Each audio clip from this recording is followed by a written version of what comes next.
sure we have sound today. With no sound like the past 4 days have been on the stream. Crazy, crazy. I don't know what happened there for all my sound settings to get screwed up, but everything went back to default for some reason. And yeah, wasn't putting any sound through, no mic, no nothing. Sad. But it is what it is. Thank you for everyone for stopping by for this earlier stream than normal. I'm hoping to try to get to bed earlier tonight, but we'll see. Probably end up passing out sometime when I want to, and then be up all night again. But we'll see.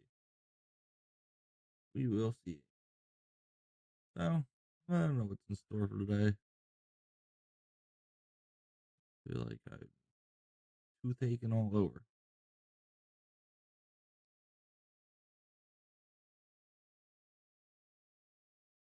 But let's see what we got going on in the world.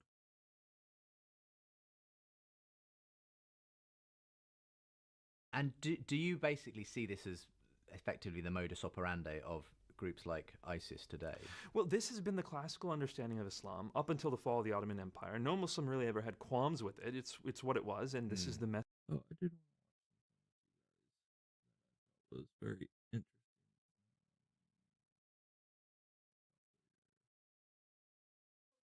It was about Candace Owens.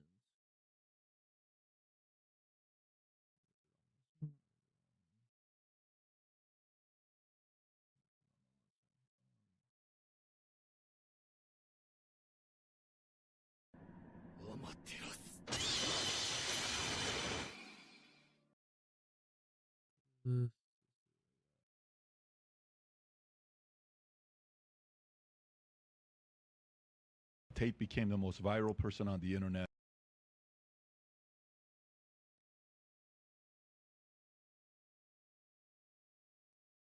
I jumped down on top of Charlie to cover him because where we're at, it's concealment at best. And so I initially dove down on top of him.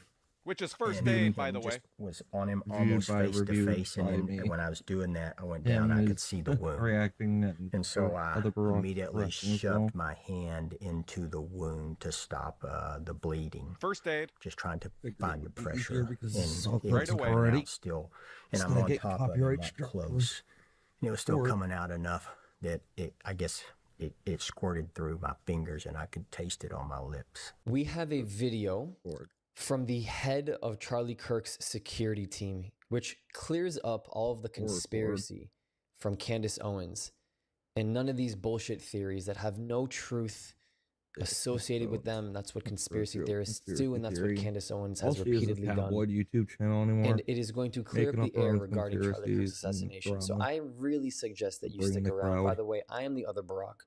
I'm coming to you live and direct here from the Holy Land in Israel. If this is your first time here, welcome. Don't go anywhere, and make sure that you press that subscribe button so that you can join this incredible community. Here we go. Why he won't stand up like a man and admit this, I don't know. Man. So you saw a lot of beautiful things.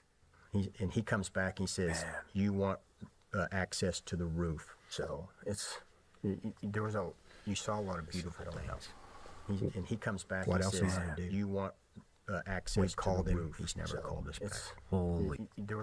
You saw a lot of beautiful things. We definitely have found. Does he have a name? And he comes back and says, you want...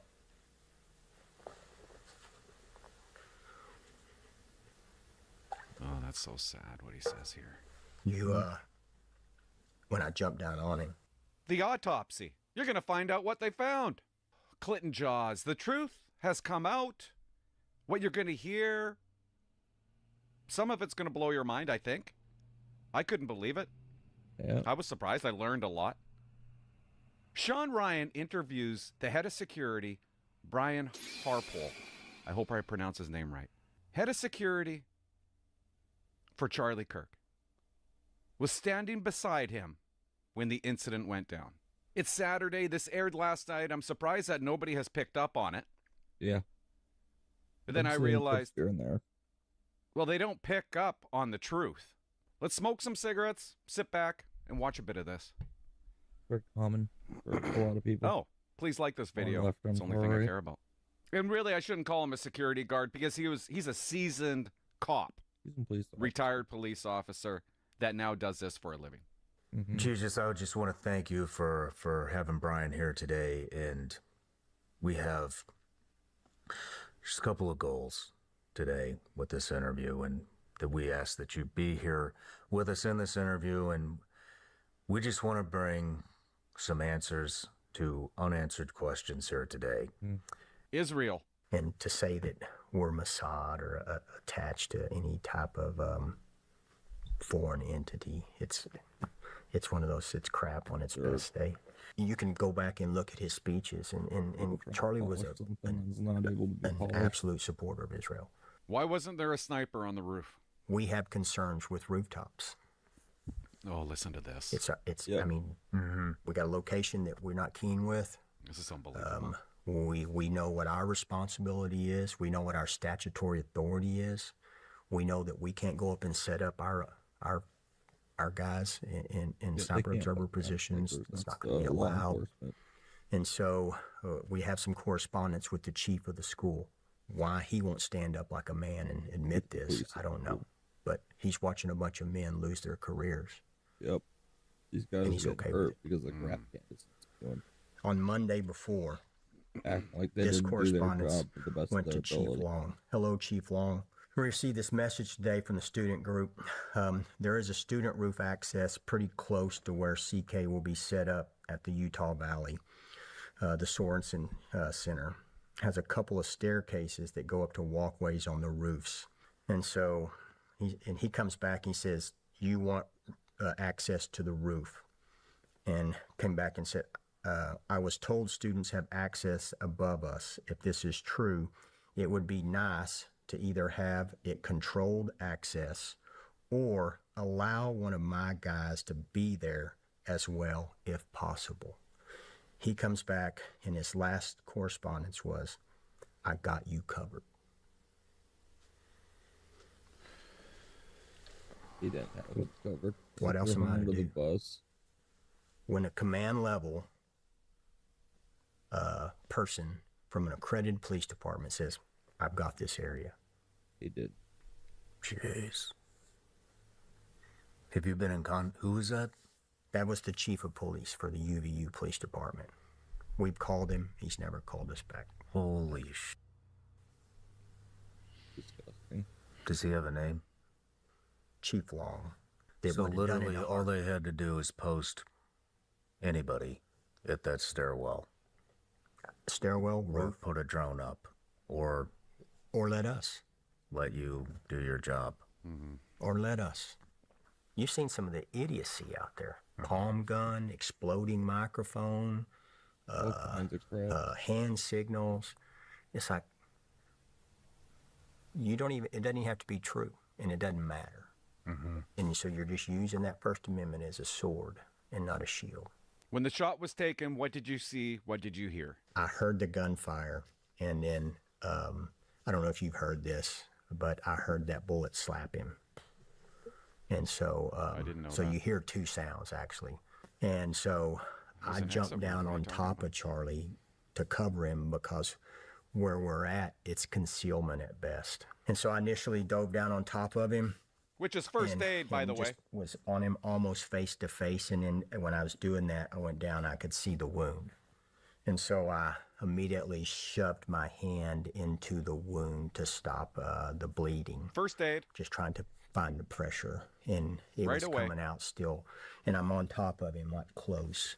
And it was still coming out enough that it squirted through my fingers and I could taste it on my lips. What do you mean there was no blood? And so I was like, man, this is a bad wound, right? And so I was just pushing that, and I don't know at that time. I know when you look at the clock, I was on him within 5 seconds and had my hands in him. Let me tell you something. That's first aid. All this bull about nobody gave him first aid. Charlie's instructions are actually insane. Number one, leave me with no help or first aid. They gave him That is help true. and He first was not aid. administered any first aid. I have the close-up videos of that. Yes, Very he was. strange to me because that's what they're supposed to He be was given experts first in. aid. No gauze taken out, nothing, not even securing the wound. Here's like the really dangerous thing, right? Like this guy, Will _ Devon, took this from Candace, right? Or I'm sorry, Candace took this, regurgitates it, spreads it, and then her audience just rolls with it. They run with it. I mean, this is the beauty in this case for her of influencer marketing. She has so many people who are influenced by her, so she can rattle this shit off, and then suddenly the conspiracy has morphed its way into truth just because when the masses begin saying the same thing, you psychologically begin to convince yourself that since so many people are saying the same thing, that must be true, right? If I started saying the sky is purple, a lot of people would think I'm insane. But if I fucking came up with a crazy reason to convince people why the sky is purple from childhood, more people would say it because they'd be more naive to wanting to listen to it. And the children analogy is literally the fact that most of the people who are listening to Candace have the fucking brain capacity of a fourth grader at a very, very low learning level. Generous. Because most of them don't know how to think the right way, the critical way, the hard way. They need to be taught those skills. You have college-age students who are taking this advice and fucking running with it. As they carried him to the hospital. And I do not accept, by the way, that it was because things were crazy. He literally pays you millions of dollars of years to know what to do, security team. Not true. Because I carry it right here. And that's why you carry it on you. His first aid kit was on him. You got to have it there. So, but then I remember pulling back away and thinking, damn, this is bad. Like it's coming out. And then so we're doing pressure control there, and it's a carotid artery, so you can't put a tourniquet on it, obviously. And then in my head, I'm like, pack pressure, pray, man. These are what you can do for that wound. But then, so I'm on top, and so we got up. I think it was like 15, 16 seconds from the time the shot happened to the time we were picking him up and headed. 15 to 16 seconds. That's what it was, yeah. And so, which is also first aid. Like if you saw the original video, you know how quick fast to get an initial assessment. And you did see him go right on top of Charlie. And so it's just like, dang. And it's some horrible realities of it too. That like I told the guys this, and I haven't. I'm really just sick of the crap that Candace is spewing. She's hurting a lot of people for no stinking reason other than her own grift. She's making too much money off of it. She has no truth in what she's telling. She's gonna corrupt the case. When I jumped down on him, she's ruining these guys' lives. Like it's. And so I was like, man, these are wounds incompatible with life. Yeah. You know. Yeah. His eyes were gone. You want to take a break? Let's take a break.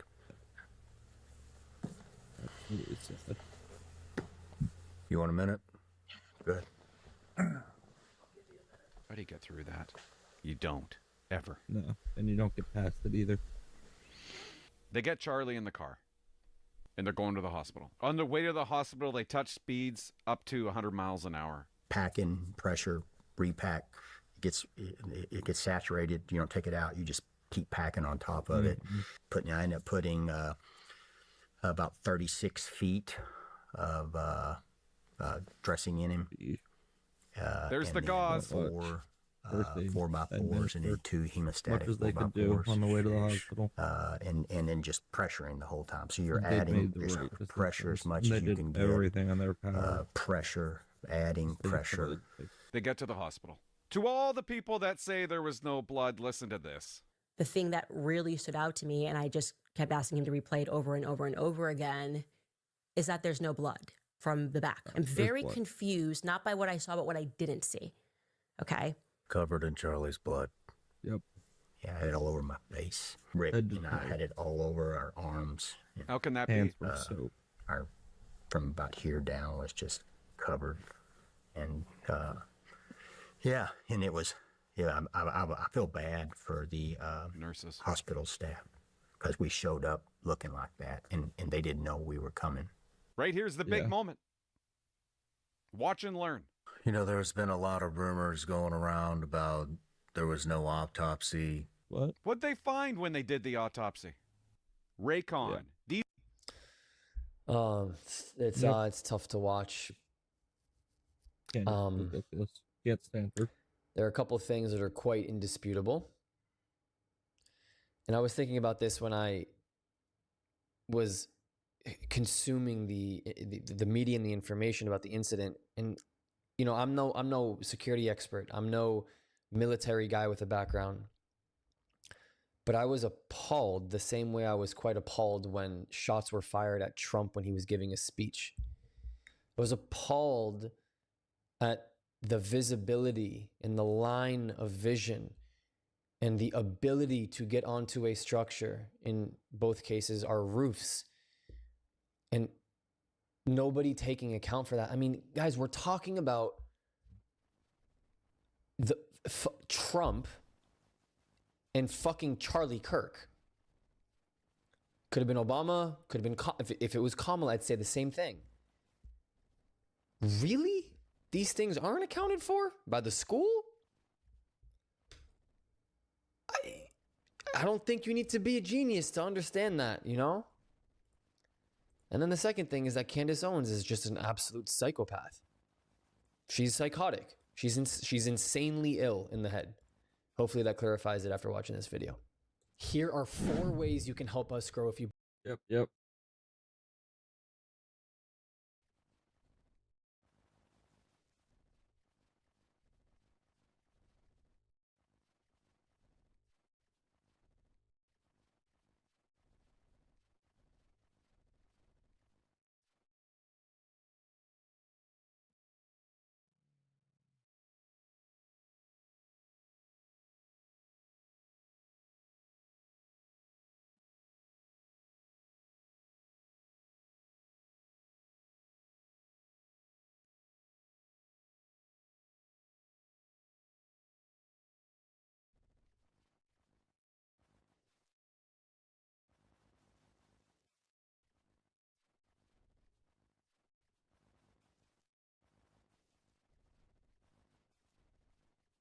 Making shorts too.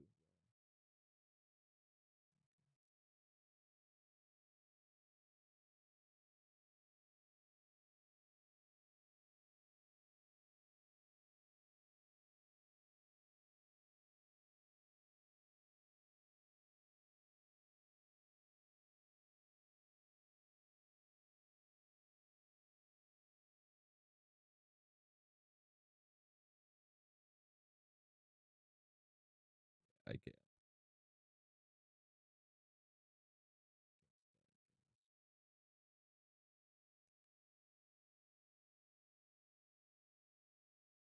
Whoops, I wanted to go to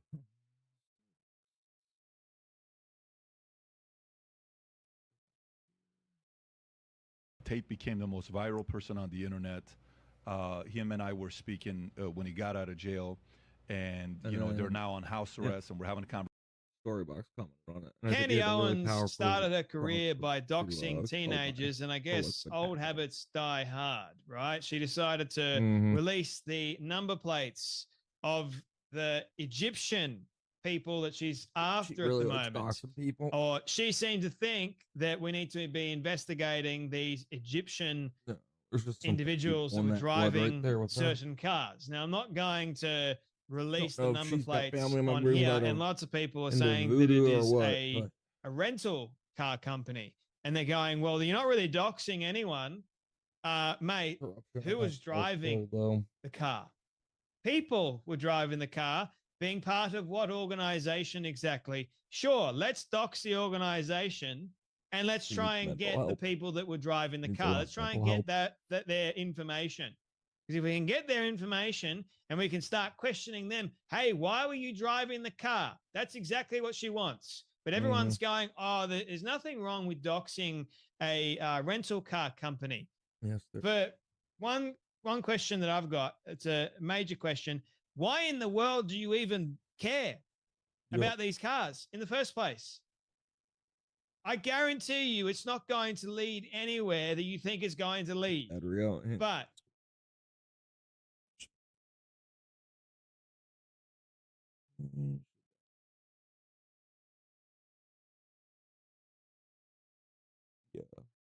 I don't know what's happening in our country. He's going to say it later on in this video, but it's not a left and a right issue. It's a good and an evil issue. There's evil on both sides of the aisle. They just disguise themselves to be good. Act like they're caring and have the best interest of the people in their heart. They don't. And that goes for politicians especially, but those in the media, those doing YouTube commenting and so on and so forth, they're going to do whatever they can to either secretly suppress you and destroy you, or those around them that they don't care for or like. But people need to start doing their own research a lot more. People need to get back into critical thinking skills, and yeah, stop being just complacent in these times we're in. It's not okay. Not okay. The roads we're going down right now. I need to get your things. Falling apart.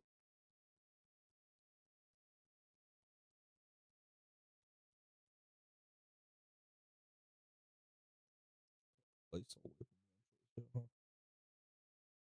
Place away for a while. Yeah, there's peeling off right now.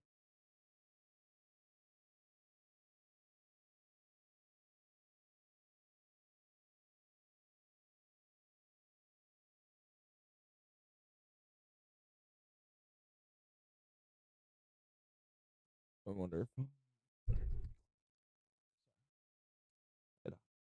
realized how disgusting that shit is.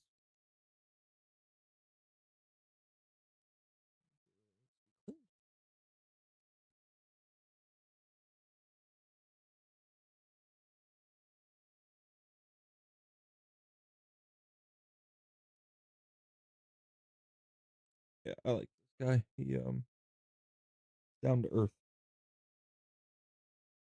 It's a little rainy sometimes, but that's okay. Everybody does in their own ways. Passionate.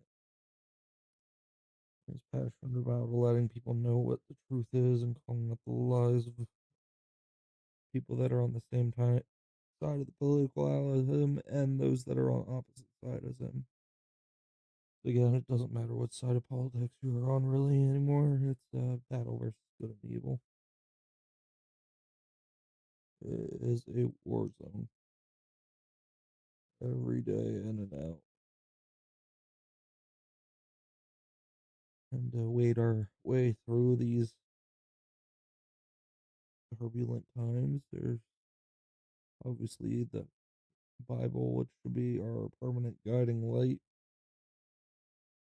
so that we know we are on the correct path in life, doing the right things,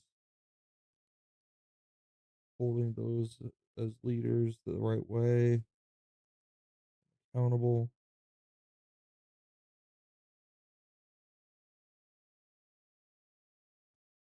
Not just a story about some old Jewish tribe. I mean, it is, but it's not all it's about.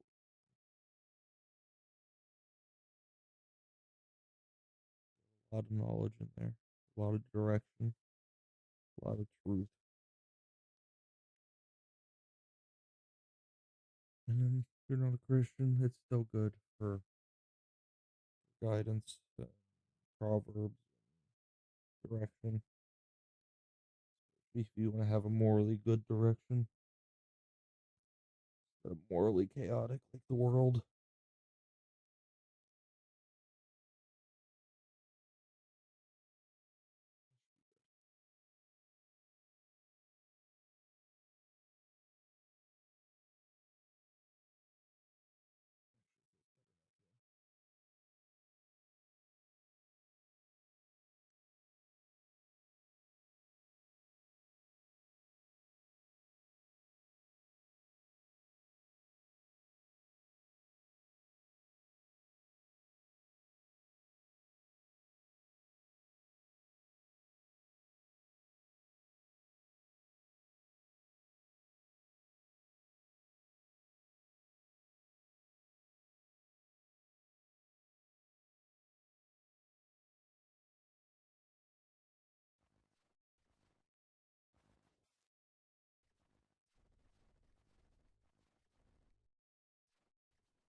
Kenny Owens is going to get someone killed. That's the way it's seeming at the moment, because the more she comes up with these crazy conspiracy theories based on, mind you, the mummy slews of the internet, I guarantee you some nut job in her audience is going to do the exact same thing they tried to do with Seth Dillon. Threaten to kill. Or do we forget about that already? Oh, spoiler alert, yesterday, nothing happened. Nothing changed except her trying to dox a rental car company, which people and the internet, you've got to be very careful of, will try and find out who was driving the car, each car, because there's several of them, right? Why is she doing this? She seems to think that she's trying to get to the bottom of Charlie Kirk's assassination. Who killed Charlie Kirk?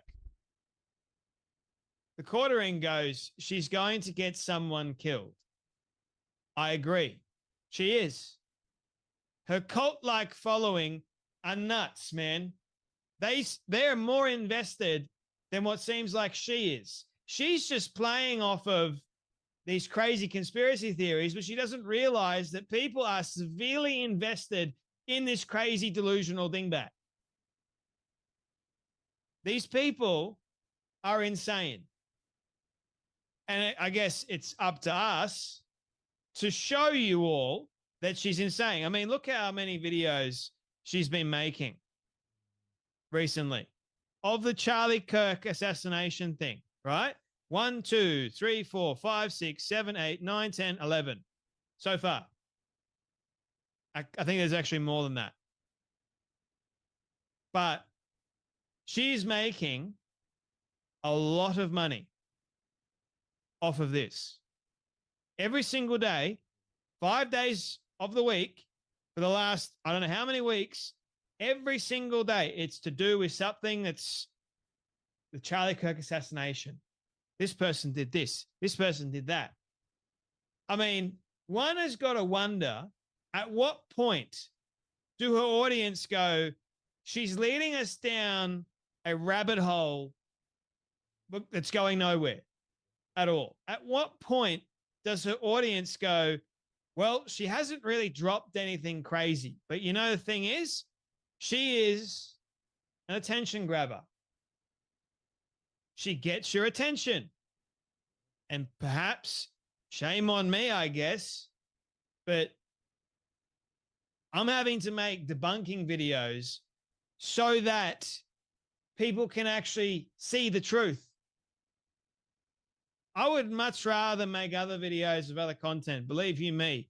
But when I see someone that is this powerful lying about someone she claimed to care about, making a lot of money from it, I might add, I go, no, someone has got to call her out.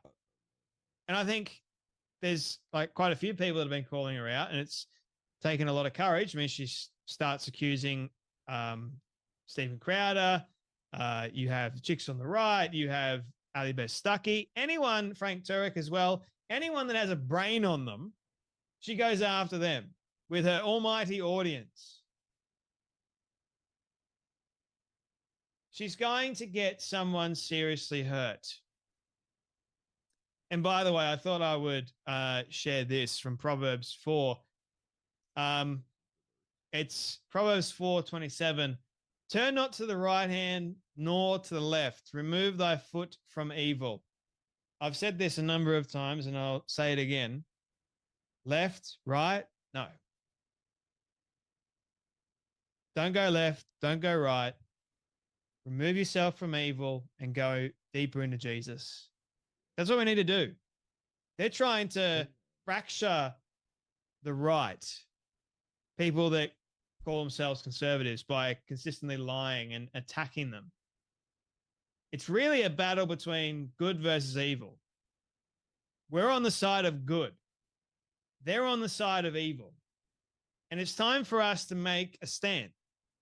It's time for us to go, we're going to remove ourselves from this crazy delusional dingbat that is constantly lying, and we're going to be on the side of good and calling her out for it, no matter how many times she attacks us, because this is biblical, or we let evil continuously fester.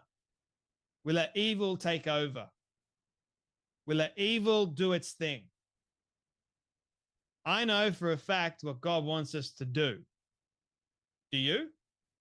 If we call ourselves a Christian, which I do, Pull out the evil. You don't go left. You don't go right.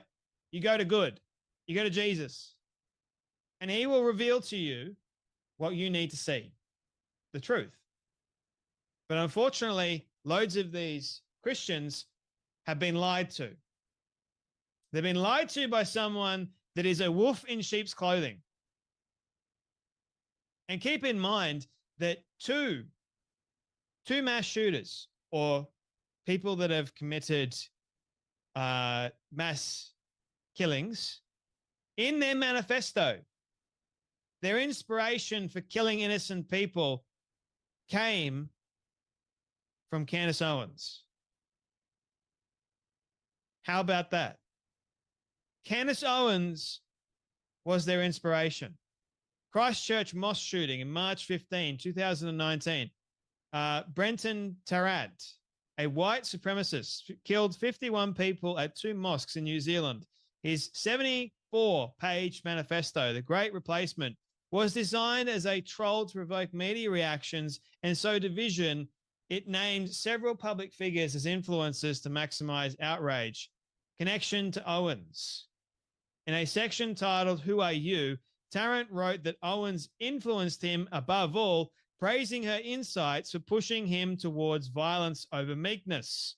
He added a disclaimer, though I will never have to disavow some of her beliefs, the extreme actions she calls for are too much, even for my tastes.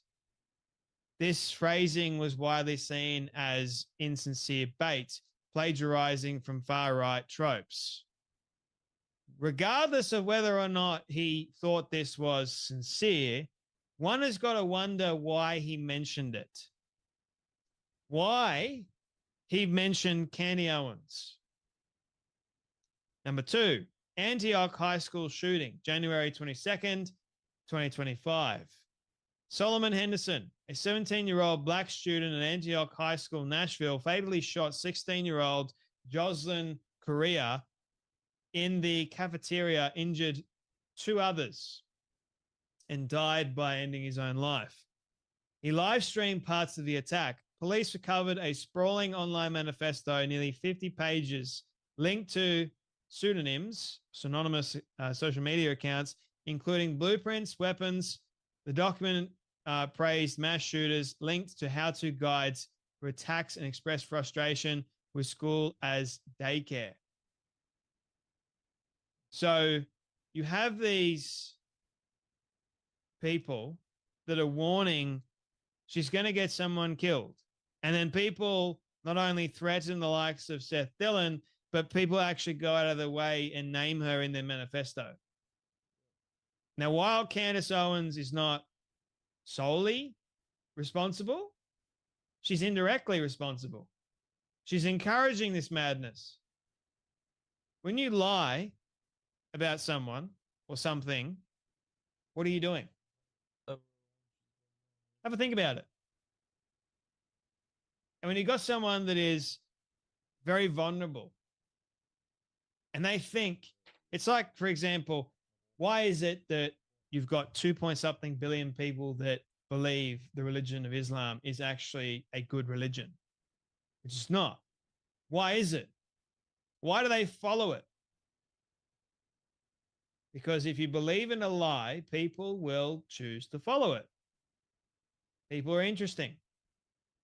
And when you've got someone that's very charismatic, like Kenny Owens is, speaking lies and making it sound like it's real, making it sound like it's truthful, leading you all on, trying to keep you all on the hook, right? I showed you my fishing rod. We'll use it from now on. Trying to catch and reel you in. That's what she's doing. For somebody else. But I don't think she cares if she gets anyone hurt. I really don't think she cares. She seems to think that Andrew Colvert, she wants to know who was supposedly threatening to take her life or Tucker Carlson's. I think we all deserve to know that, if that is in fact the case. Because it's one thing to make assumptions. It's one thing to make crazy claims. It's another thing to prove it. It's another thing to show us real evidence, which she's done. She hasn't done. If a handful of times. So anyway, maybe. we've got to be very careful with who we follow and who we listen to. And always take it to God and go, what do you think about this, God? Yep. Anyway, that's enough from me. You guys take care, be blessed, and I'll see you all in the next video. Great. He usually posts pretty late at night. I'm having trouble sleeping, staying up. Unfortunately, I wasn't able to stay up last night. This skinny boy fell asleep during Nux's stream for about a half an hour or so. And yeah, woke up and I was like, "Whoa, what happened?" I was not tired, but I was resting my eyes to just get dizzy from looking at a screen for too long. Usually, not too long. It's usually after a little bit of time. And yeah, so I just divert my eyes to something else or close them, you know, and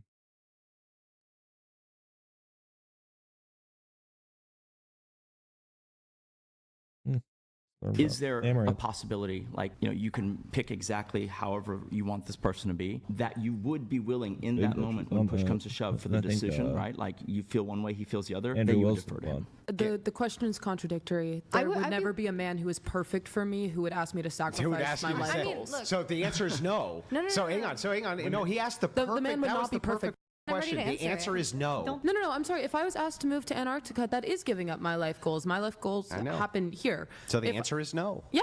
Because that man I told you the answer is no. That man is, But you can make this guy perfect. Like, anything that you could ever possibly want. I could not make him perfect if he's asking Yeah, if he's asking her to do any fucking thing. No, he if he's can't make her asking, we're talking perfect. about I think that compromise also means sometimes giving into what your partner Fine, wants on then both don't. ends. I'll tell you what. Get married and don't defer to him for a huge life decision. But also, don't expect him to put his life on the line when three men break into your fucking house and have you hostage. No. Okay, because I would don't do that expect for him that as well. either. Because I would do that for him as well. If I was the one holding the gun, I would start shooting. You don't have the capacity to do it. You don't That's think the I'm point. capable of shooting a gun? I don't think that you're. Look, I don't think that you're capable the same way he is. Do you believe that I am capable of shooting a gun? I don't think you're capable of the same way he is. That was not my and question. So security will always be deferred to him. That was not my question. Okay, I'll tell That's you not what. true. Let's say that. No. You know what? Bear with Actually, me. no. I don't think you're capable of it. Tell me how you load a gun.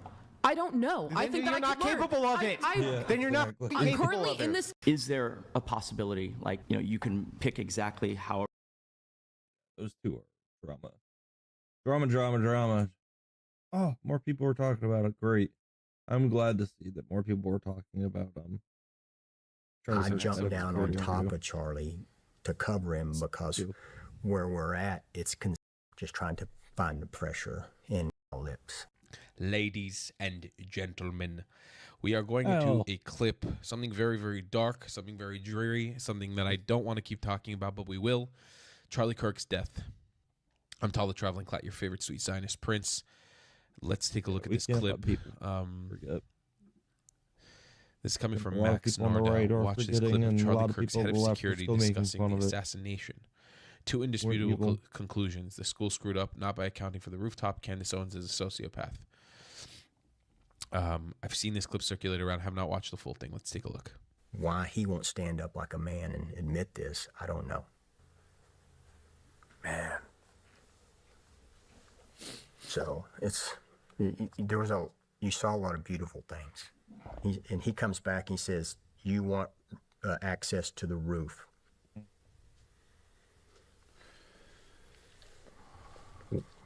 What else am I to do? We've called him. He's never called us back. Holy. Does he have a name?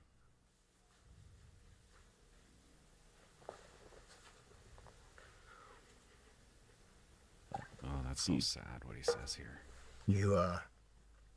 When I jumped down on him. The autopsy. You're going to find out what they found. Clinton Jaws. The truth has come out.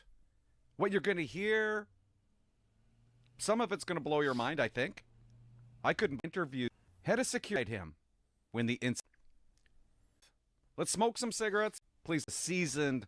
Jesus, I would just want you to be here with us in this interview, and we just want to bring some answers to unanswered questions here today.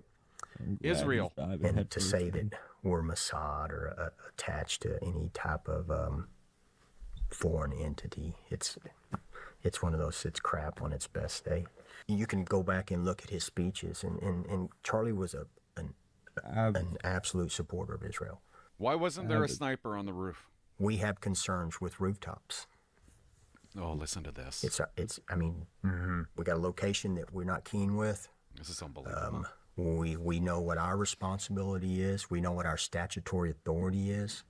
We know that we can't go up and set up our guys in sniper observer positions. It's not going to be allowed. And so we have some correspondence with the chief of the school. Why he won't stand up like a man and admit this, I don't know. But he's watching a bunch of men lose their careers. And he's okay with it. Oops. On Monday before, this correspondence went to Chief Long. Hello, Chief Long. We received this message today from the student group. There is a student roof access pretty close to where CK will be set up at the Utah Valley. The Sorensen Center has a couple of staircases that go up to walkways on the roofs. And so he comes back and he says, you want access to the roof. And came back and said, I was told students have access above us. If this is true, it would be nice to either have it controlled access or allow one of my guys to be there as well if possible. He comes back and his last correspondence was, I got you covered.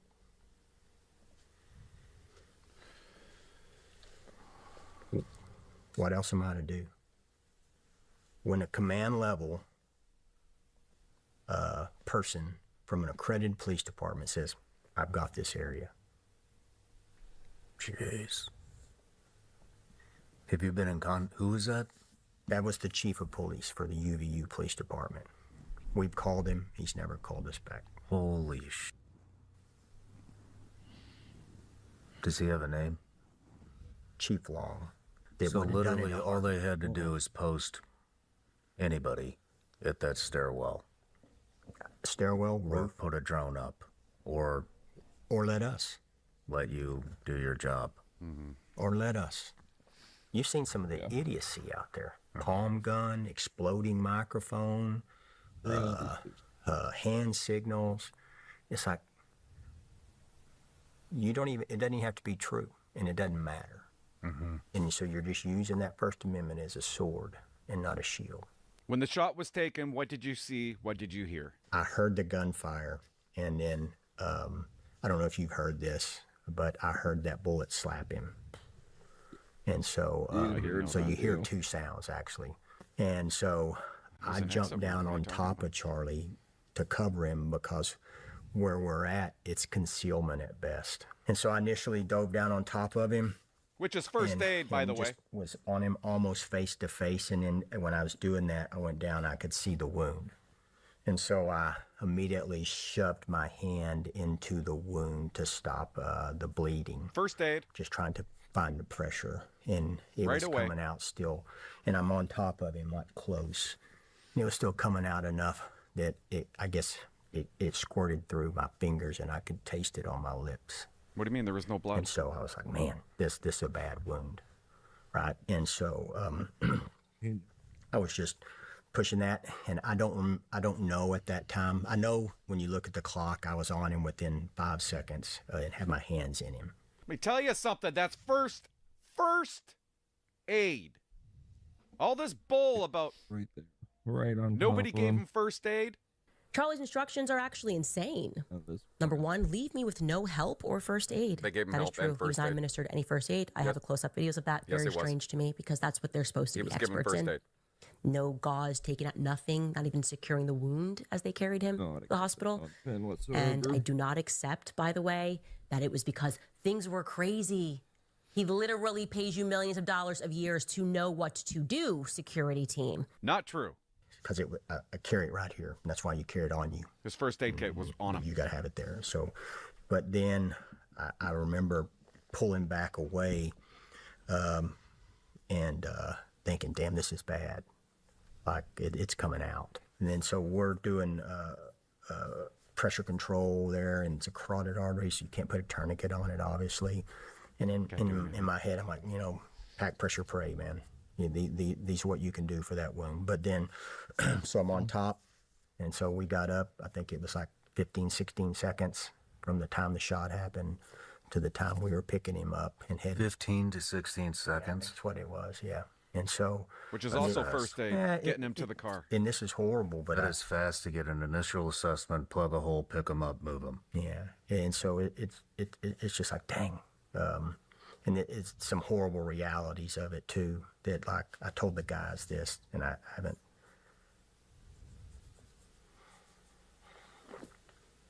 Oof.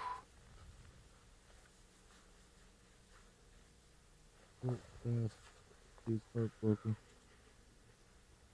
Oh, that's so sad what he says. Yeah, we're gonna forget. When I jumped down on him, he had doll's eyes. And so I was like, man, these are wounds incompatible with life. You know. Oh, cool. Yeah. You want to take a break? Let's take a break.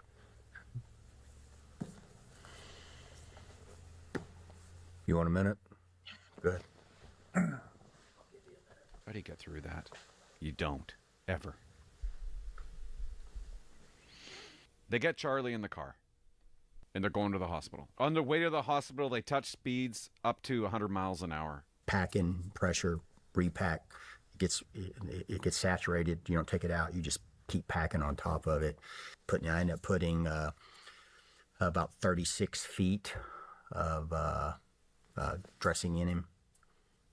There's the gauze. 4 4x4s and then 2 hemostatic 4x4s. Sheesh. And then just pressuring the whole time. So you're adding just pressure as much as you can get.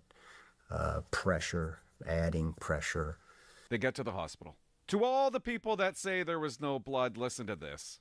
The thing that really stood out to me, and I just kept asking him to replay it over and over and over again, is that there's no blood from the back. I'm very confused, not by what I saw, but what I didn't see. Okay? Covered in Charlie's blood. Yeah, I had it all over my face. Rick and I had it all over our arms. How can that be?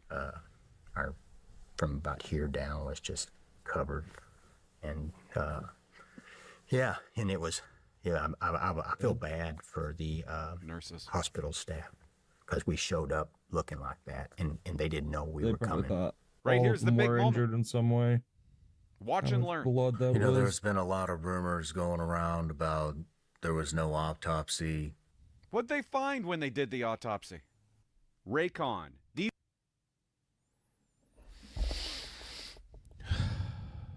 Yep. All because Candace wants to run her fat mouth and spread nothing but injustices and lies.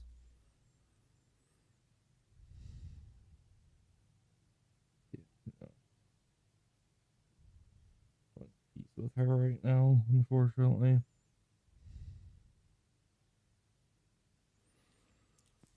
I really, really, really, really, really hate this story. Yeah. I hate this story. Everybody should hate the story. Ford.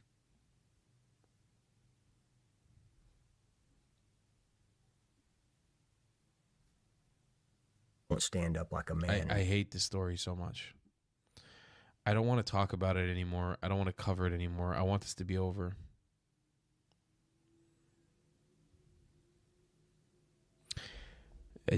When you describe the gross detail, it's so fucking dark, man. It really is what we all saw that day too.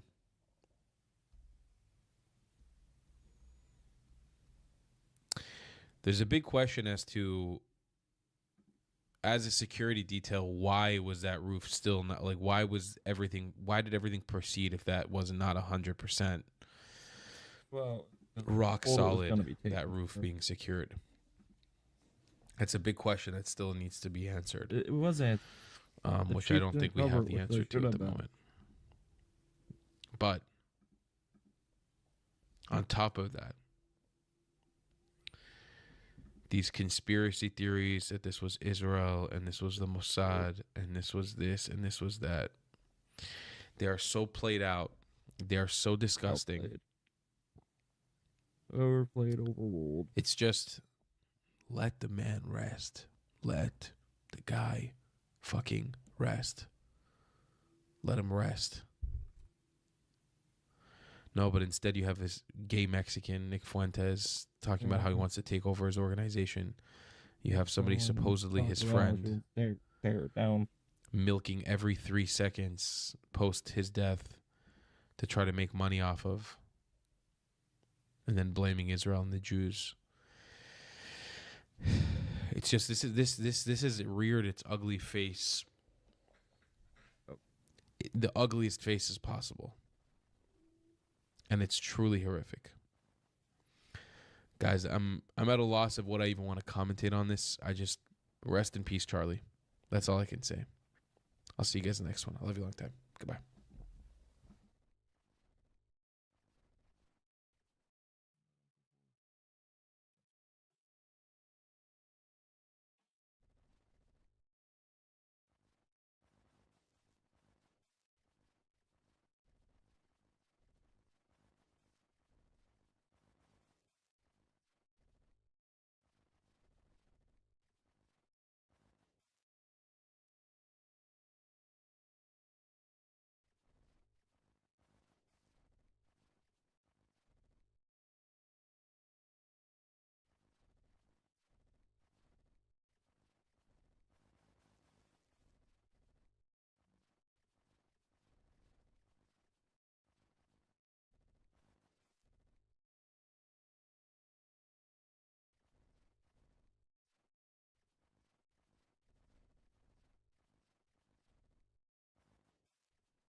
Idiotic.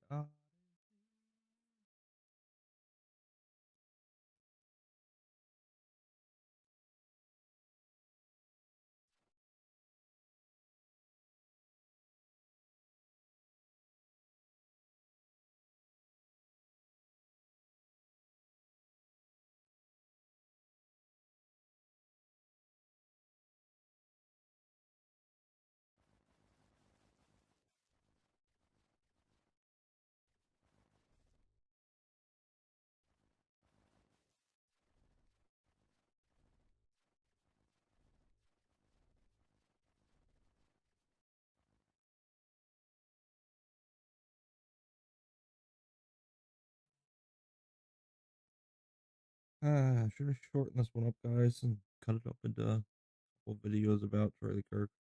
I don't really do the video things that much.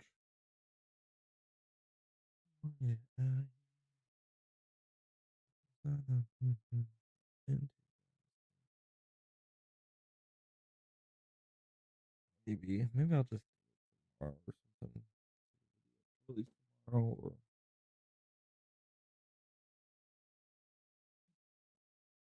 some coils. I'm hoping this one's clean enough to smoke out of though. Sheesh.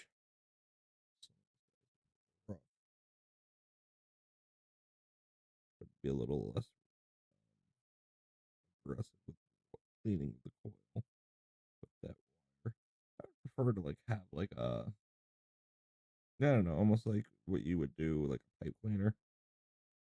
That'd probably be pretty good with cleaning these coils.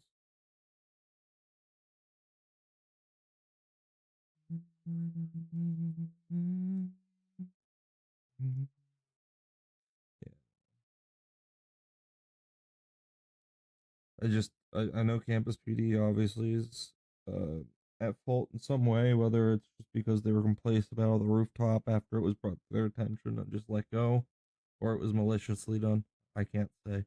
But I do think that they need to look into the campus police for sure for letting that area go overlooked. That was my first issue. I mean, that was everybody's issue. And now it turns out the campus police said they'd handle it, and they didn't. Which is crazy.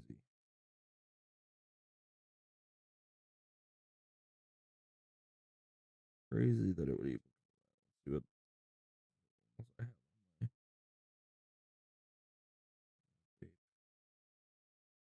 Alright, down at 11. That's good.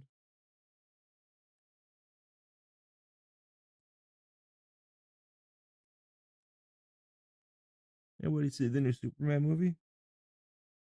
I haven't watched it yet. I heard it was okay. A little political here and there, but not horrible. Kinda it gave a different perspective of Superman. And Green Lantern's in it. I like what's his name? Nathan. Firefly dude. What is his name? Nathan. Google it. I can't remember his name.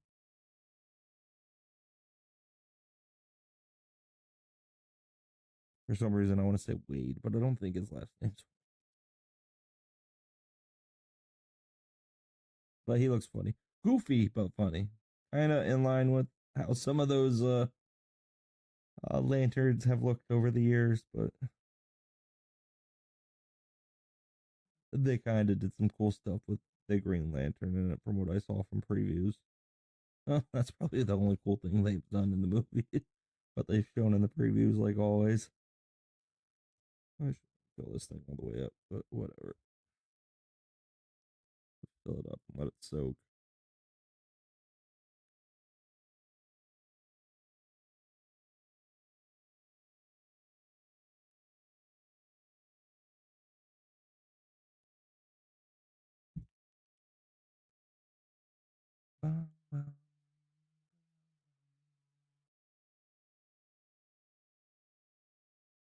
Oh yeah, did Steven Crowder do a show today?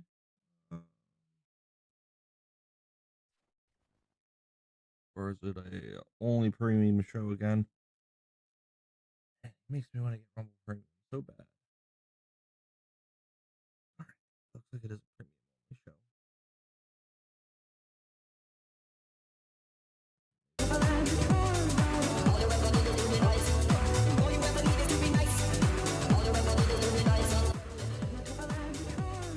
Alright, I'm gonna go to the bathroom while that intro plays, and then I'll come back and fast forward it. What Crowder's got to say about this craziness.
Welcome to the lineup, live on Rumble, weekdays, 9 a.m. Eastern to 7 p.m. Eastern.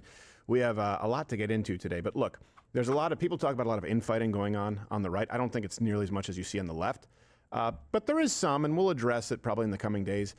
Can we all find some common ground, though, here on one facet? We're going to be talking about Epstein. Comment below. None of us.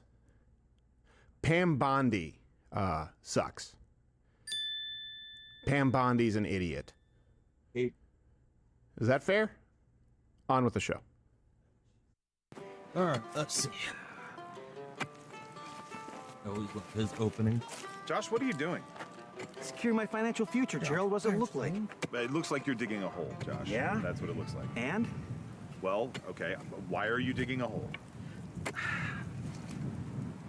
For gold, Gerald. Could be on your end. It's the best investment you can make. Something wonky happens to the economy, Armageddon, bombs start going off, everybody fails, banks fail. I got the good stuff. I'm set. Gold? Shh! Yes! Josh, why don't you just try True Gold Republic? Why don't you give those guys a call or go to lwcgold.com, see if you qualify Because if it's fine on one end, it's all going through the same software, so it could be okay. It's really that easy? Yes, you don't have to dig for gold. Put that down. No, put it down. That down. I kind of like it. Put that down. Let's go.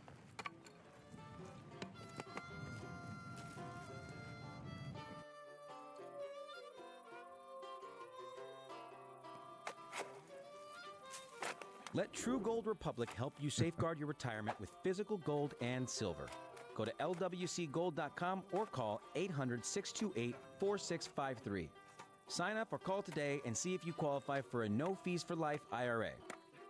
Come on. Rumble gets a little choppy sometimes, I think. This Week in Feminism.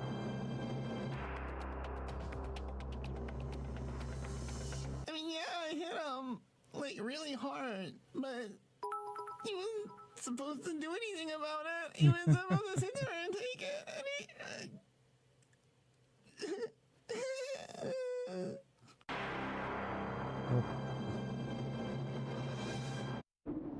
Click Rumble Premium and join now for $99 annually or $9.99 a month to get the entirely ad-free experience and an ever-expanding roster of content, creators, and free speech.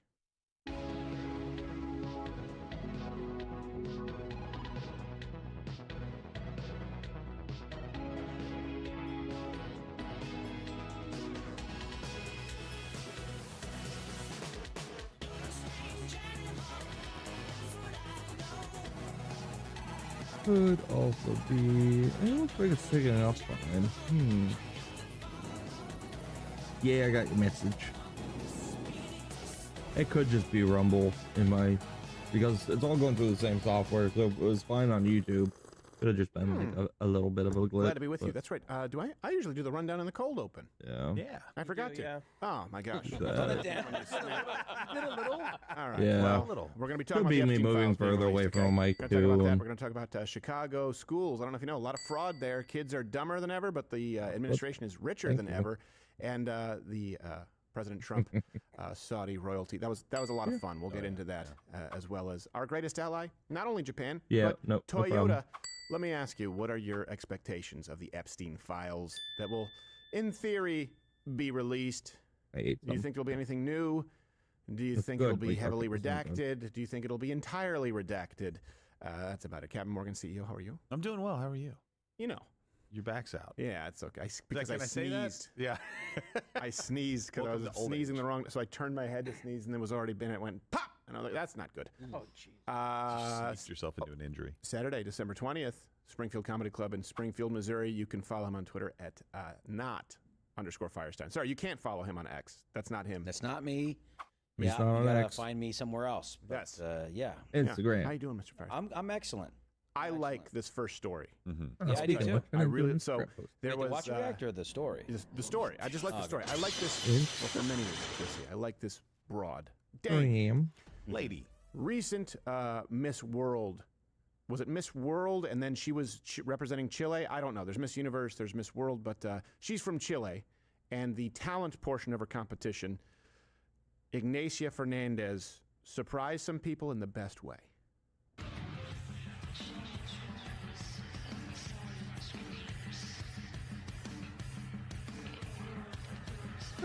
I know you see her, but that's not the best part.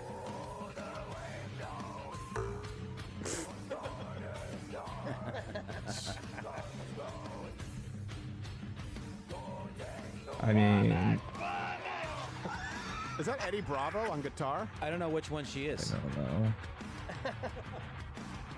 I like Flyleaf, but that's because she does like a girly scream. This one's like.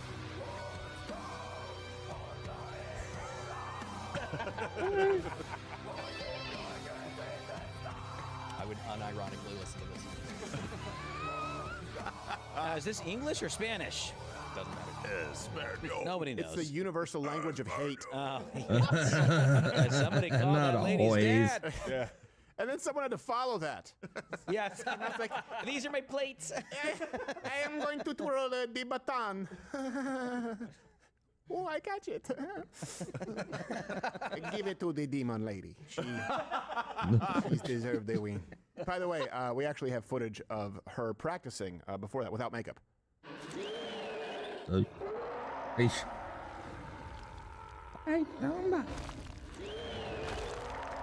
don't have a throat Oh, that to makes count. sense. Well, she doesn't look a day over 30, I'll tell you that. She does. And she won. She won. So good. I appreciate her willingness to step out and take a risk. And sometimes it yields dividends. She's actually a lead vocalist for a death metal band there in Chile. Yeah. Whoa. They're called Pinochet Was Right. I think that's hilarious. A death metal band lead vocalist won Miss World Chile. I wonder when she did like the pre-pageant sort of approval, if she just kept this in her back pocket. Yeah, probably. And It was a didn't back tell them. pocket. Or did they know? Or Back was this a pocket complete win. surprise? Going into like death metal and screamo as like a very attractive young, it's a little weird to me. I don't know. It just doesn't seem like the natural track. Admonish Gerald, that was not screamo. I It was not Big screamo. difference. Noodles knows the difference because I said Noodles death is metal into metal. Yeah. Or I said or. Yeah, that's for a like reason. that's like saying house music or folk. I said. It's like confusing Deadmau5 with Bob Dylan. I didn't confuse anything. It's not even close. No. Doing death metal or going into screamo. Right, As yeah, a yeah. young attractive girl. Those are very similar, crazy thoughts for me. Oh my gosh. Yeah, no. Andor Maduro. Come on. Slayer, I can hardly tell apart Slayer from Saves the Day. Never. I never said they were the same. I'm saying they're both weird. Okay. Pretty young. Go. Pretty Pretty young, attractive girl to be like, yeah, I'm going to be the lead vocalist for that. Yeah, I'm just glad she's actually a woman. Yes, that's personally. Isn't it funny how our It's nice. standards have lowered? I'm just going to sit over here. Actually, I will say I have no problem with this, but like Christians in the 2020s are defending Hooters. Really? What cosmic wormhole did we fall through? Wait, what? Yeah, Hooters was going bankrupt, and it was conservative Christians. Like, hey, come on, what do you? Because they have to go woke, they have to have men as female waitresses. You didn't follow this story? No one else a Hooters fan? No, we Nah, I keep a close ear to that Okay, one. all right. Well, I heard something about Keep it, abreast but of the story. Oh, gee. Oh, that was awful, not a Gerald. boob guy. We were on a roll Yeah, here. he's on a real hot wing streak. Yeah. I want to present to you I something. did it on purpose. We've talked about this before. When people talk about our greatest ally, no, it's not Israel. It's not even close. The Japanese. The Japanese have been. Japanese, here's the thing. They really do appreciate America. And I think what we love most about the Japanese is it's an entirely different culture. They seem so un-American. Like their accent, it doesn't even function in our language. No. But they embrace all things American. So let me lead this with last week, Toyota announced a $10 billion investment in the United States, including about $900 million to I think they're up to $1 trillion over a couple of years with Saudis now, which is great. Plans here. It's a $10 billion bet that Toyota is making when it comes to production here in the United States. A lot of that money will be spent they make you a on neck. EV and hybrid production and battery production. And today the company is beginning battery production, at a new plant in Liberty, North Carolina. Tariff rates are more clear with Japan. That certainly has helped. And I think, look, like all major companies in Japan, I think they telegraphed with the administration, at some point we're going to be making another big commitment in terms of investment in the United States, and that's what they're doing today. And Toyota, just so you know, all references available, link in the description, they employ about 50,000 Americans. And up until recently, this is an important number, actually, Lane the Brain found this, credit to him, the Toyota Camry was the most American-made car. That takes into account. I leave.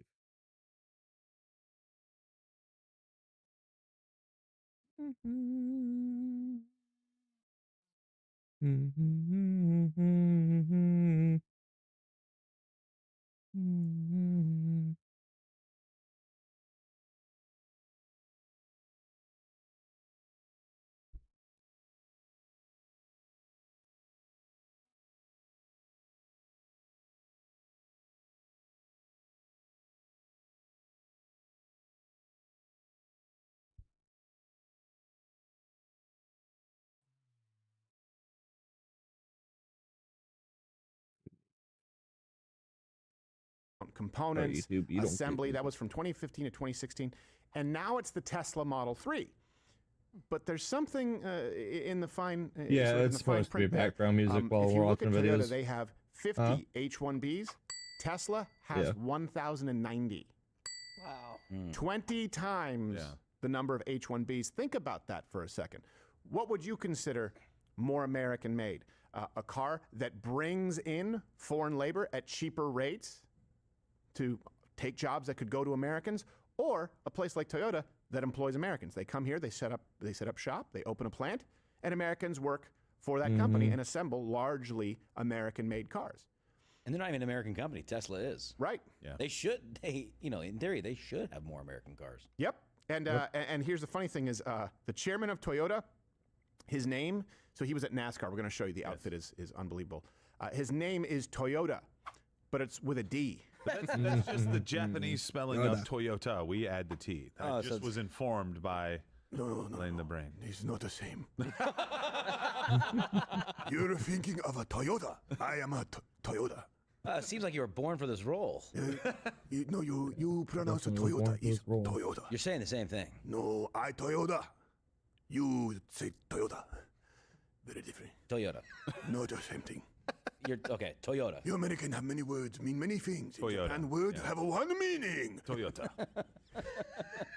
Like a NASCAR mean NASCAR. Watch Mr. Toyota at NASCAR.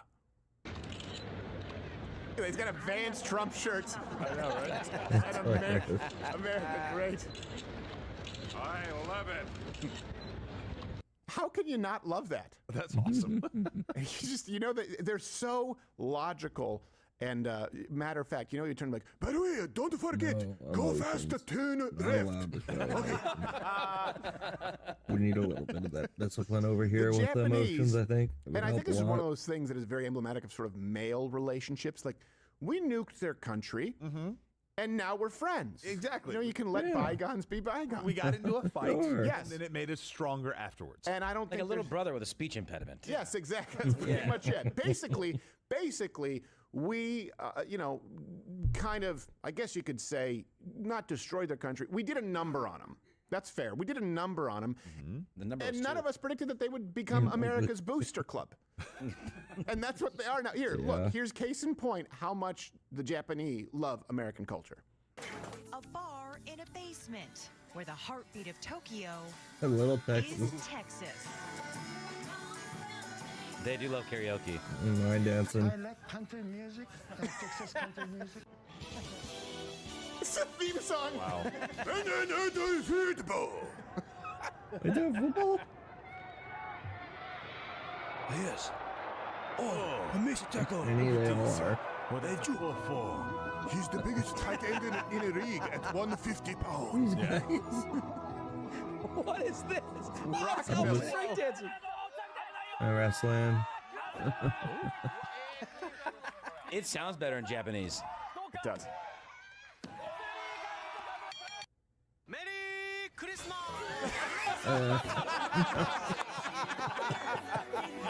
They got Japanese. I'm sure that chicken's good though.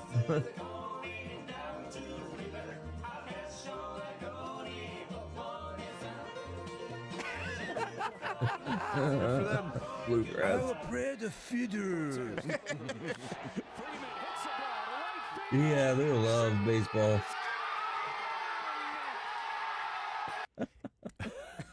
I love it. more I love it. music on his Again, who would have thought than this, that Americans. they are a cheerleader for the United States in many ways? And you don't see the same kind of anti-American sentiment. Like after what happened with Hiroshima and Nagasaki, you're talking about not that long. Elvis, they were paying attention because he's still big there.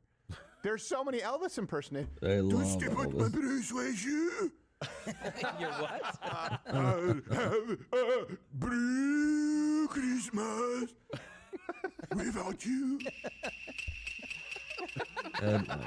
You had nothing but a hound dog. You cry all the time. Stop crying. A bad dog. Bring a great shame to family. Don't cry. Don't cry.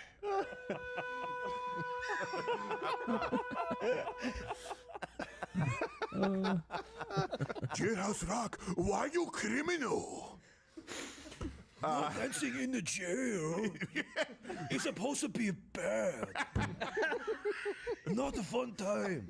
Not supposed to dance in the jail. Supposed to be the punishment for crime. Jail, not for fun. That is what the Toyota Tacoma for.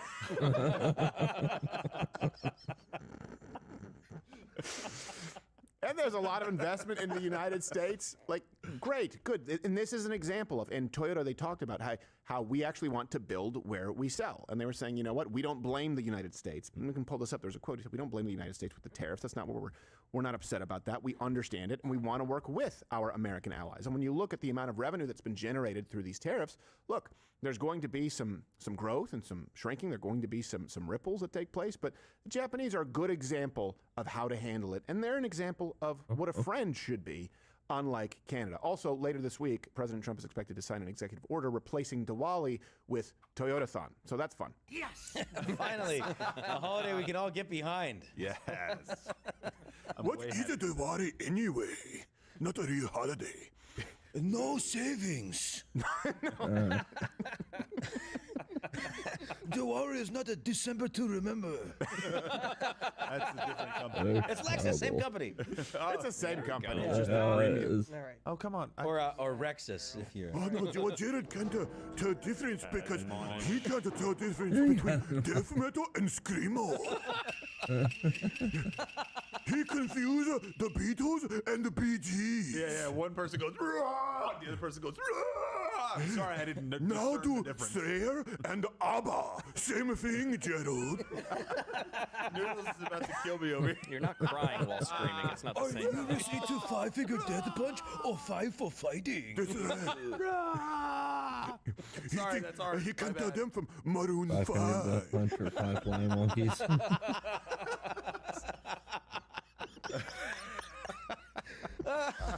Who's your favorite metal band? Maroon 5 or Jackson 5?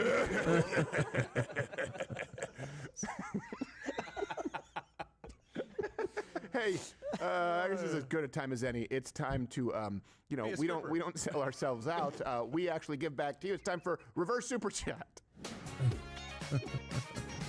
Yep. 50 free Rumble premium subscriptions just gifted in chat thanks to Blackout Coffee. And I have actually worked quite a while with them to create my own blend. You can get the Strange Animal Brew, blackoutcoffee.com/Crowder. Use the code Crowder for 20% off your first order. And let us know what you think. It took a while to do this, especially with some of the shortages going on with coffee right now. And it's what we drink here. It's what I drink at home. I know. Tag me in X and Instagram. You just got something free for nothing. You're right now. Reverse Super Chat. You're Thank welcome. you, though. Are they actually Put the soft? coffee on the Rumble thing there and be nice. Yeah. Yeah. No, like every time we deal with those, they get like rock hard. I'd rather smell the bag than a zeroed finger. Where do you put that thing? In a screamo. Go to bed with itchy butt, wake up with sticky finger. They call him a Toyota because he put it in his tailpipe. Got those at my parents' house, and my dad made them, and they just got rock hard. He does a four finger, call him a forerunner. Yeah.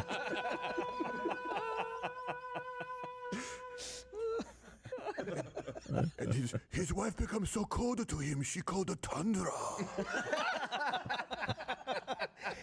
He beg her no, he say, a Prius, a Prius. That was good. I'm gonna have some of this blackout coffee here. See, I'm fair game again after being sick. Go ahead, Gerald. Say something. We gotta make up because we didn't admonish him yesterday. Every now, I'm sorry, guys. Work. Hey, we're at work right now, guys. Get it together. Yeah. We gotta be serious.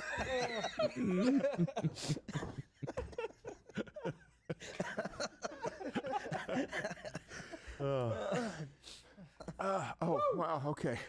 I gotta get rid of that because otherwise someone's gonna clip this. And, Steven's crying again. Cry for me, baby. Cry. What happened to you? Your taser are breaking? I love it when you guys do a Japanese story because the voice comes up and invariably it turns on me somehow. I had no idea. Japanese voice just immediately. All right, I need to clear the palate here. I gotta. Good, just I have a job to do. All right. I'm crying about something else. Yeah, it's okay. It was Gerald. All right. President Trump met, of course, with one of the benefactors of this show, Mohammed bin Salman. But here's something that, think of this as a through line. Remember when President Trump was running for office the first time, and then we had the results, but they still tried to use this talking point the second time.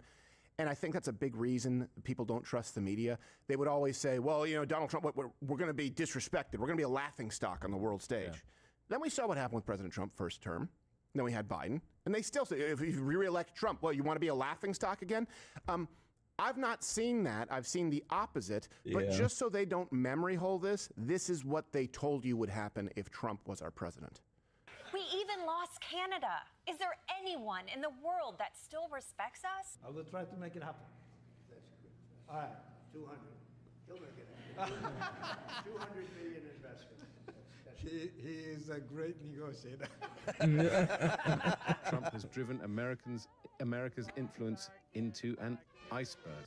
The first female prime minister in the history of Japan. Madam Prime Minister. Trump has done. He's a metal band drummer too. You should work at the bank at Harry Potter. Your wand, please. Was always thought of as great American leadership on the world stage. Donald, thank you very much. This now implements on car tariffs and aerospace, our really important agreement. And so this is a very good day for both of our countries, a real sign of strength. So thank you again, Donald. A really important day for both of us. Great people, great people. World leaders are laughing at Donald Trump. The Emirates' first astronaut gave President Trump a tour of the presidential palace before the UAE bestowed on President Trump its National Medal of Honor. And President Mohammed bin Zayed promised to invest $1.4 trillion in the U.S. in the next 10 years. What we saw today were leaders from nearly every democracy on earth signaling that while Trump is abandoning democracy and vacating our spot as the leaders of the free world, that they're going to step in. And the opening of the golden age of the Korean the crown. Korean president thought that was hilarious. And just think about this for a second. Let's assume what the left is saying. Let's assume it's true. On which side would you rather be? The one that Japan allies itself with and invests in, or Canada? You want to side with Canada bemoaning the United States? Canada is irrelevant. It's basically a communist pit these days. It's an awful place, and I can say that because I lived there for a long time.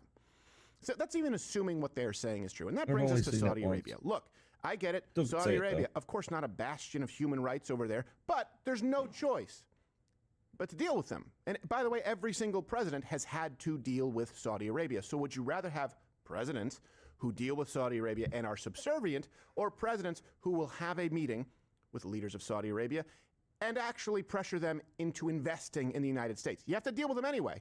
You can't just not meet with anybody. So when you see the left melting down about Saudi Arabia, saying Donald Trump is supporting terrorism or whatever it is that they're saying, remember how Barack Obama dealt with the Saudis much sooner after 9/11. No ha acudido a esta cita.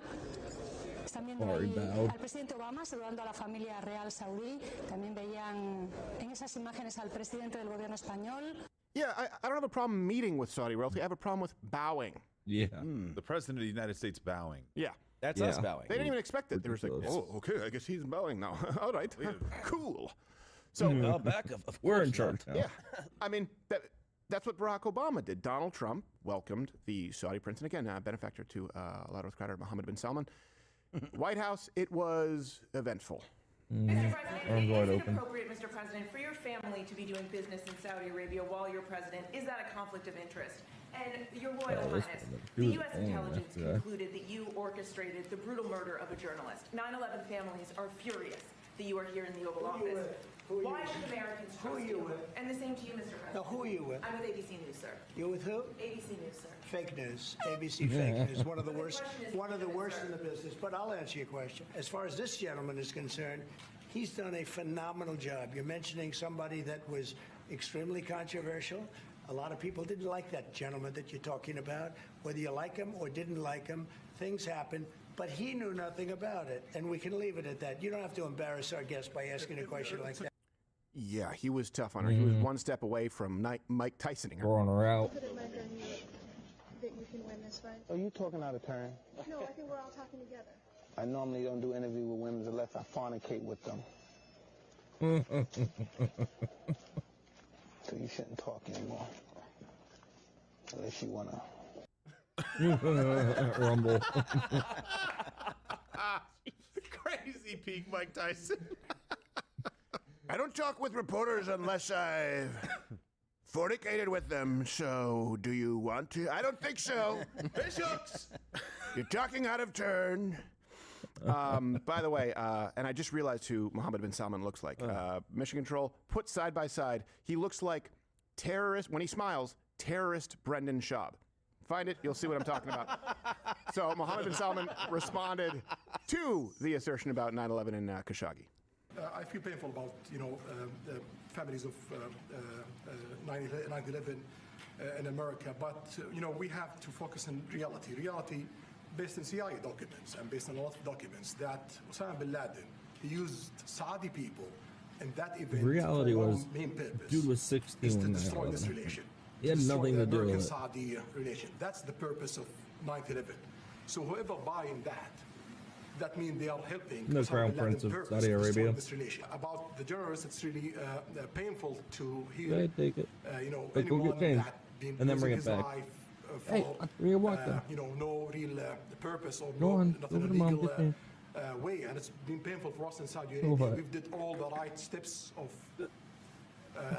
investigation, etc., in Saudi Arabia, and we've improved our system to be sure that nothing happened like that, and it's painful and it's a huge mistake, and we are doing our best that this doesn't happen again. And that may or may not be true, just to be clear. Saudi nationals, or at least some people with government associations, connections, did aid with the hijackers. The 9/11 Commission said there was no direct involvement from the Saudi government, and it's very likely that he knew about what happened with Khashoggi. Yeah. That being said, again, are we applying this equally? I don't know if you know this, because this also happened with George W. Bush and Michael Moore, and oh, look at Saudi Arabia, look who he's talking with here, and now they're trying to do it with Donald Trump. Did you know that we actually, at one point in time, backed Osama bin Laden himself? We did. Now do Saddam Hussein. Yeah. Look, I don't know if you know this. Relationships change. Rambo 3, I believe, had a dedication to the freedom fighters, the Mujahideen. Yes. So let's just apply this equally. If you have to deal with people on the world stage, this is one of those areas where relationships are complicated. Sometimes it's the enemy of my enemy is my friend. What it really comes down to me, the differentiating factor is our president approaching this relationship with the best interests of Americans in mind first. That is what differentiates Donald Trump from these other people. Case in point, Saudi Arabia committed $1 trillion in American investments. I believe, Mr. President, today and tomorrow we're going to announce that we are going to increase that $600 billion to almost $1 trillion of investment, real investment and real opportunity by details in many areas. And the agreement that we are signing today in many areas in technology, in AI, in earth materials, magnet, etc., that will create a lot of investment opportunities. So you are doing that now. You're saying to me now that the $600 billion will be $1 trillion. Definitely, because what we are signing, it will facilitate that. I like that very much.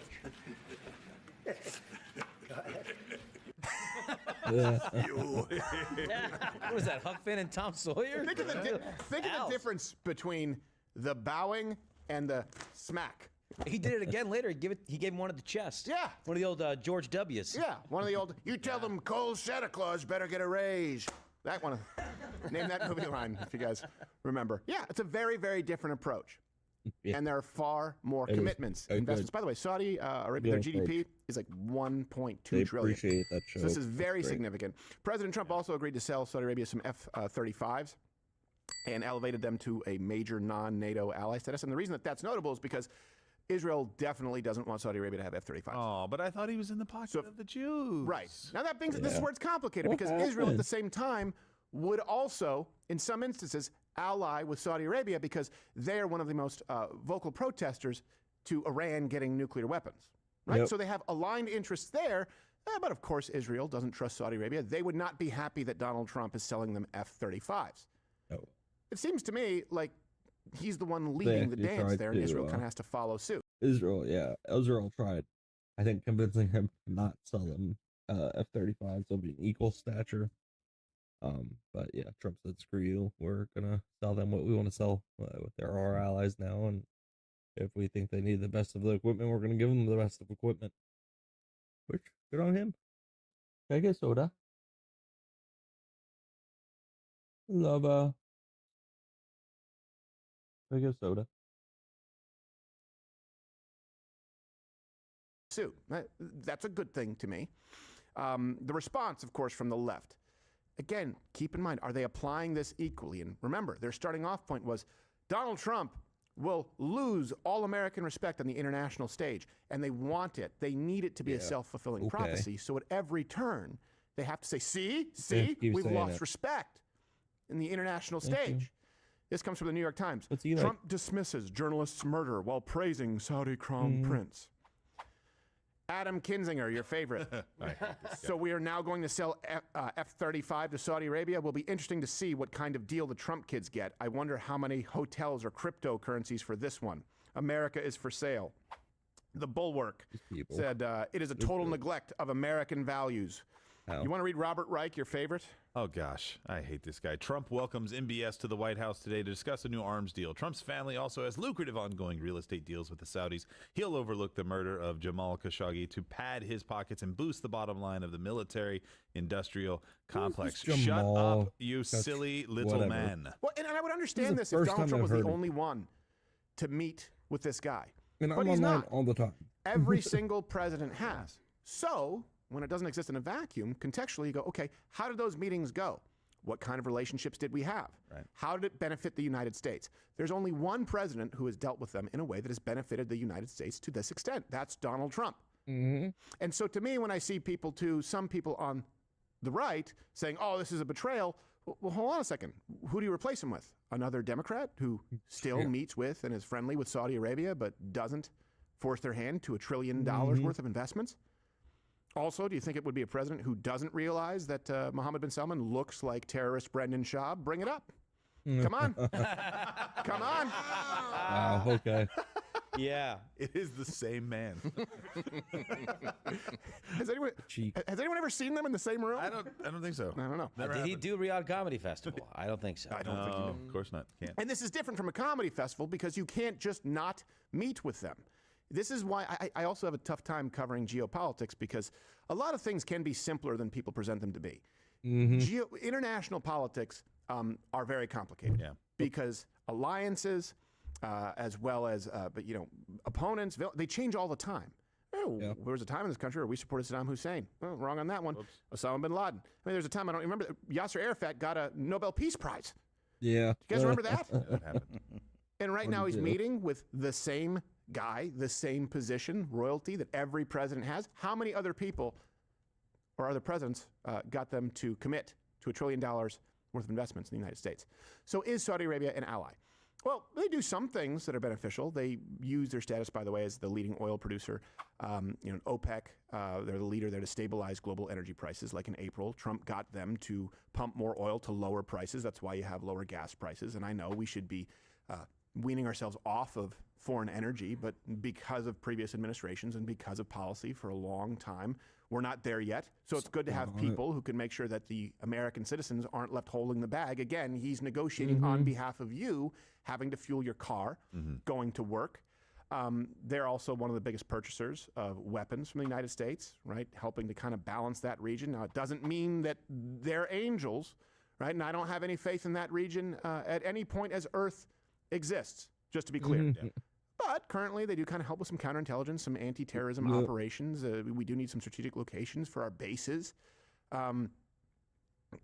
So there's a lot of good. There's a lot of good. This was better than the way any other president dealt with Saudi Arabia, and the left cannot ever acknowledge anything good about it. It's just not a thing. So I would ask you, how would you like to see this relationship move forward? And are you happy about the investments coming from Saudi Arabia? Or would you rather just Donald Trump not take their calls? I also think it's important to note that Donald Trump meeting with a leader doesn't mean he agrees with them. Right. This is the same guy who met with Kim Jong-un and made fat jokes to his face in a language that he couldn't understand. Yeah. It's very important, especially with leaders that you disagree with. I think for a long time, our foreign policy objective has been to isolate leaders or punish them when they do stuff that we don't agree with, right? Right. So for the killing of a journalist, you could theoretically go a number of different directions, right? And I think understandably so. But of course, Donald Trump's whole position is, I have both tools in the bag. I'm going to use both.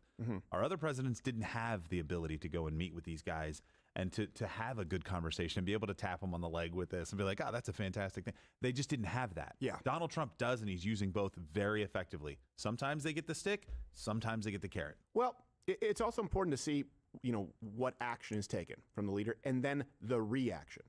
So what happened when Barack Obama came across as very submissive to the Saudis, when he bowed, right? People on the right, well, actually, not just people on the right, a lot of Americans, that didn't sit well with them. They were going, well, hold on a second. Our president is not supposed to bow to foreign leaders. What did the media do? They said, oh, fake outrage, Barack Obama. This is the racist Tea Party, the racist right, just looking for a reason to criticize Barack Obama.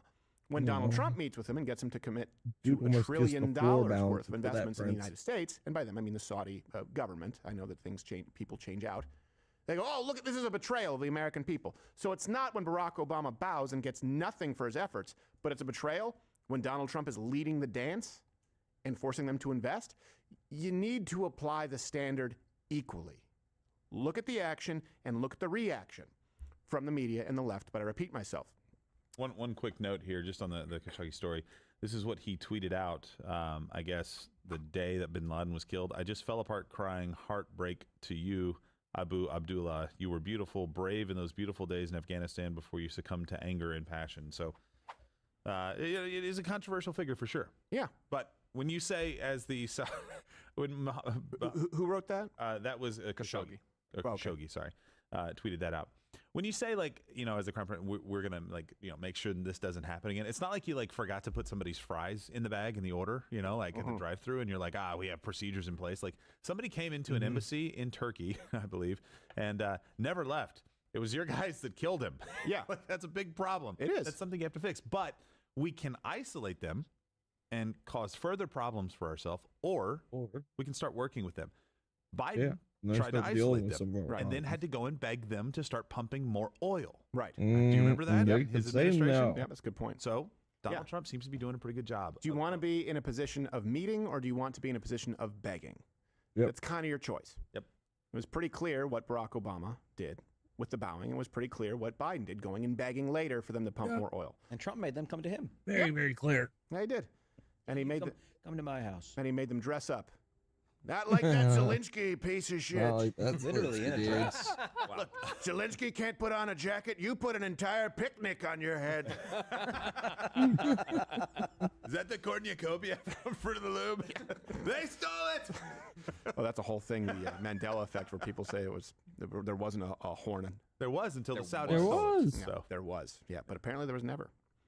The whole thing. We'll talk about it in Mud Club. Okay. Epstein. Let's get to Epstein, because everyone was talking about it, and there's a lot of flip-flopping going around. And again, I asked, can you apply the standard equally?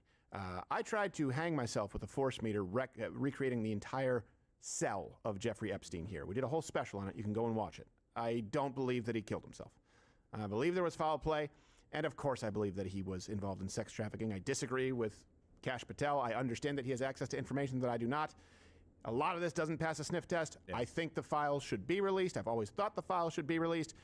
I don't think that Donald Trump should be impeached because of this quagmire that has taken place. But here we are now, where the House, Senate, and President are all on the same page. House and Senate both voted for the release of the Epstein files, which will be sent now to President Trump's desk. Now when is he going to sign on that? Its way today? to the president's desk in a remarkable we'll turnaround in an extremely fast move here. The Senate has essentially green-lighted this bill to be approved as soon as tonight and be sent to the president's desk. Now, essentially what happened was that in the aftermath of this House vote this afternoon, 427-1, just one member of the entire United States House and voting who was against that Republican? That's true. Ron Paul or something like that. There was one nay vote like in the House, which of course seems suspicious, and then made sense when you realize it's this guy. Yeah. Oh, okay. Well. Okay. Those aren't his kids. Sense. I don't know who that is. People on audio, go to video. So Representative Clay Higgins, he was the lone no vote in the House. Now, to present you his side of the story, he wrote and explained on X, I have been a principled no on this bill from the beginning. If enacted in its current form, this type of broad reveal of criminal investigative files released to a rabid media will absolutely result in innocent people being hurt. He went on to say, if we release the files on this child sex predator, then we'll have to do it for all of them. Oh, good. Like you can't redact the name. It's bizarre, and I don't know if this guy had someone in his ear saying, you can portray yourself as a principled conservative. Look, your legacy is going to be the one vote defending an underage sex trafficker. That's what you will be known for. It could have been like he was the first guy to vote. Yeah. And he was like, all right. We're all saying no, right? We're all voting no, right? And then what? Or it's a prank? Yeah. Like in everyone else is like, hey, what are you gonna do? It's gonna be a gag. we're all gonna say no. He's like, oh, that'll be funny. Yeah. Like the one no vote for Jackie Robinson in the MLB Hall of Fame. Yeah. Yeah, there's always one person has to vote no for the Hall of Fame. Yeah, it's like a tradition. Like, what? Why do I have to vote no? No, trust me, this is going to be fine. It's just tradition. It'll be good for you. He just gets the shit kicked out of him by a black guy. I voted no on Babe Ruth. Now it's your turn. Now it's your turn. You know, who is it? Jackie Robinson. Son of a... And of course, the left, Donald Trump said that we should release the files. Yeah. And then it was voted unanimously yes, of course, from the Senate and the House. And during Trump the Biden administration, where the left Senate, really didn't, there was not a peep from them about Epstein. I think Republicans were pushing for it for a very long time. Playing As a matter of games with fact, the the big reason for the civil fracturing on the right, because you still have a lot of principled people on the right who believe that the files should be released, and it looked like they wouldn't. Somehow the left is spinning this as a victory for them. This is a dramatic legislative This is what we turnaround. hired for. And a huge Or loss for he was- Trump. Make no he mistake, was elected Trump for. has clearly just given up the fight. Donald Trump tried to desperately stop this night from happening. He did everything he possibly could. not And none of really. it was enough. None of it worked. They tried everything You guys they are the could ones that to shut stop down the it. The goal voting is to for have it? the bill passed by such a large margin that Trump can't put his But little orange you know, thumb on I the don't scale know and give it about the him. old He's too much of a Cheeto clown. veto. The Epstein files have finally broken Donald Trump's dictatorial grip While on the House and finally on the Senate. broke When it the became clear that the House was going to dictatorial ignore grip of Trump and Donald vote to Trump. release the Epstein files anyway, Trump backtracked and said, "Oh, yeah, do that. That's also what I want." Donald Trump spent much of the past week trying to strong-arm his party into voting against the release of the Epstein files. Basically, every Republican, except for one, rejected Trump's demands. His pressure and jockeying didn't work this time. And, of course, Jasmine Crockett, not to be outdone by anyone else who refuses to do a modicum of research, called out all the people who took money from someone who may have also been named Jeffrey Epstein. Folks who also took money from somebody named Jeffrey Epstein, as I had my team dig in very quickly. Mitt Romney, the NRCC, Lee Zeldin, George Bush, Win Red, McCain Palin, Rick Lazio. I just want to be clear. If this is the standard that we're going to make, just know we're going to expose it all. And just know that the FEC filings, they are available for everybody to review. This is absolutely ridiculous. They are available. They are, Fresh and bitch. Lee Zeldin responded, "Yes, Crockett, a physician named Dr. Jeffrey Epstein, who is a totally different person than the other Jeffrey Epstein, donated to a prior campaign of mine. No freaking relation, you genius." Think about that. I have my team dig really fast because they're experts at working fast. They're quick. They're quick as a field mouse. They dug real fast, a bunch of diggers. Yeah. Wait, whoa.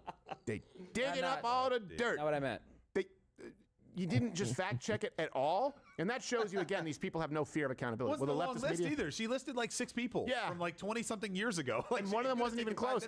Here's the irony. Stacey Plaskett, who's sitting next to her in that video, she took campaign donations directly from the actual Epstein in 2016. Well, she wasn't on the list. And she was also caught texting Epstein for direction advice during the 2019 Michael Cohen hearing. So that person right there has more of a connection than someone who had a doctor named Jeffrey Epstein donate to his campaign. And by the way, I would imagine that is amongst the most common doctor names. Jeffrey Epstein. Maybe Jeffrey Goldberg. Yeah, but it's spelled G-E-O. Yeah, well, I don't know. Jeffrey. Yeah, like the giraffe. Like the butler in Fresh Bitch of Bel Air. By the way, the best way to follow me, download the Rumble app, click follow me. Where are you going with this? I don't know. I'm still thinking about the Japanese guy. You said French bitch of Bel Air. It's Fresh Bitch. Oh, they said French. No, Fresh Bitch. Fresh, I speak English, okay? Oh, sure you do. Josh, he's a stupid one now. Download. Oh, it is a stereo. So, and here's the thing. If you want to be mad at someone, obviously Clay Higgins, that's funny. Absolutely, you should keep the jokes incoming. But you have a unanimous vote, aside from one in the House, and Senate, and President Trump. Seldom do you ever get this level of agreement. So it's always funny to me because the left calls for civility and agreement after they've punched you in the face. They don't celebrate an area where there's actual common ground, that left, right, Democrat, Republican, we all don't like pedophiles. We all don't like child sex traffickers, right? Hey, that's a good thing. Instead, they have to spin it. And if anything, if you find this to be a disappointment when and if the files are released, I would like you to direct your ire toward Pam Bondi. Pam Bondi is the common denominator here that has been a problem. Remember, this is going to allow, by the way, Pam Bondi to withhold or redact information that could jeopardize any active investigations or name victims. Now, the problem is redactions have been used for far more than that in the past. So there needs to be some level of transparency here. And the reason that this is different from a lot of other cases is Americans watch this take place in real time, and it perfectly crystallizes elites getting off with horrendous crimes that the average American would never be able to imagine. Keep in mind, this is a woman, Pam Bondi. She had a lot of time to address, to take on cases from Epstein victims during her time as AG in Florida. Right? There were a lot of, I know that he was convicted, got that sweetheart deal, I believe it was 2008, maybe it was 2006. But then there were a lot of people contesting it, people bringing forward briefings, people bringing forward cases in Florida, and Bondi did absolutely nothing. And of course, she was the one who completely botched the rollout of the files in February, one of the biggest embarrassments at any point in either of Trump's administrations. The DOJ may be releasing the list of Jeffrey Epstein's clients. Will that really happen? It's sitting on my desk right now to review. That's been a directive by President Trump. I'm reviewing that. You said last week that you have the Epstein files on your desk. When can we see them, and what's taking so long to release them? I do. Tomorrow, Jesse, breaking news right now, you're going to see some Epstein information being released by my office.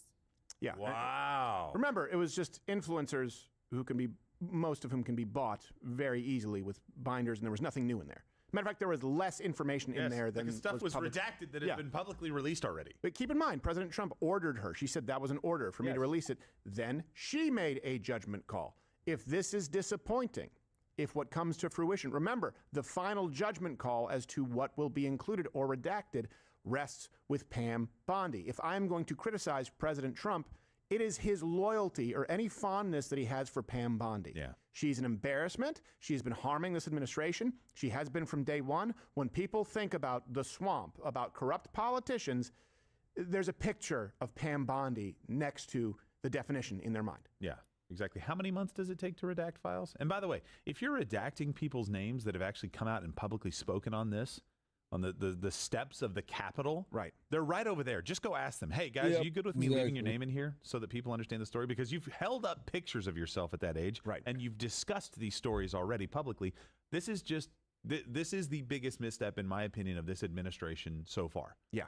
Period. Yeah, absolutely. And keep in mind that redactions themselves can be used as a political scalpel. I mean, you saw it with, was it the New York Times or Washington Post who withheld the name of Virginia Gulf? I just texted him when she back was very about public about what the happened mortgage, with Epstein and that Trump had no nothing involvement. for Gabe. So they, is it pronounced Guffrey? I think. Guffrey. I didn't ask him And about obviously she's either. not with us anymore. You know, rest in peace. Okay. Why was that redacted? She was public. It should be. As a matter of fact, she wanted to be as public as possible. She endorsed. She came out and campaigned for Donald Trump. That's why it was redacted. Yeah. Exactly. They didn't want to see, who's the victim's name? Oh, somebody who actually endorsed Trump. Oh, okay. And I will say, I expect some of that to take place if Pam Bondi has It's the not final helping judgment my call. I eyes. would imagine that there's some information in There there. we go. It's much Again, this is, better. I Oh, cannot prove sheesh. this. I would just guess that it's unflattering toward Pam Bondi. Yeah. That would be a guess of mine. If you look at the center of all of this controversy, it seems that when it gets to Pam Bondi, that's the choke point. So keep that in mind. By the way, the betting odds currently on Kalshi are actually that President Trump, that these files get released before 2026, 68% chance, and before September 2026, an 88% chance, which tells me, you know what would be hilarious, and this may not happen, but it would be hilarious if they released these just in time for midterms and it was awful for Democrats. If all of this was a play. You think that might be what's afoot, and what do you expect? I mean, if it were a play for... Don't ever let anyone tell you, I will say, timing. don't ever let anyone tell you that, oh, you Yeah, know what, I no, would you should know. just move on. That's been a misstep, absolutely. Yeah. You deserve to know, and I think that most Americans want to know, and we deserve to know the truth. We watched this take place in real time. It was the most clear example of corruption, or one of, that we have seen in our lifetime, and everyone wonders, how did this get through, and how is this guy still protected? Yeah, and the drain the swamp mentality that Donald Trump has had since his first time running for president, saying, I'm going to drain the swamp. This is the swamp in most people's eyes, because they know that there are a lot of powerful, very well-connected individuals that are associated with this, that could be implicated and hurt by this. And the only reason for not releasing it is to make sure that you protect them. And it's like, well, if you're just the same as everybody else, this is the contingent, then what are we doing? Why are we voting for you in the first place? Right. We need something different. So get this right. This is very important to get right. I agree. Mom's Speaking upstairs, of buddy. drain the swamp, Department of Education, but more specifically, Chicago Upstairs, schools. Bubby. Who would have thought that in Chicago there's corruption? No. In with Everyone. education. Squeaky clean city, I thought. So before I get to Chicago, Welcome I just to want to remind you whole guys, we do government this, of this Chicago podcast and 3 and 3 where you Illinois can is download corrupted. these podcasts. They're 3 minutes or less. I think they 3 need minutes to or really less. look 3 into quick that, facts that you need to know. Department of governor, though. Education, Do okay, like a whole it was long founded investigation Jimmy on Carter, 1979. Okay. Second key fact, over $2 trillion of our tax dollars have been spent since its inception. Third key fact, standardized testing. The results are either unchanged or worse. Mm-hmm. So at what point do you consider it a failure? What point do you gut it? And this is the same conversation we have about SNAP.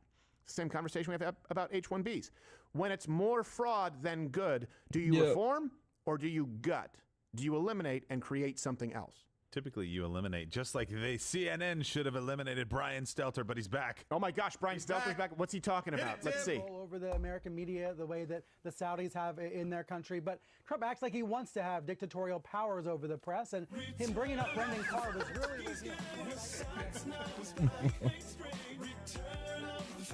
You okay? Oh no. highly unlikely, very hard to do. It was a lengthy legal battle. But the idea that Trump wants it to happen is very revealing. is And this guy? he's clearly very jumpy He's so about Epstein tan. questions. This has happened Hey, you have several no times. shirt in on. the He's talking past. about he There were a couple days in that where Trump meeting was he avoiding called taking for questions altogether about the Epstein. And ever since, whoever when the Epstein FCC came up, when to journalists pull brought ABC's up the license. scandal, Oh, okay. That's what Trump Stelter's shut talking it about. down. He acts Oh, really you're doing aggressive. He gets science. angrier. You're And really look, into the sketchier science, he huh? acts about Epstein, the more know. curious people get. Right? The more defensive Trump sounds, Okay. the more curious people get. Just don't make no mess. This is the second time, Brian, as you know, in a week that Love Trump ya. has leveled brutal insults at a woman who was covering. Oh, a woman. Not a woman. Not a woman. They can't take it. But enough about Stelter. Some serious questions about the Epstein By the way, you want to files. talk about having dirt on someone? Stelter. How do you get to be that fat, unattractive, talentless, and keep failing upward? This guy has a binder, I guarantee you. 100%. He's even got Hasbro in the bag. No redactions.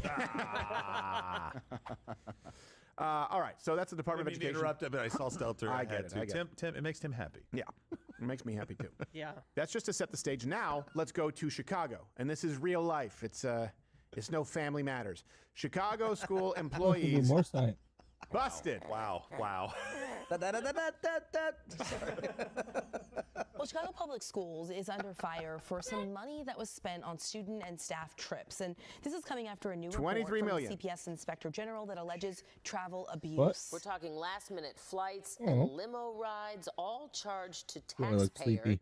By the way, why is she dressed like an open casket funeral? It's weird, yeah. The makeup on that lady. And she looks like that Madeline girl or whatever her name is. Who? Oh, never mind. Forget me. Okay. Yeah. Shouldn't have spoke.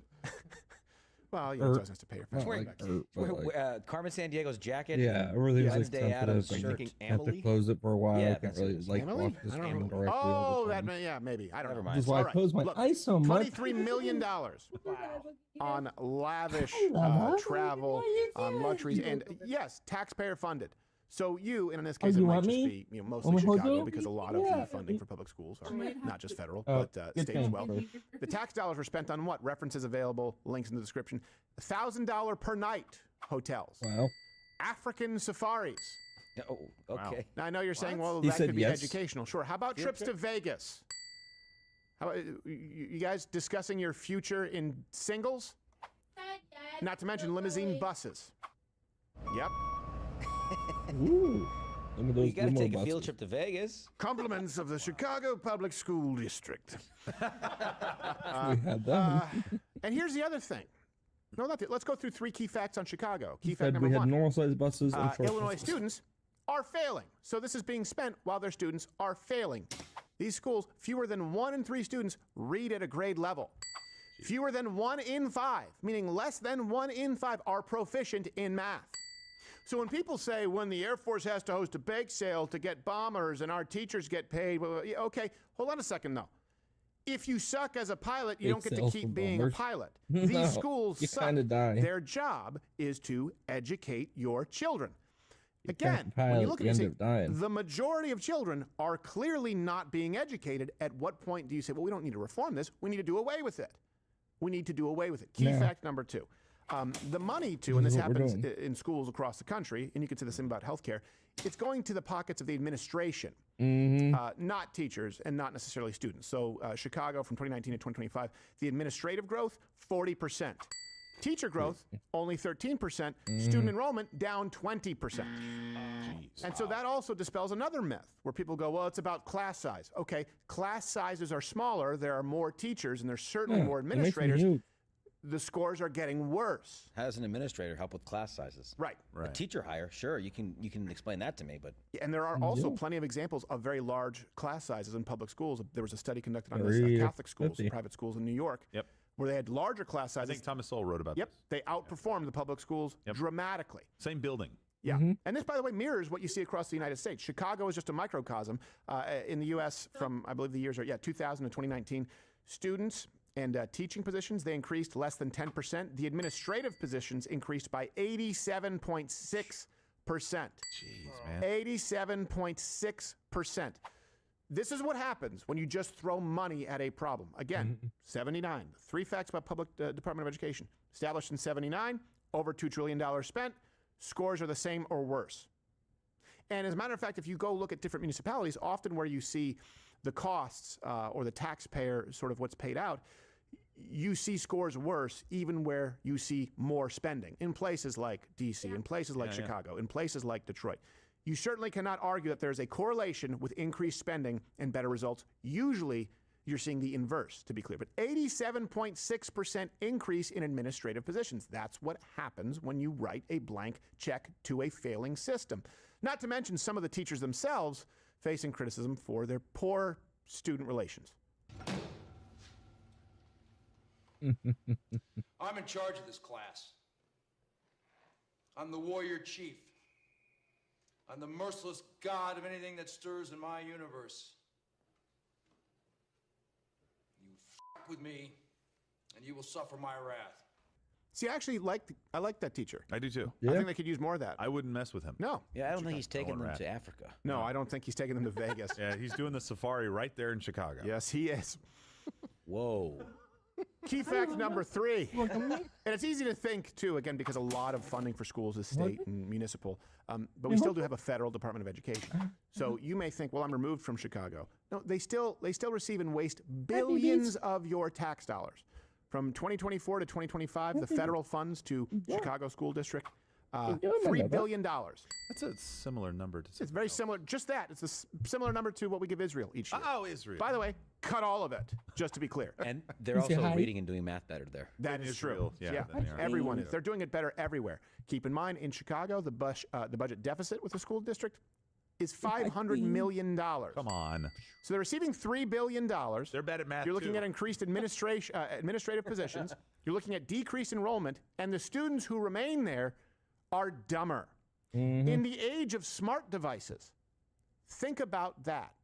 Yeah, which We've is spent crazy. $2 trillion. Information some is literally at our fingertips, it's closer and to $3 people trillion. Let's say between $2 and $3 trillion are not on using the it department, at the all. federal Department of Education, and we have, and I want to be clear about this, not some results, not okay, give and take, 0 results. 0, and in many cases where you see increased spending in urban areas, worse results.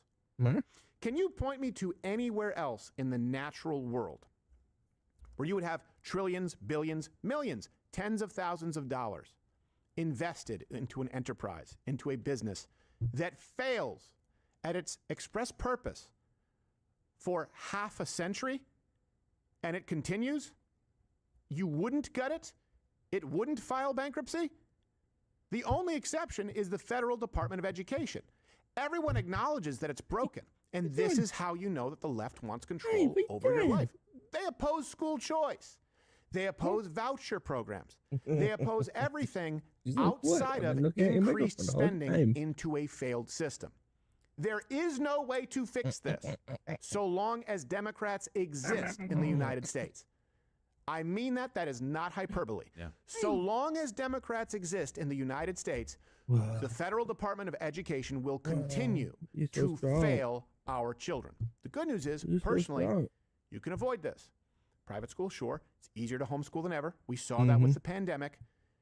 The only way to win this game is not to play. Please, parents, avoid public schools and comment below if you at some point maybe did pull your children from public schools and saw the results. It's one of those things. The left goes, what, you don't care about kids? And they'll say that about everything. Oh, it's not crime. It's a lack of education. It's poverty. Well, every time we've tried to fix those issues, we've made them worse.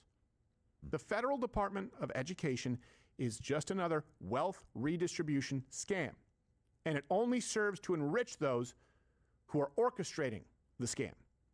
Those in administrative positions who, by the way, also control the purse strings of the unions who give repeatedly to Democrats. As long as Democrats exist in the United States political system, the federal Department of Education will be a failure and your children will be worse off. Gut it Send it to the states. We need something different. We don't need reform. We're going to continue talking about this and more. If you're not a Rumble Premium member, hey, look, we're funded by viewers like you. No tax dollars here. No foreign donations. No nonprofit dollars. $99 a year. You get this hand-etched wonderful mug because it's the OG Mug Club, folks. Or you can try it for $9 a month. You get 100% more show. Everything ad-free, as well as a bunch of perks there on Rumble Premium. It's your best one-stop shop. Did you say that we had a clip that they had sent in? I don't know. Do they have something from the professor? Yeah, at Harvard. What is this? Yeah. So I think this is a Harvard professor. I'm not going to say the name because I might get it wrong. But he had to make kind of an awkward announcement to a class of students today. Oh, okay. Let's continue with this. Some of you will have seen my statement of regret, expressing my shame with respect to what I did in communication with Mr. Epstein. And that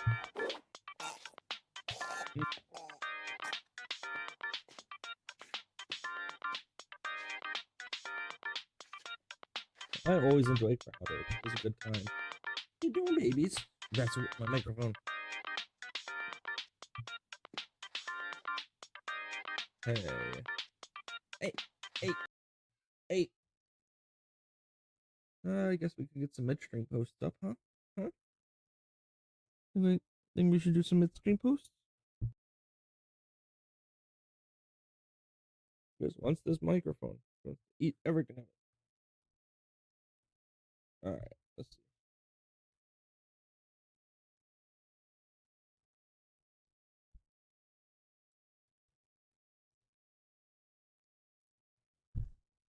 Britain's been attacked. All right, good evening, folks. It's Enforcer Matt, and welcome back to another Short War video. And today we have very big news to cover out of Ukraine, Russia, Poland, and the UK, and let's jump right into it. This morning, Britain says a Russian spy ship has attacked a British aircraft with lasers, and the UK's responded by deploying fighter jets and naval vessels to intercept the Russian ship, and the situation is still developing as we speak. We also have news that Romania scrambled F-16s amid a Russian attack drone entering their airspace for about 8 kilometers before the drone took evasive maneuvers and disappeared into Romanian territory. Meanwhile, Poland has responded to the attack on their railroad near Warsaw by closing the last remaining Russian consulates in Poland and have deployed over 10,000 troops to respond to the attack. And meanwhile, U.S. officials are allegedly demanding Zelensky accept a new peace plan to capitulate to Vladimir Putin, as Russia denies even being aware of such a plan. So obviously we have very big news to cover today, and it looks like Russia is on the move, aggressing against NATO allies today, and we have very big news on many different fronts. So let's jump right into our first article, which goes to Visegrad 24. And right now, this is our biggest story of the day. We are hearing from the UK Defense Secretary John Healey that he is saying that a Russian Navy vessel has fired laser weapons on British soldiers right off the Scottish coast. And obviously, this is a huge escalation right now, and we are hearing from the UK that they are on high alert to respond to this attack, and this is a very big deal happening literally right this second. So this is an ongoing situation. We're waiting on more updates on it, but it sounds like, according to the UK, that a Russian Navy vessel has fired laser weapons right off the Scottish coast, and this is obviously a massive deal right now. So waiting on more details, but we do have some images right now and also some more information, which goes to Geo Insider. And we can see right here, the UK says a Russian spy ship fired lasers at British pilots after entering UK waters, and Defense Secretary confirmed the vessel, which is allegedly the Yantar, is designed to gather intelligence and map undersea cables, and a Royal Navy frigate and an RAF P-8 aircraft were deployed, and the rules of engagement were tightened, and right now they are calling the actions extremely and deeply dangerous, and they're warning that Britain is watching very closely, and if the ship travels south toward the UK, then the UK is ready to respond militarily to that action. So this is a wild situation happening. It looks like Russia is escalating quickly after they literally just attacked a Polish railroad the other day right outside of Warsaw. They're going even deeper and expanding their actions against the UK. So not good. But moving into our next post here, this one's going to go to World Source News, and we also actually have some images allegedly showing the vessel which fired the lasers, and this is the Russian spy ship the UK is saying did this action, and let's take a look at the images. And right here you can see in our first one, there is the ship. This is allegedly the ship right here. It's alleged to be a Russian spy ship, this one right here in the forefront, and that is one of the images. But moving on to our next one, you can see there appears to be, I would assume that's a UK naval vessel behind it right there,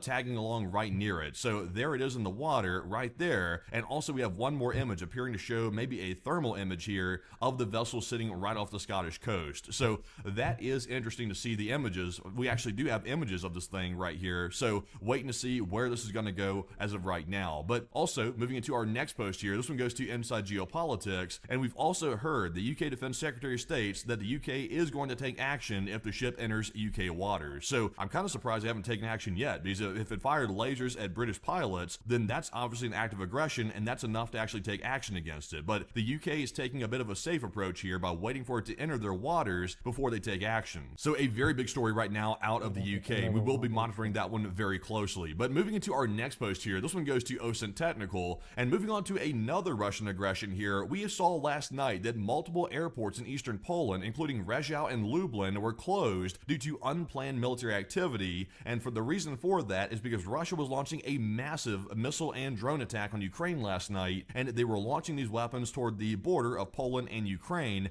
and Poland was very worried that they might be going for their territory. So we have not gotten any reports yet that Poland was violated by Russian drones, but we did see a massive NATO presence last night, as you can see right here on Flight Radar 24, of these aircraft inside of Poland monitoring the situation to ensure that Poland was not attacked yet again by Russian drones. So as of right now, Poland was not attacked, but we do hear that apparently a much larger situation happened at the exact same time. And moving into our next post here, this one also goes to OSINT Defender, because we did see that 2 German Eurofighter Typhoons and a pair of Romanian F-16s were scrambled this morning from air bases in Romania after a Russian one-way attack drone violated Romanian airspace during the attack on Ukraine. And the drone initially entered Romania and flew roughly 8 kilometers in Tulcea County before it crossed back into Ukraine and then even into Moldova, and then it re-entered Romanian airspace and headed towards a forest or an area in Galati where its radar signal was lost by the Romanian Air Force. So we did see that not only was Ukraine violated and obviously attacked,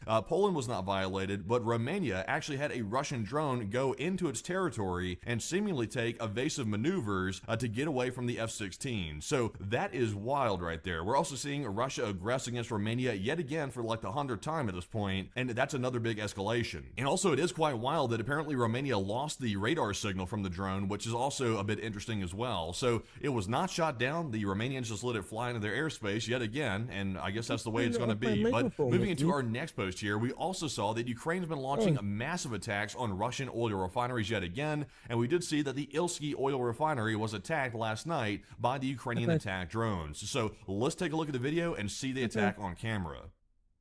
And this is a very short video right here, but as you can see in the distance, that is Ilsky on fire out there in the distance, and you can see from that flash. That was apparently the moment that a drone hit that oil refinery. Crazy. Let's see the flash. And this drones. So let's take a look at the video and see the attack on camera.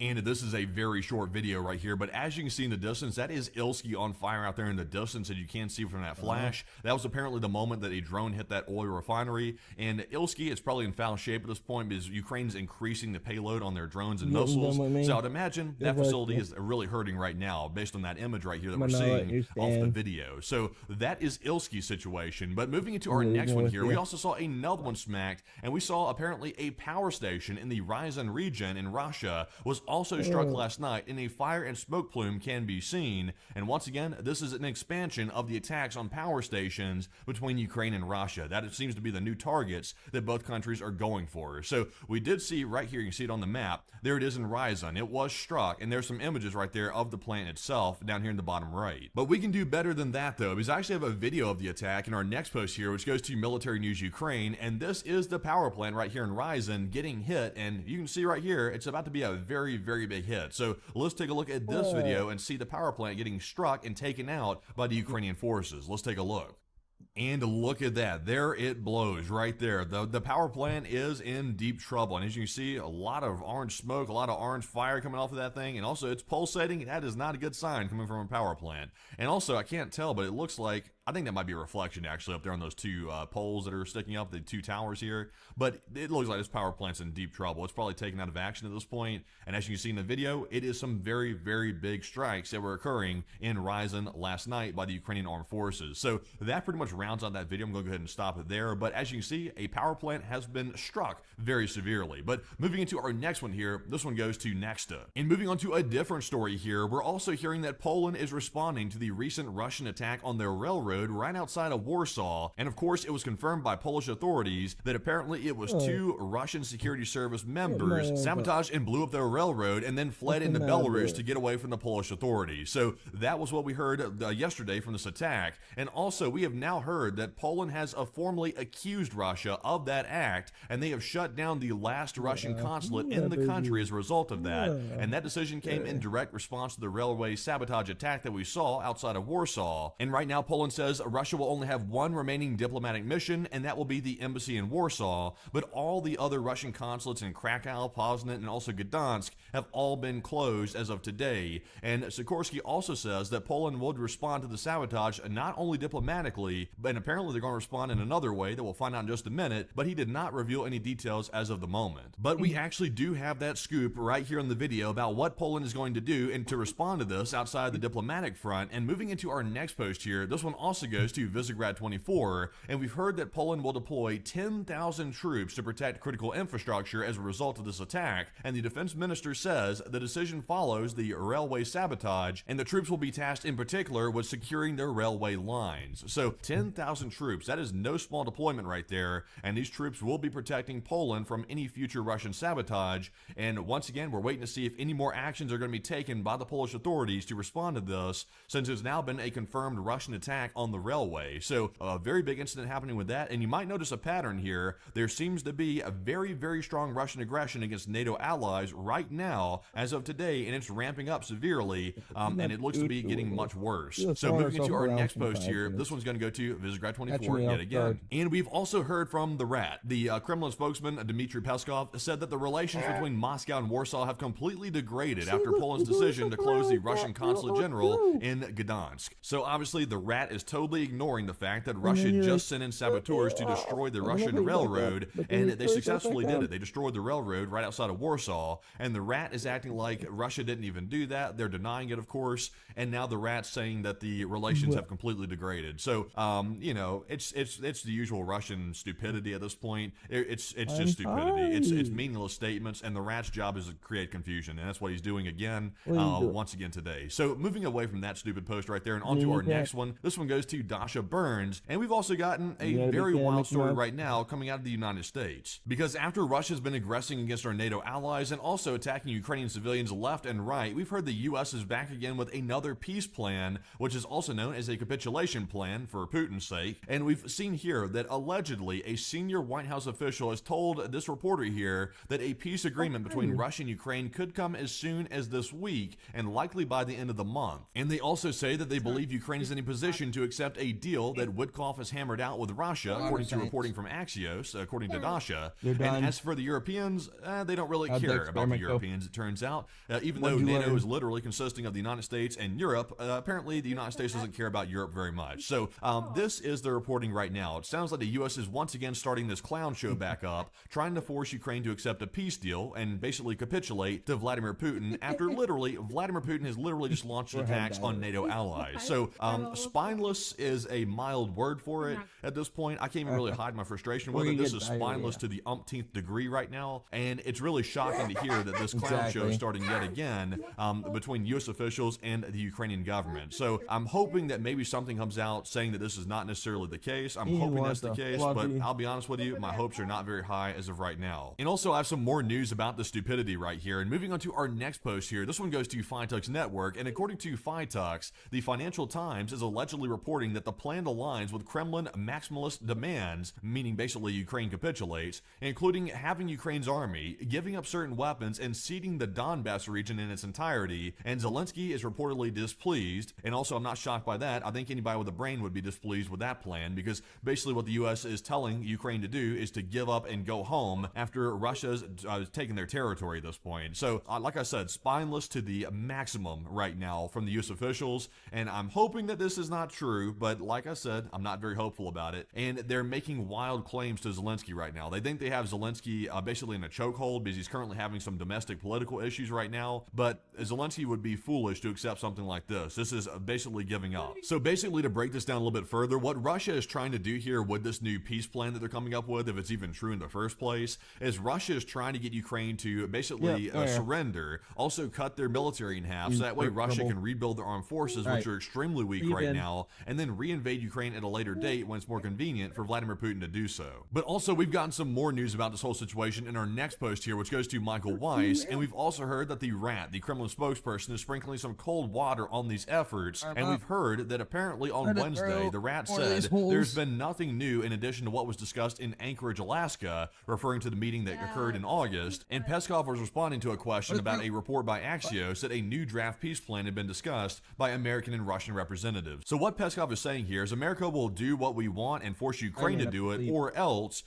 Russia will basically start World War III. So that is what they're saying right now, essentially. And I would say, personally, the Russians can go to hell. That's what I would say about it. But the American government appears to think that capitulating is the better way to go. So make that make sense. It's irritating beyond belief to hear this clown show starting again. It's extremely irritating to me, and I'm honestly holding back a lot of words I would like to say right now about how spineless this truly is. But moving into our next post, this one goes to Ocean Defender. And I want to show you all this for a second because, you know, the U.S. tells us that Russia wants peace so bad, but let me show you what Russian peace looks like. This right here was what happened last night. This was a Russian attack on Ternopil inside of Ukraine. They hit a high-rise apartment building in western Ukraine, which is in the city of Ternopil. Right here you can see, this is what the Russians think about civilian life. This is what they think about it. They demolished the building. They probably take out tons of people inside the building that were probably in it. This is what they think about people's lives right here.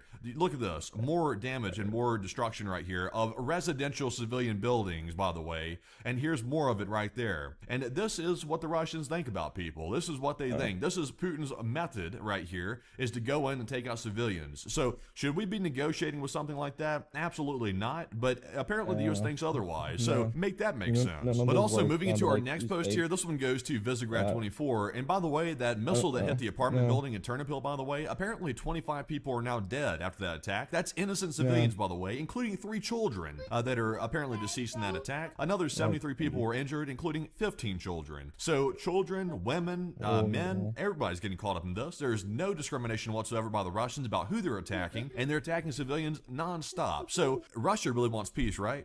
They really want peace. And the U.S. officials are apparently blind. I think they need to go see an eye doctor because they don't see this happening, apparently, which is horrific. And also, they don't see the attacks on NATO either happening. And also, they don't see the fact that Russian ships are off the coast of the UK right now firing lasers at pilots. Wow, the Americans must really need an eye doctor bad. But horrific stuff. I can't even show this video right here, by the way. I'll probably get the video age restricted, but it's right here on Twitter, by the way, if you want to see this horrific act taking place, which is just horrifying to see that. But also, by the way, Russia wants peace so bad here. Moving into our next post from FlyTux yet again, apparently Iran sent nuclear scientists on a second covert trip to Russia last November, meeting with a sanctioned Russian Weapons Research Institute to seek dual-use technologies that could support nuclear weapons design. So Russia is also trying to nuclearize Iran. That's also what they're trying to do. We also heard reports that 700 Russian nuclear scientists are helping at the Iranian nuclear facilities. So that's also interesting as well. I guess Russia is so peace-loving, they want to nuclear arm a country which is known for being a lunatic state. So that's also another good sign that Russia wants peace. But moving into our next post here, by the way, we have a post from Conflict Radar. And the U.S. officials are still wasting money down in the Caribbean, by the way, because we find it so important to respond to the Venezuela situation. We're going to totally ignore the fact and all the war crimes that Putin's committing, and we're going to commit tons and billions of dollars of military equipment down to Trinidad and Tobago and Venezuela, because of course Venezuela is doing stuff nearly as bad as Russia. Of course, right here you can see there are some tilt rotor aircraft in the area, and here's some more right here, and they're doing exercises off of Trinidad and Tobago, allegedly preparing for an attack on Venezuela, but we're not really sure. But right now the U.S. is spending money like it's going out of style in that area, and I guess we're not so deep in debt as maybe we thought, but I thought we were 38 trillion in debt, and we're spending more billions right here and just wasting it and blowing it into the air at this point. But that's what we're seeing right now in Venezuela, by the way, folks. But with that is actually our last post of the video. And also, by the way, sorry for sounding very frustrated here at the end of the I've been beating that dead horse every stream. Went on.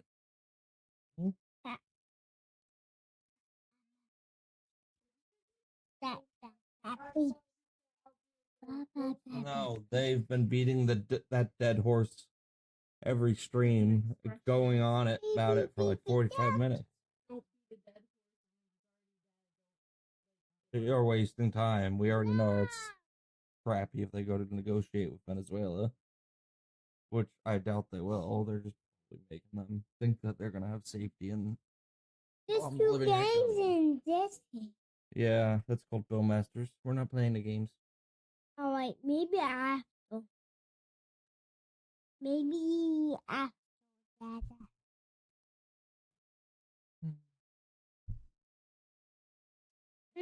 Ladies and gentlemen, today we just got the confirmation. As it would turn out, the Democrats have just walked right into yet another one of President Trump's mass. Hey, my so back. Hey, Drake. You like? Don't even my taste in you. Shut the in his soda. Boy.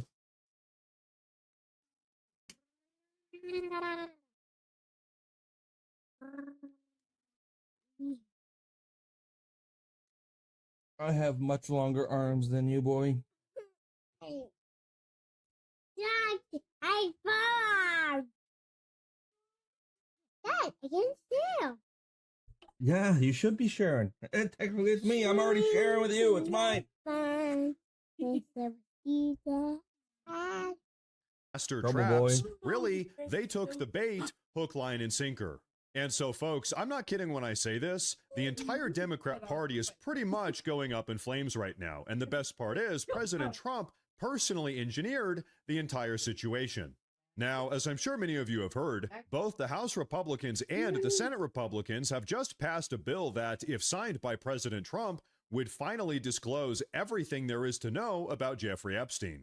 However, what if I were to tell you that that is exactly what President Trump wanted? Well, take a look at this. I think Democrats Ladies and gentlemen, today we just got the confirmation. As it would turn out, the Democrats have just walked right into yet another one of President Trump's master traps. Really, they took the bait, hook, line, and sinker. And so, folks, I'm not kidding when I say this. The entire Democrat Party is pretty much going up in flames right now. And the best part is President Trump personally engineered the entire situation. Now, as I'm sure many of you have heard, both the House Republicans and the Senate Republicans have just passed a bill that, if signed by President Trump, would finally disclose everything there is to know about Jeffrey Epstein.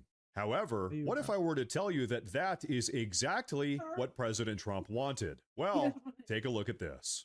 I think Democrats strategically may have never believed that Republicans would do this. And they may be careful what they wish for here, because we're already finding out that Epstein was in touch with Democrat members of Congress in 2019. We know Larry Summers, the president of Harvard, Bill Clinton's Treasury Secretary, was soliciting dating advice from Epstein. We know he was trying to fundraise with Hakeem Jeffries. I think we're going to find out the Epstein political story has everything to do with Democrats and nothing to do with Donald Trump, and that could blow up in their face. And so, ladies and gentlemen, that is exactly what has just happened. You see, as we continue to get more information pertaining to Jeffrey Epstein, what we are discovering is that he was actually pretty much tied to the hip with the entire Democrat Party, including numerous current senior-ranking Democrat politicians. In fact, check this out. House Democrat Stacey Plaskett's also getting Epstein. She took thousands in donations from the predator, and he fed her questions during a congressional hearing. Raskin says it was a perfect phone call. They've arraigned a Democratic member for taking a phone call from her constituent, Jeffrey Epstein, in the middle of a hearing. And of course, I don't think there's any rule here against taking phone calls in a hearing. But all these Epstein revelations are suddenly making hips clam up. Do you condemn Stacey Plaskett just talking to a sex trafficker during a hearing? I haven't had a conversation with Stacey Plaskett. But is that troubling you? I have not had a conversation with Stacey Plaskett. Well, we just found out why Hakeem doesn't want to answer any questions. Another email shows Democrat fundraisers invited Epstein to an event or to meet privately with Hakeem Jeffries as part of their 2013 effort to win a majority. So Hakeem Jeffries' campaign solicited money from Jeffrey Epstein. Hakeem's team sent an email to Epstein asking for money and inviting him to dinner, telling the pedophile that Hakeem was the Brooklyn Barack. Democrats and Epstein shared a lot of things, especially TDS. I just got a little report, and I put it in my pocket, of all the money that he's given to Democrats. He gave me none, zero, no money to me. but he gave money to Democrats. And And people now are you're wise to discounting your action figure. Huh, so that's a little bit curious. You're telling me that Jeffrey Epstein was Discount actually retard. buying off senior ranking Democrat politicians? I'm absolutely shocked. In fact, two of those senior ranking Discount Democrat misfit politicians, toy. Representative Stacey Plaskett and Representative Hakeem Jeffries, have been Yeah. at the forefront of trying to Okay. take down President Trump. Plaskett even sat on the House Oversight Committee yeah. and tried to work with Comey to cook up bogus indictment charges against Trump. But you know what? Let's be fair here. ears. What do you say we take a listen to what Plaskett herself has to say about all of this? I believe that Jeffrey Epstein had information, and I was going to get information to get at the truth. Having no a regrets. friendship with him is not something that I would deem to have. And so I'm just you looking did. forward. I'm moving forward. And I think that that's what we as American people should do, is move forward. If individuals are not involved in illegal activity, extending his criminal enterprise or his financial enterprise or all of those things, I think that we need to look at what people are doing moving forward. Wait, let me just better understand that. What is that point? Because at the time he was a known sex offender, and it had been detailed all the sexual There are a Yes, lot of people exactly. who Good job. have done a lot of crimes, and as Good a reporting. prosecutor, you get information from people where you can. So, folks, let me just give a little bit of a reminder here before we really break all of that down. While she was sitting Everything on the she House said was a Oversight lie. Committee, she was caught literally texting Jeffrey Epstein, having him feed her talking points that she could then relay to Comey so that they could then try to cook up a bunch of bogus indictment charges against President Trump. So to be clear, she was not just getting information, she was literally colluding directly with Jeffrey Epstein in a direct effort to hijack our justice system to try to take down President Trump. But like she said, now she just wants to move on. Yeah, I'm sure she does. But you No, know she what? doesn't. Things actually She's get even sticking with worse the for the same Democrats because stupid- now we're going to talk about Democrat House Minority Leader Hakeem Jeffries. But before we do, I do want to say real quick that if you folks enjoy the daily news updates, please consider subscribing to the channel because it really does help a ton. But okay, check this out.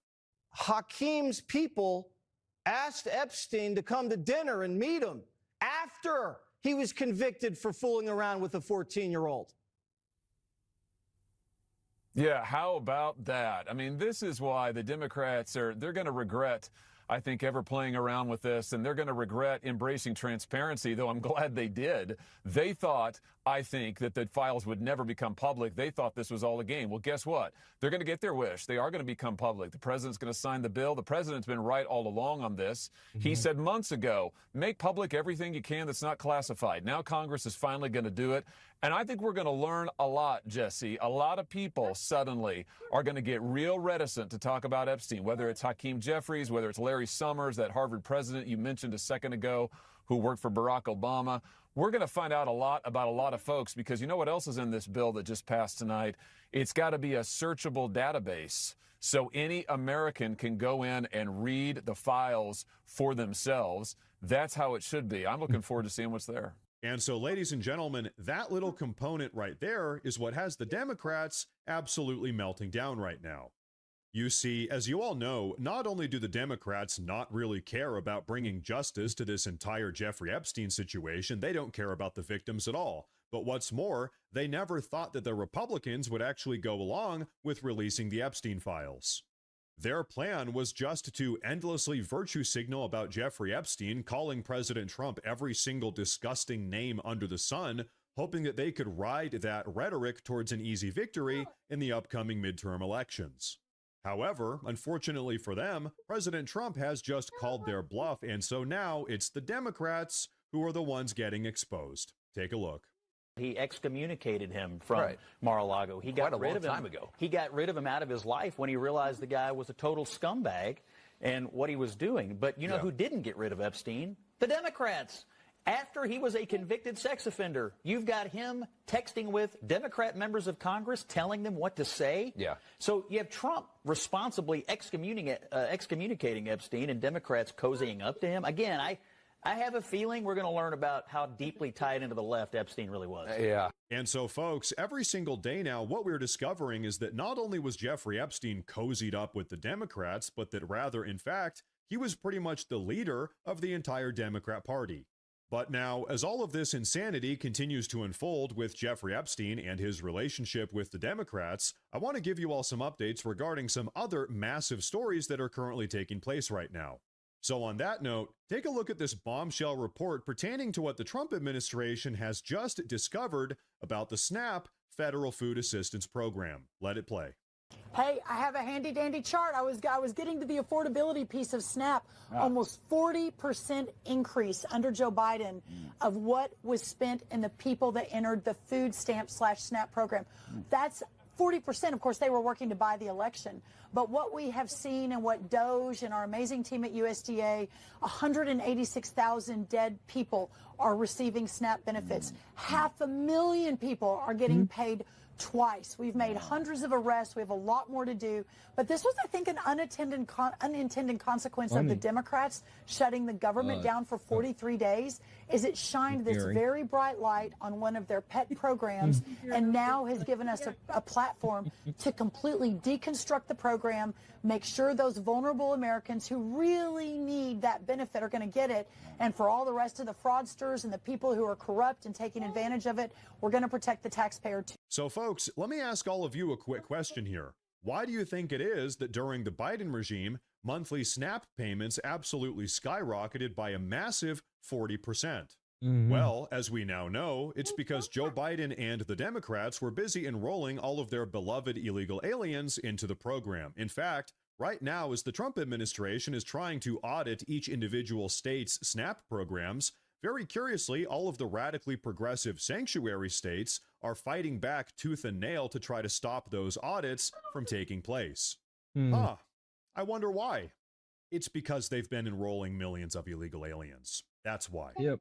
But now, folks, today we also got another massive update regarding President Trump's plan to absolutely gut Obamacare and ultimately replace it with something significantly better. Take a look.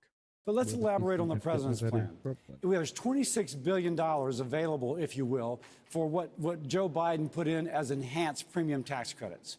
The Democrats want to send that $26 billion back to the insurance companies.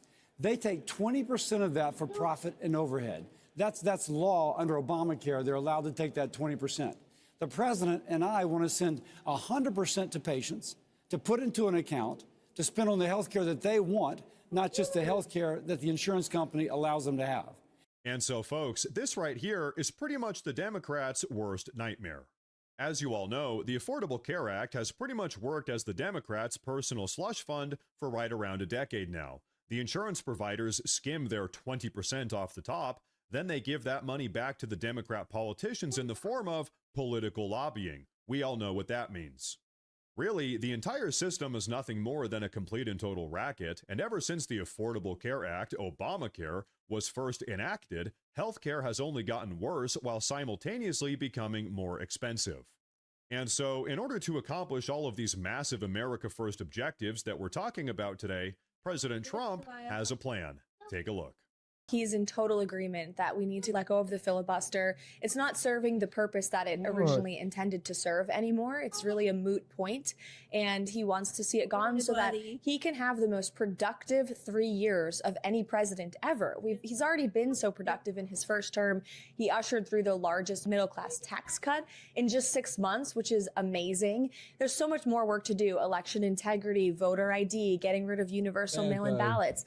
All of that can be done if Congress works together and gets rid of the filibuster. So the president is definitely talking a lot about that, both publicly and privately. I know he's expressed his opinion on that to leaders in the Senate who may agree or disagree. We'll have to see how it shakes out. But there's so much that can be accomplished, and we must take advantage of having the most productive president in the Oval Office. You know, Republicans need to get off their butts and move, and that's what the president wants to see them do, and that's what the American people are expecting. And so, folks, I think I can safely speak for all of us here today when I say she is absolutely right about that.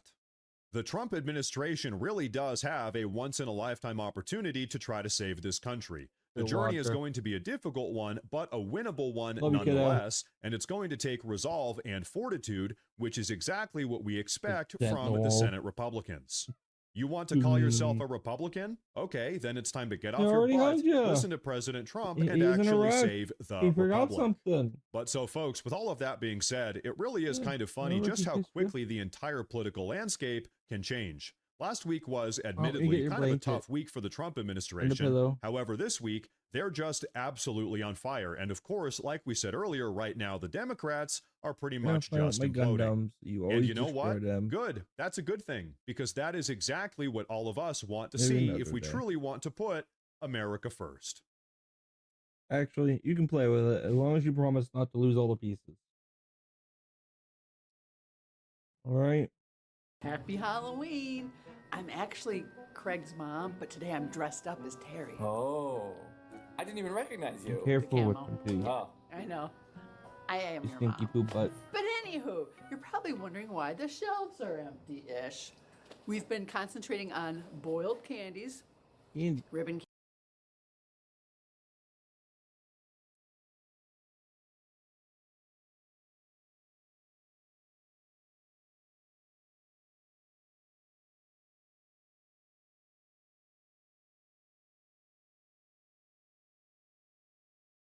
Men must really be benevolent, because what you're appealing to right now is that there's such a sense of morality in society that men will never grab all the fucking women off the street and put them in cattle carts and send them to breeding camps, even though they could. That sure seems awful fucking nice of men. But you know why they don't? That sure seems really sorry, fucking jump in benevolent here. of men. I don't think that that's benevolent. I think that's like the lowest bar of human decency that they're not keeping Well, here's, slaves. you know what's really funny about that argument? A woman said this to me once, and I thought about it for a second, and I realized something really important. That when you have power over the most vulnerable in society, in this case, children, you fucking abort them. And so the thing is, like, I do think that we're pretty benevolent. I think that like 1.5 million aborted babies a year is pretty fucking malevolent. And I think that I would disagree. I think that when you have the power over life and death, you fucking, and when we have the power, and we do, collectively over life and death, we liberate.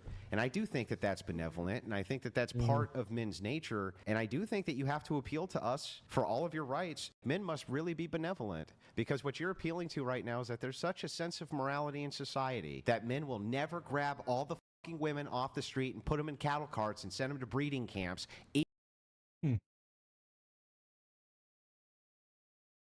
Alright everybody, welcome back to another video. Today we're playing some Jax in the top lane. We're running Grasp, Demolish, Conditioning, Overgrowth, Mana Flow Band, and Gathering Storm. Jax just got buffed this patch. His ult gives about almost twice as much armor as before when you activate it. And I thought Jax was already quite strong, but Riot wants him picked at Worlds a lot. So I think this is gonna definitely make him be played a lot more. But we're going to do an infinite scaling Jax build to go with that. So I've got Grasp, I'm going to build Heartsteel, so then I've got infinite scaling health with 2 things. And we can get a Blood Mail, which gives us infinite scaling AD. We can get a Rift Maker, get AP, which is good because Jax has hybrid ratios. And then also building AD gives us unlimited armor and MR with our ult. It scales with that. Yeah, I'm gonna walk up to these minions, but...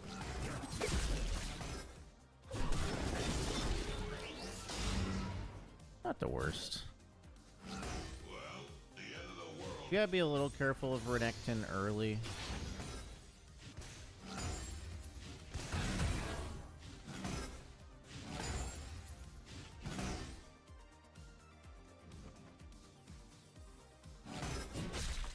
Maybe when he uses his Q and misses, hits the wave, I'll go in for a trade level 3 here.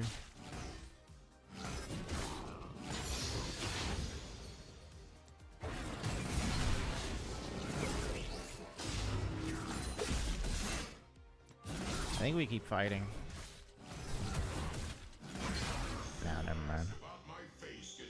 If I had lethal tempo, I think we could. Yeah. It's just too risky without it.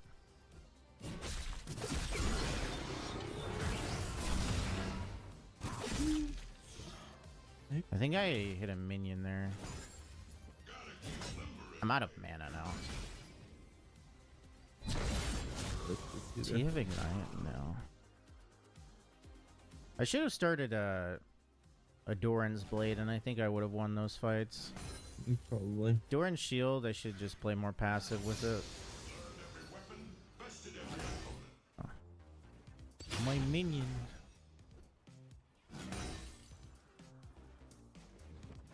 We've got the wave here. We got Viego up here. We do kind of need to base though.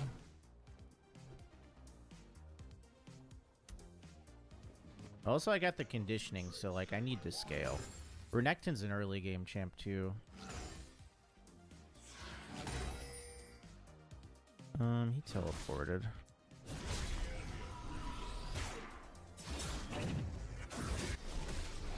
Also, building Heartsteel first is not gonna give us that much damage. Do I get boots or? I think I'm gonna get the reju feed. In case I have a bad trade again.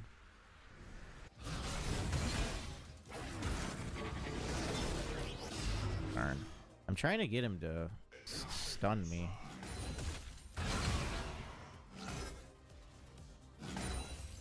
But he just dashes away every time I use my E. We'll do short trades with W bonk like that. Yeah, I like that. Because that uses a lot less mana. Oh, he actually stunned me that time. Oh, I think he's dead though.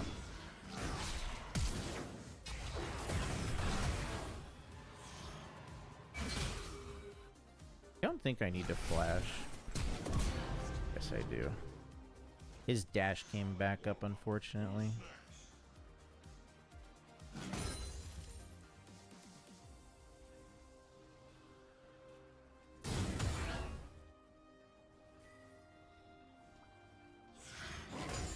I would push this, but I can't.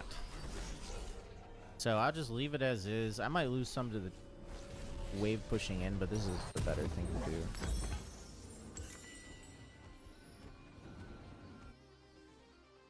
Level 6 we get pretty strong because every third hit we get the damage. But yeah, the base armor was 25 before, now it's 45 on the ult. So 20 extra. Lose XP for 1. Yeah, not bad at all.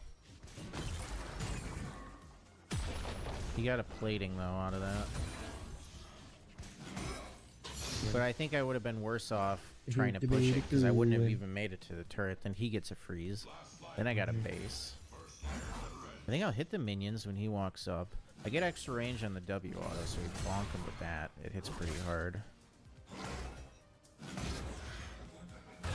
And if I have my third hit ready, that's actually, dude, that is chunking him very hard for a Jax with 0 damage items. Ally has been slain.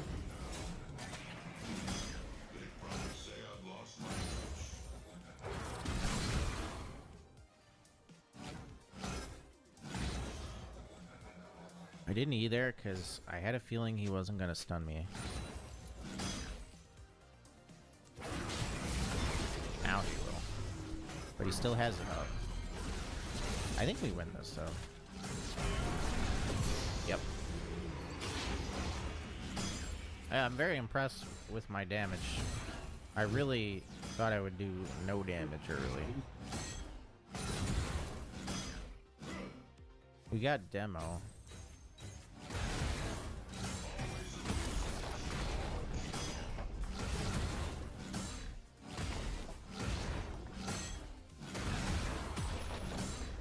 Oh, I was gonna proxy this, but I'm just gonna die if I do that.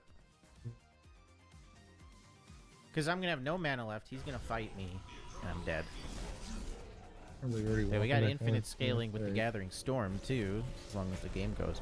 And then Mana Flow, I feel like, is a good choice, because I'm gonna be very tanky, fights are gonna go long, and I'm gonna run out of mana. I already am. Once it's finished stacking up, though, I get 1% missing mana regen. What? See who's scary on their team. Nobody in particular. They do have a bit of CC with the Anivia Veigar.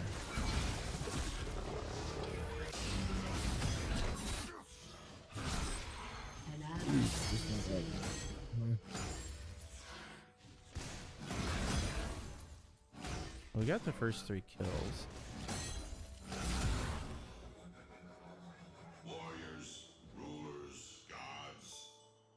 Oh, they're on this. I'm coming.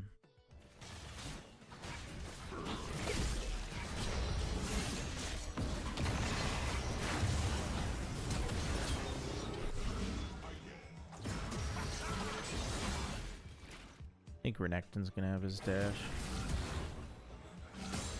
They only got one. No, they got two. Rats.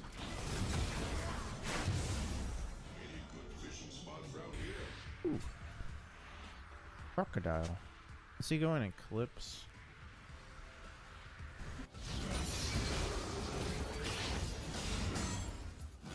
I think I'm maxing my E second. I don't know if that's the normal thing to do.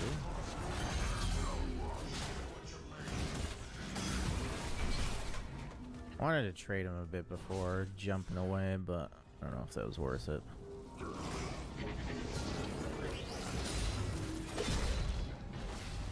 There's a stun. Oh, I have Heartsteel. I should have based there, but I lose this wave. I don't think he can dive me.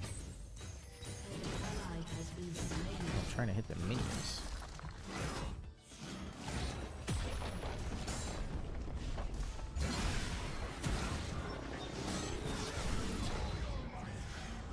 I'll leave it to Viego. Let's Viego. Nice. Do you guys know Viego's ult counts as an auto attack? So I believe Jaxi can actually block the Viego auto. That's I mean, I can demo. Oh, you're supposed to max E on Jax second anyway. Cute. Alright, what are we gonna get second?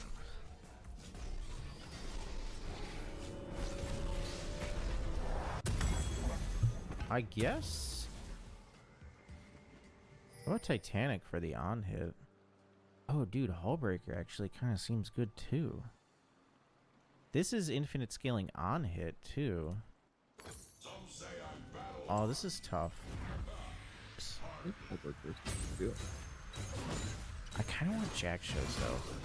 So I think I'm gonna get the Blood Mail next. Blood Mail, and then I go Jack shows, and then I go Riftmaker maybe. Holy damage. Auto attack cancel. Because a Jack shows with my ult and I'm tanky is gonna be insane. I'm gonna just be. I'm gonna have so much armor and MR.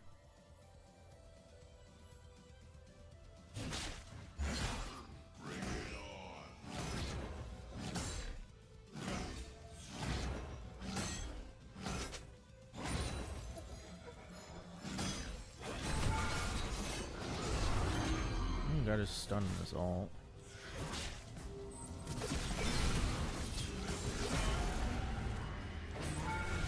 Oh my god. I did auto reset there for triple hit, but if that didn't kill him there, which I actually thought it wouldn't, he could turn and stun me. I should have Yeah, flash. I should have blocked the initial first auto for his passive. I took a little bit extra damage. I think I still would be dead anyway.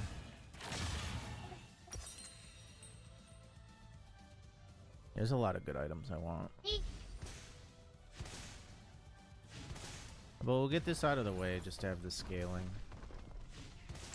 You're doing everything scale. What does it matter? Go Hullbreaker. Because getting this item gives me 3 infinite scalings on its own. Gives me infinite scaling AD, and that infinite scaling AD gives me infinite scaling armor and MR.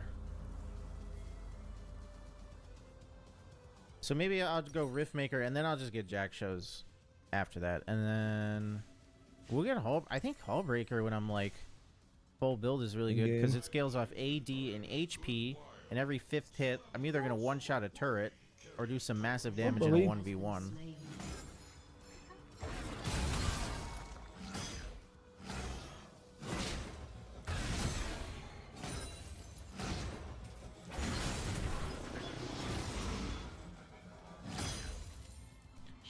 Well, I am chunking this guy now.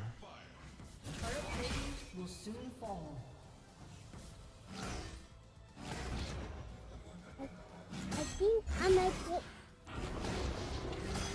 Oh no, what happened to him? I was taking far away. I think it killed. You got it? You know how to put them back I together? think I'm gonna go for the heart steel stacking. Yeah, I'm gonna take. You want me to put it back together? Where's Jarvan? Jarvan's bot. Oh, he healed a lot off that wave.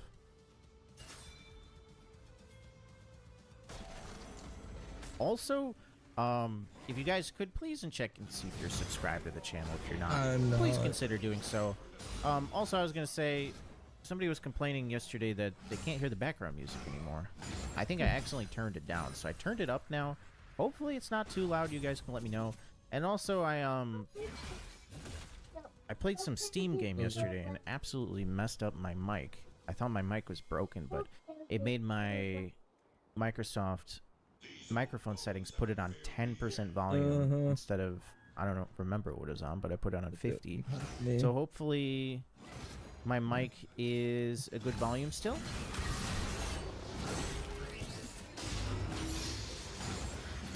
I have some filters and stuff to like bump up the gain if it's too low, but the only thing is you just Good thing I checked mine. the changes I did, you might hear more my background mic volume noise was down or pretty less, low but too. Overall, it should be fine. Yeah. Don't know why it was down so low. I mean, that's good, but probably during a video it's hard to hear. Hearing something a certain way, like I would not be happy if my YouTuber I don't know, I got turned down. change on their microphone when it was already fine, you know. Weird. Well, that's good. Yeah, maybe. I don't know. His Q's actually healing him a lot. I don't think they got enough auto attackers for a Thornmail, but that would be cool to X get. looks fun. He's complicated though. I know he's really tough to play. Ult on you. I think he's ulting, dude. No, somebody's here. Oh my god, why am I not jumping? I figured Jarvan was here. He is indeed here. I'm gonna get dove. I should probably just leave. You know what? I'm just gonna leave because I'm gonna get dove. They're gonna herald, get the turret anyway. Yep. I'm not gonna risk dying here.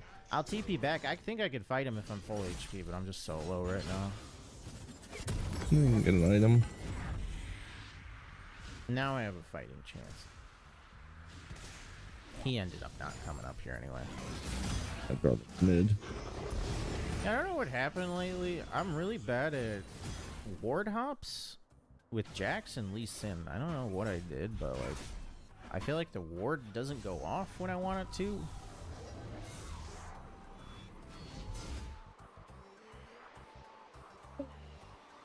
It's alright. I don't play the champs enough to really care too much.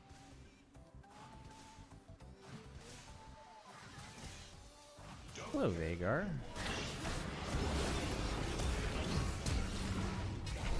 Well, that time it worked fine.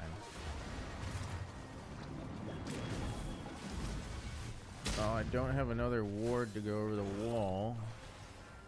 I just want the damn heartsteel stack. Get back here, bro. He's dead.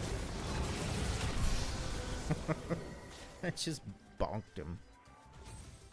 I think my turret's gone. I want this though. Damn it, I missed the cannon because he didn't actually demolish the tower.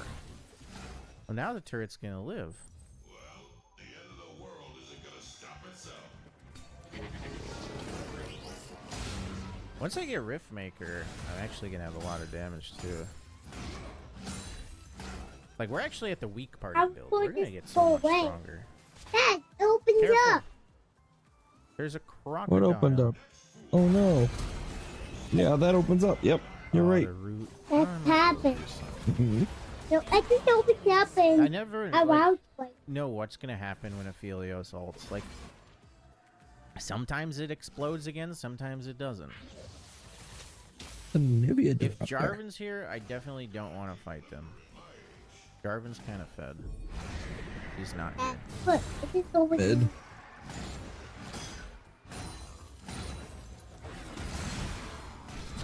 Nice. Oh my god. Okay. Destroyed. It's huge. Huge killing spree. There's an Ibby up. I I need to get the wave in before she clears it all.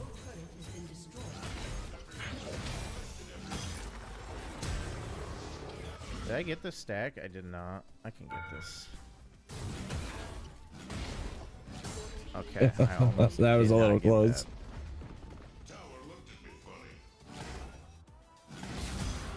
I don't think anybody else is up here. Well, You probably did. I gotta tank this.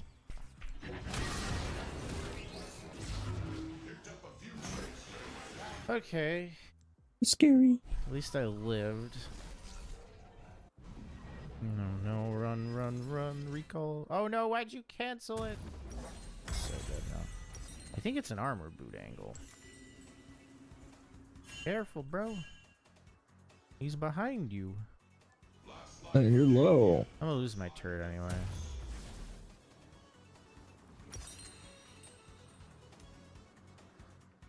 I mean, we could get CDR boots. Nah, I'll get the armor boots.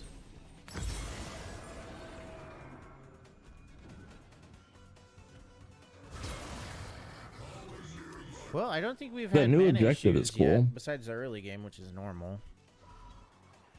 Ooh.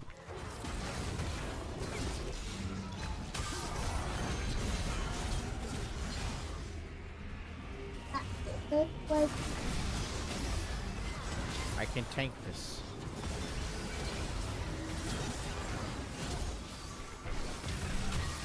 Damn. Ooh, I First felt. bonked at half her health.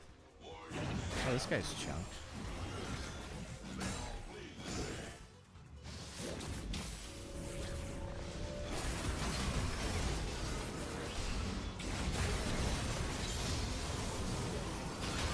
Oh my god.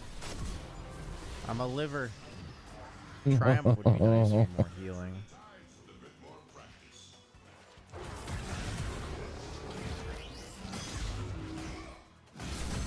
How much AD am I getting now? Oh, damn. 7. 88 so far. I think plus Yes, I can build it back together for you. Give me your pop Damn. pieces. Okay. Item's actually not bad. Oh, I missed the cannon. Just the only bottom piece. We are all fighting mid. Okay. We are dying. I kind of want to upgrade the boots. Here you go, Bubba. How am I getting Be like- Rift? And then I can't get Rift Maker stuff. This guy. So cool. Missing a leg, though. I couldn't finish I'll get a building it. book. I lost so many pieces of it. Got like check. Did they go half to of it. Otacon? I don't think they did. I gotta stay up here. I've been losing Otacon too much. I like 'cause this just piece down here. Forget about it. Yeah. Missing the blue piece and then missing the upper piece of the leg. I want to get the same model again and redo it. I actually would like to get a bigger version of the model. I mean, Are you done playing with it, Eli? Is alone, they might be able to kill him. If I just stay up here, they're not getting this Otacon.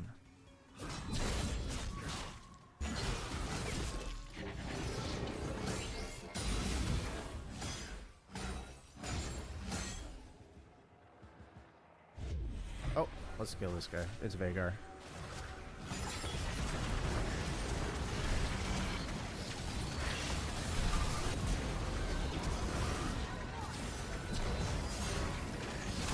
They're gonna be running in pretty staggered here.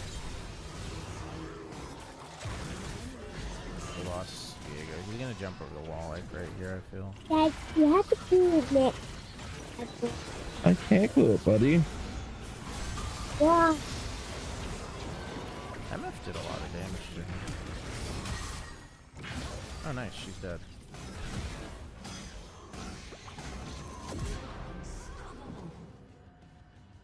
I think MF crit. I really didn't think that guy was gonna die that fast.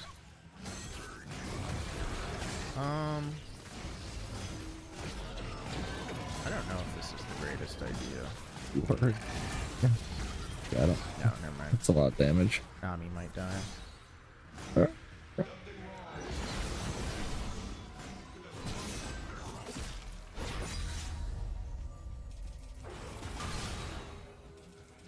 His dash is about to be back up, but he's dead. Who's that, Aphelios? Oh, damn. Gains a lot 277 of. AD. Gains a lot of health. I really need this. You guys gotta fight that Otacon. Might as well neck them down. If I had a little bit more, we could get Haunting Guys upgrade boots. They might have went straight to Dragon. It would just be Jarvan on it, so I don't think it's dead yet. Oh, Vagar too. Uh-oh, he's dead.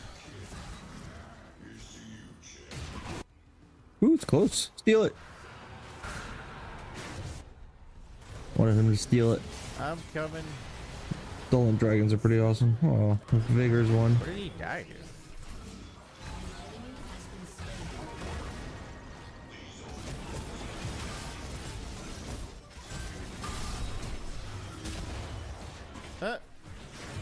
Bro, Jarvan just killed Aphelios. Then Aphelios just killed Jarvan. Quit running all over the place. Oh my god. Everyone's flashing. Oh, I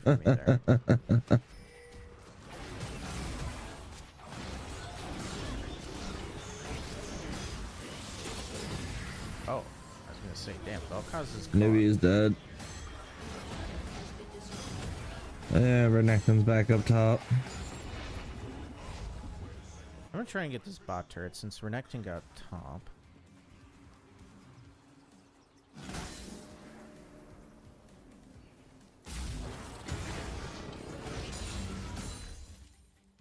My stun's gonna do a lot more damage with the Riftmaker. It scales with AP. Same with my W, my ult, my Q does not.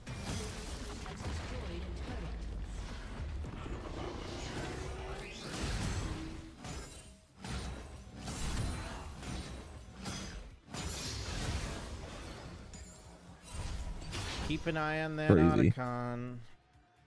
We don't. There's no Aphelios on it, but Jarvan could still do it.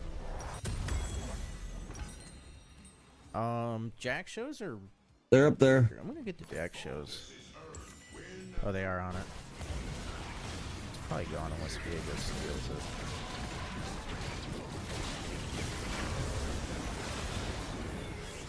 it. I knew they were on it. Nobody checked it though. Oh. You are right. That's frustrating that nobody checked that. I got 132 AP now. Oh, we get Baron out of that. Whatever.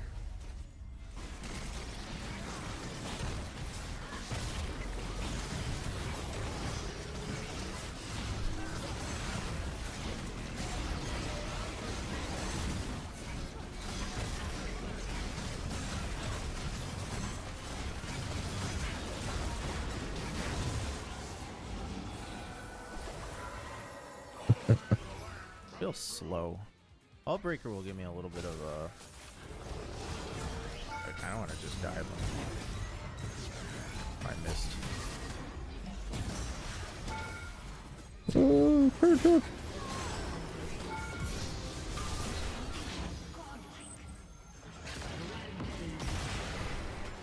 Boop.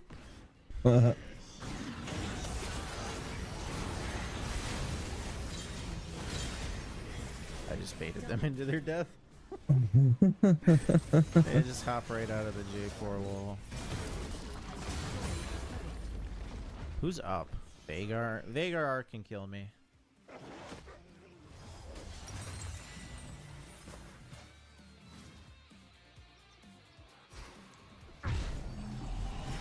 I'll just reset. He's got so much health. Holy cow. 5,000. Let's get some MR, I guess. Yeah, Anivia is getting a Leandries.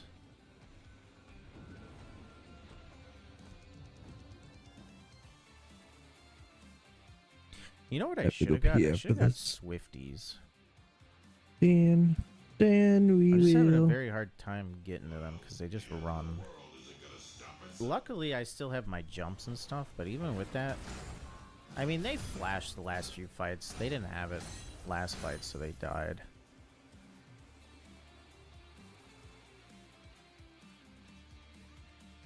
I think I can clear this wave really quick. No.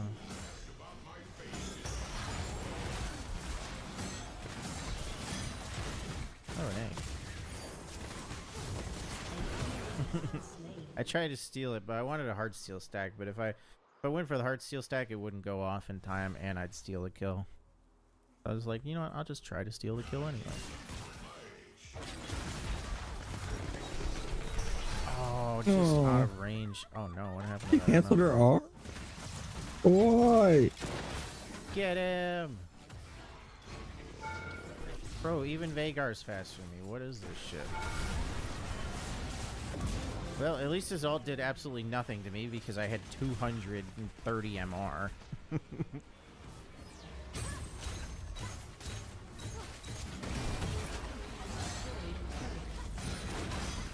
Why are you going for the finish already? Where are they? Too early.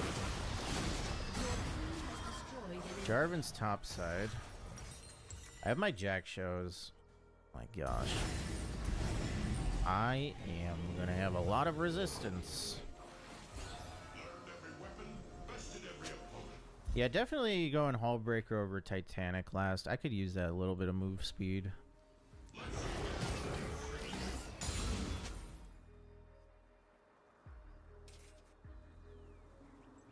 I like go bork on him. I'm not sure. My mouse is flashing. It's low on battery. Let me plug it in. Plug it in, plug it in.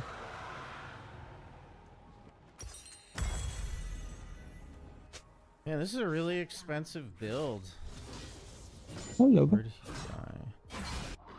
Let's go Go to clear. the bathroom. Pause this.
back to this video. It's an interesting Jack still he's doing. I think all of these items are just super I expensive. don't play League of Legends though. I like watching it though.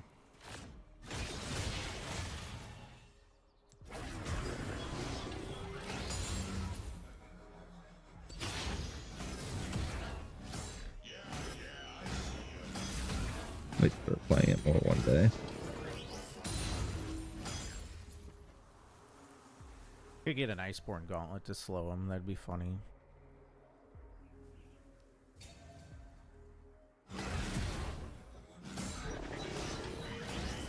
I don't think... No, I mean, it's not even possible for one person to kill me, but I think even two of them, I'm fine. A lot of help. The issue is I go under turret all the time. Yeah, you shouldn't be doing that. No, he brought a plate of the Ruins King.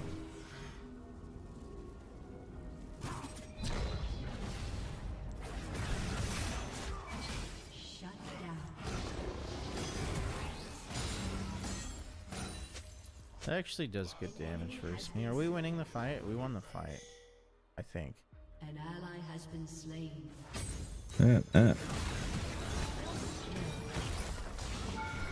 Oh, I canceled the auto for the Heartstone on him. Oh my gosh. The thing is, I get stronger the lower health I am. I get more AD. Oh, there's Villiers. I could.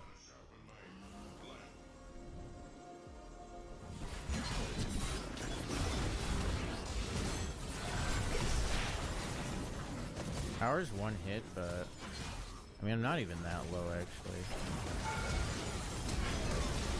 Well, now I got shut down. Sucks. I figured he would flash. If he didn't flash, he was dead though.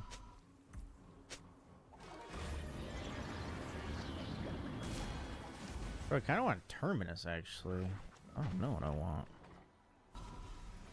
No, I'm gonna get the. Oh my god, 1,000 damage it hits the tower for.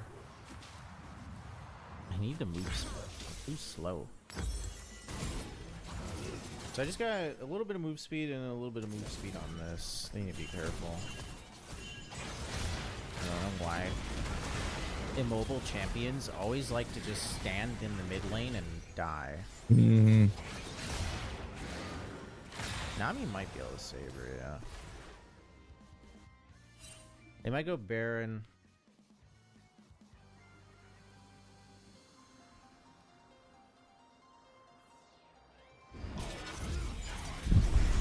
They're not on it. Where are they? Dragon. In a minute. Mid.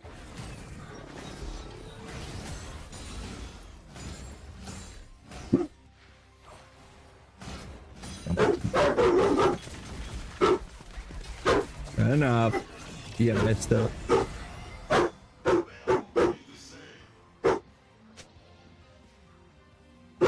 They've ending up. They are splitting. What? I got Gigi's out. Oh my gosh. Not doing any damage.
Are there still more pieces, or is that it? Just those 2 pieces? Oh, I heard. You can have it still. No, no, no, no. I heard that. I was going to put it in the rice cooker, Mm-hmm. and I was going to put the vegetables in the rice cooker. That was good. Maybe Yeah, but it's like boy. I don't know. might give it like a fish The shrimp will be too much in there, I think. Shrimp only takes a little bit of time to cook. So.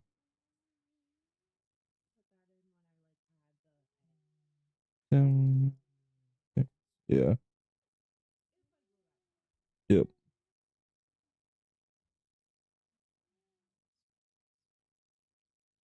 Mm-hmm.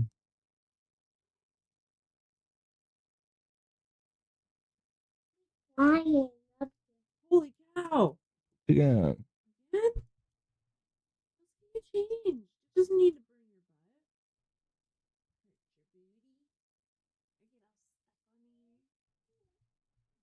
butt. There are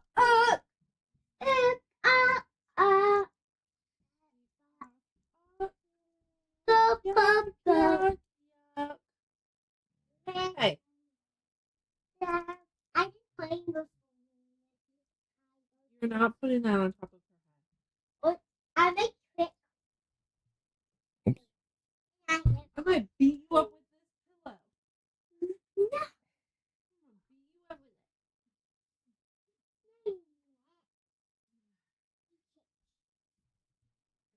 pillow. No. My man is still bad guy. The Gundam a bad guy. No, Gundam's not bad. Oh, he's a bad guy. Gundam a good guy. The Gundam's an awesome good guy. Why you break it? Why you put this down here? But I don't know. It just comes off sometimes. Just doesn't fit very well in general, which stinks. But it's okay.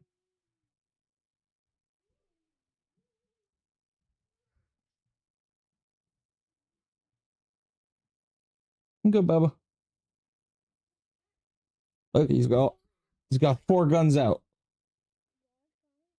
Yeah, He's gonna shoot him. got 4 guns out. And 1 sword.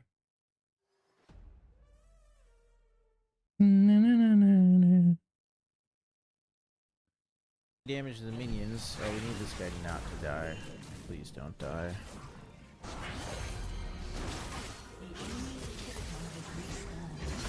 What that? Probably gonna have to dip out of here.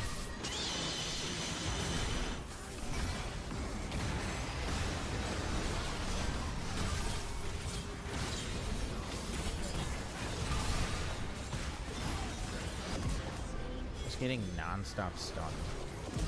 Oh damn, nice stun killed him. Oh wow. Well, we get the Dragon Soul and potentially Baron. Okay, he got a Void Staff, he hurts.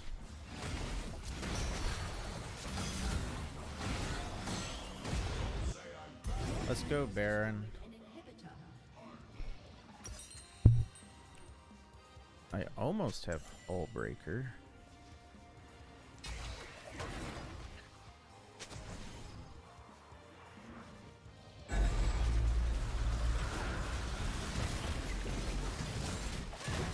He needs to run straight here.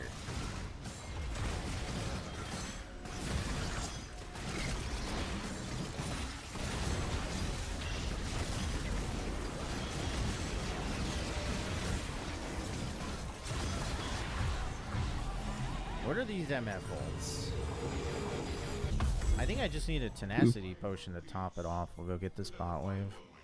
I'll be even larger. Pokemon drama? Why is there Pokemon drama? What Pokemon do?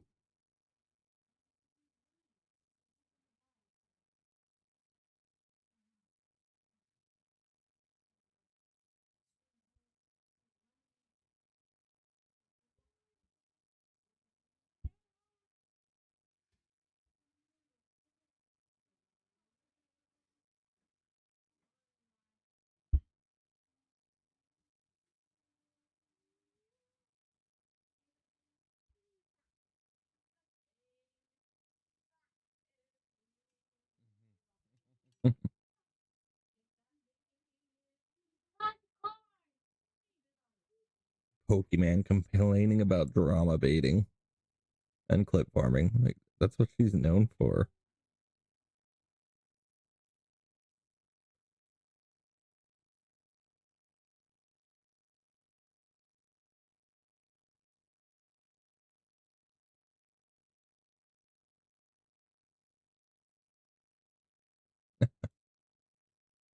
All right, post my midstream.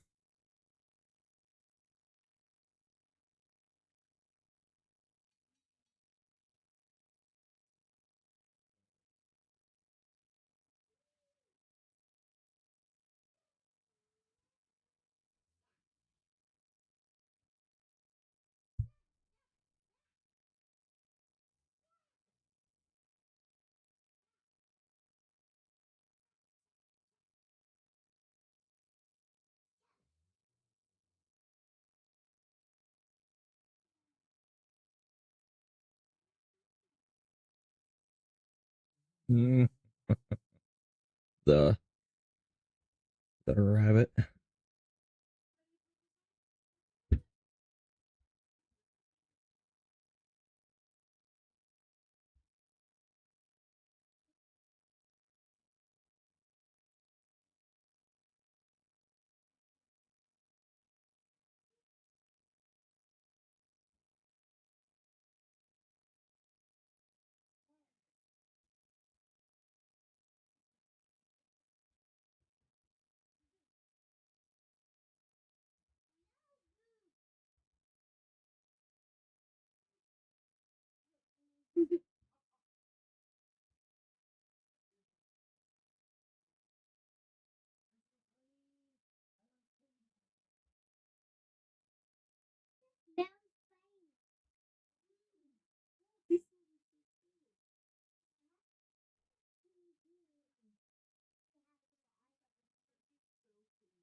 Sorry, okay. Let me get my post. Let me get focused back on track.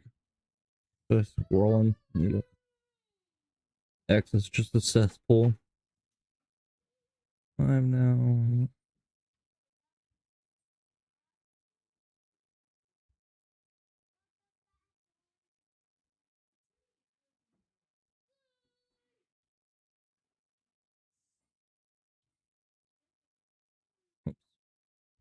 Oops.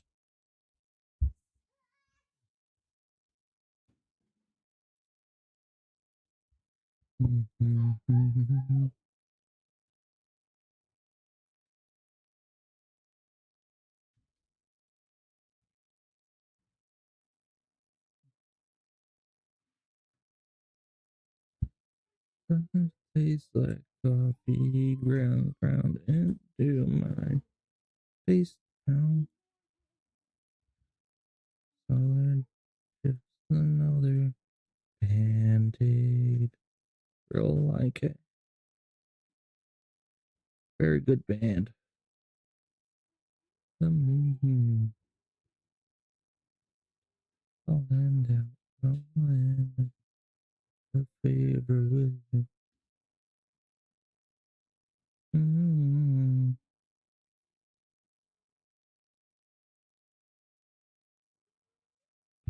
Falling down.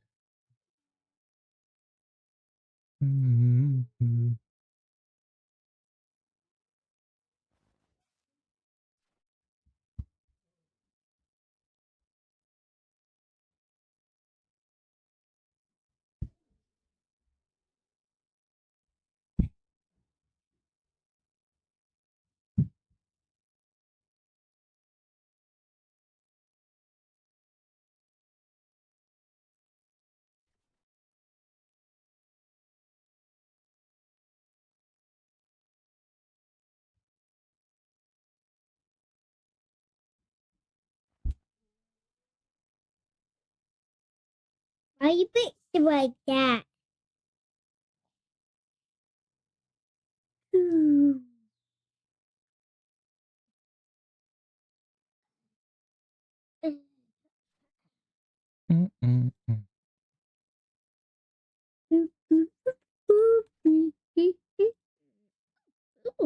What are you doing on my boo boo?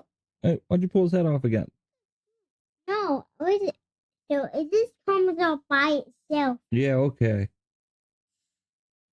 So it just comes off by itself. It just then wheel helps it to come off.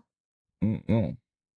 So the spin wheel is broken, so it can't so it can't break anymore.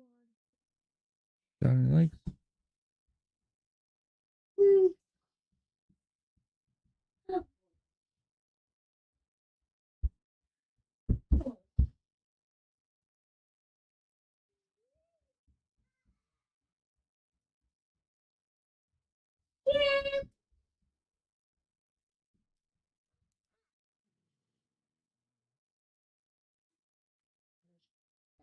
This comes off. So you fix it. You want me to put it back on? Mhm. Okay, So no mouth. the way you break it, so I would make him take it, then wheel. Oh, I dropped it. Where is it? Oh, watch it, watch it. Where you stepping? I need both peepees, but it looks like his head Yes. popped off. Here, let me see everything. Doodle. Papa, I fixed this then wheel. His head, mine head too. Tiny pieces.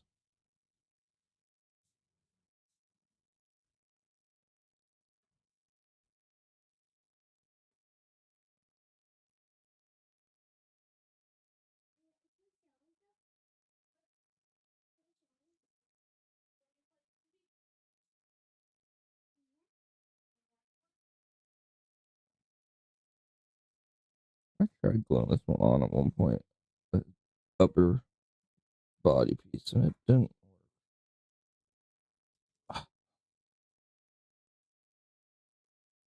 Why does it keep popping off? And now his lower body fell apart. This is why I wasn't happy with this one. It was like,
good post. Okay, but good.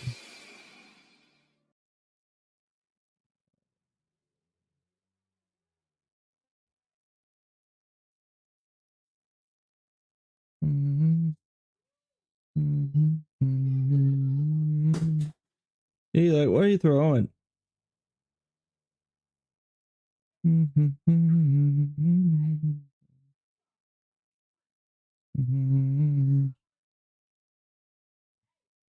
Is it almost over? What you doing? I'll be able to survive even longer. Eli, relax. What's the matter? Damn, I got 400. Get hungry, tired. can't get cannons. I know.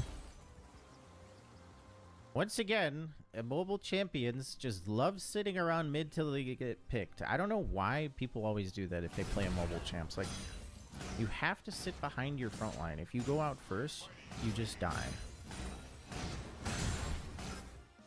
They're coming down here. Damn, I got 217 AP.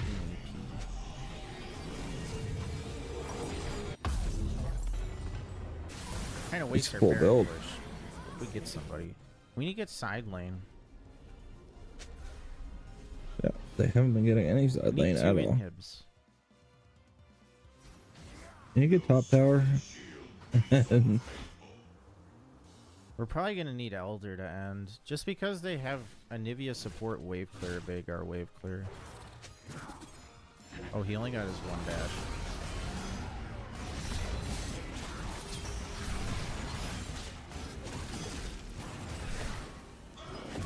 Damn, okay, let's see. Hullbreaker damage did 358. Not bad.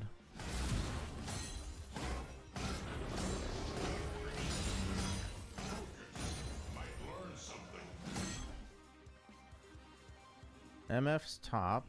Not the greatest play.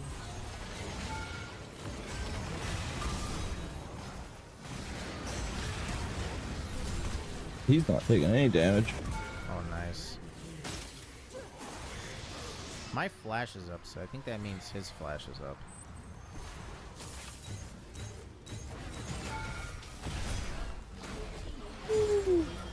Okay, the MF split push worked here. Nobody went for her. If they did go for her, I would have got more bot too.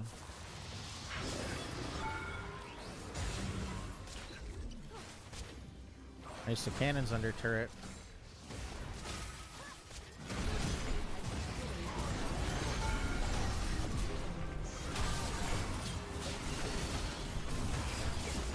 Oh my gosh, I did nothing.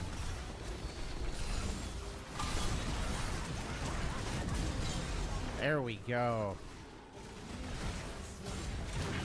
I didn't see what my resistances got to when I ulted. Solid. Jarvan might be able to kill us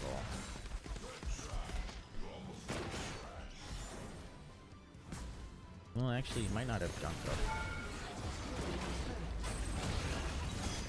That's over.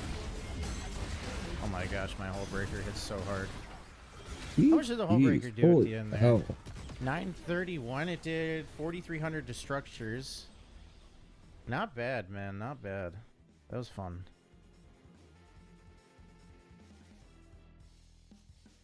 Let's see the damage. We did 65,000 damage. Off the chart.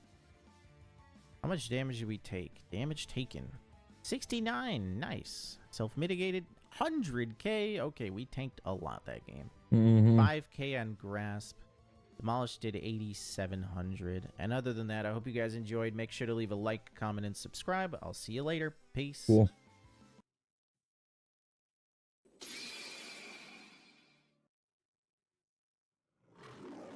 Stargate. Good show. The Nathan Fillion that I was thinking of earlier? That's playing Green Lantern.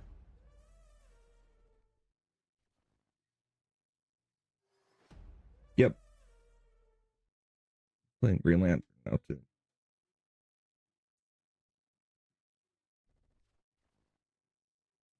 He's playing the Green Lantern. So weird looking, but like, yeah, sure. A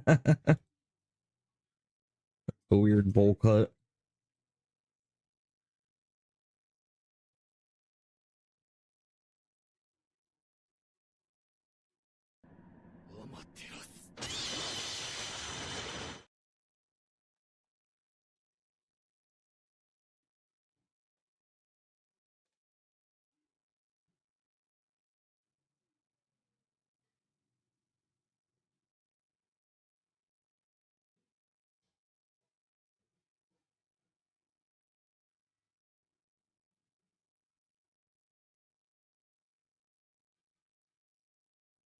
Much of an accessory as his ring. I love Nathan Fillion. Good actor. Firefly, one of the best This is one of the saddest series. Or Serenity. Yeah, Firefly was a good show. Sad they didn't finish it. Like Summer Glau. Wonder what she's up to.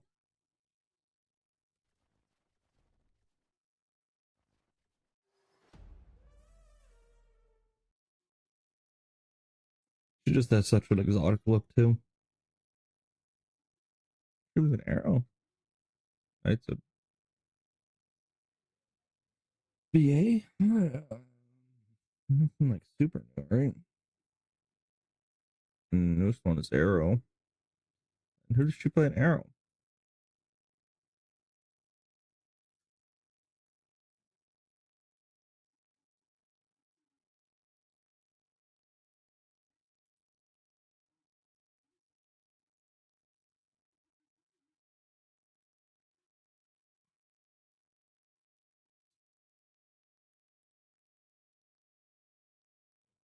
I like Neil McDonald too. He's a good actor. Doesn't show her. Was she like a producer or something?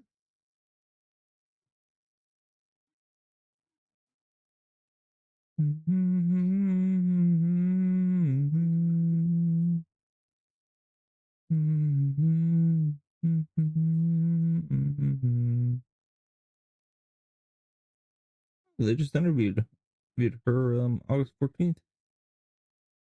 And she's best known for her role in science fiction and fantasy television series as a River Tom in Firefly. Continues film Serenity has Tess Dorner in the 4400. Sarah Connor Chronicles and Isabel Burchev, Ravager, and Arrow. What? I didn't see her as Isabel Burchev. Cast Isabel Rochev. Mm-hmm.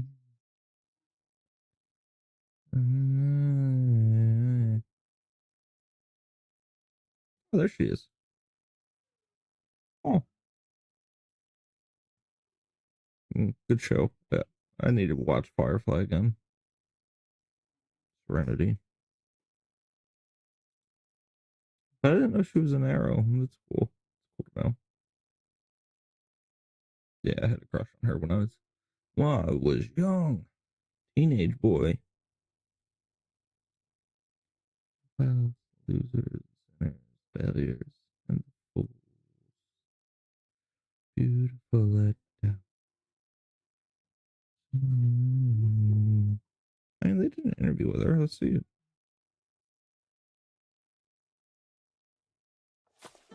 Is it for you watching Hmm. all these old shows Thank on you for the television follow, when Martin. maybe we broadcast it? Because I think this thing keeps you forever young. Because when you're watching that, it will be forever. And I think cult stories like Firefly or also Terminator, I think they will hopefully be watched in 20 years from now in the reruns. So how is it for you when you're sitting on your couch and you're watching all this nice stuff again? It's wonderful. I don't watch anything that I'm in over again, but I do have my favorite shows. Everybody does. In particular, Firefly is like that for people. They say it's their family comfort show that they all come together and watch every year. So yes, it's fun to be a part of that, and then I have a few of my own too. Okay, and my last question is. When you could choose a show for the future, did you have maybe some future wish that you Continuation of Firefly. Maybe some kind of acting jobs like being a Bond girl or being a villain or anything like that? I would choose a Western. I love Yeah, Westerns. she's always and, yeah. That's what Firefly was basically, a space Western. Part of one. That's cool.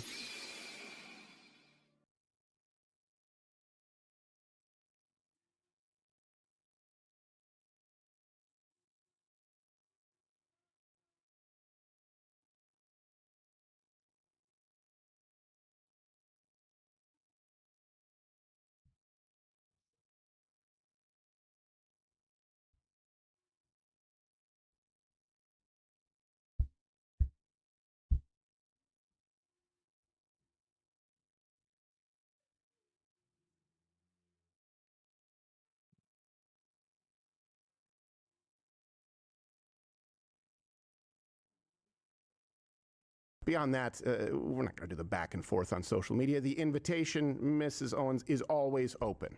Yeah. Steven? Oh, jeez. My office right now. What? I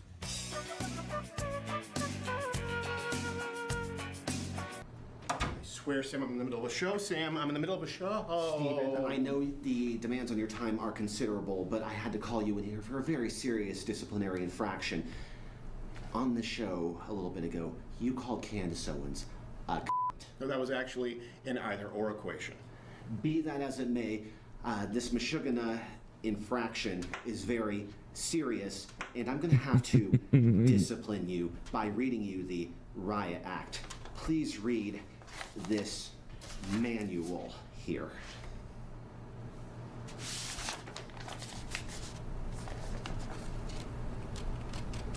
$7,000.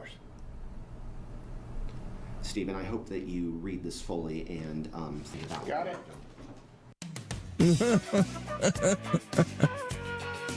Oh, that's funny. That's a funny play.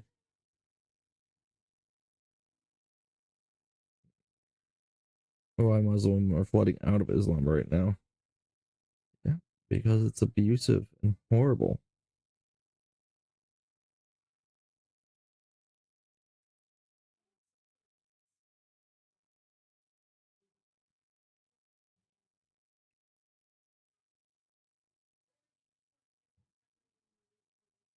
What? A 20mm sniper rifle suppressed. Do we? I want to, I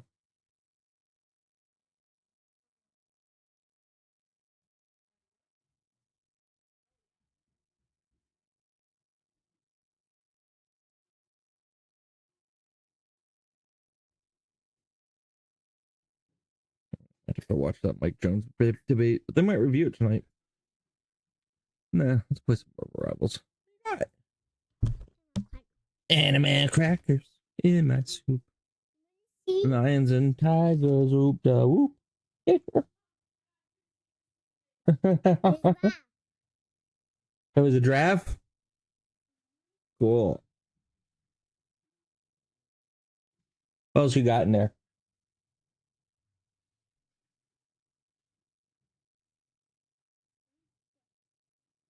What is it? Tiger? Cool. Not a tiger, but it's blue. Is it? Looks like it's back. Okay. Do I want this open? You know what?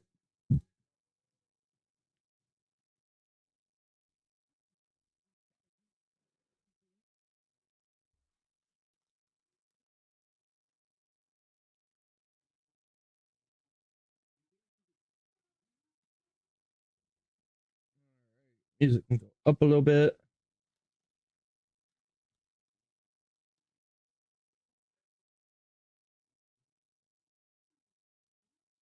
Set as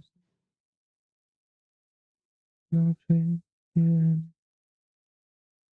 I'll take you in.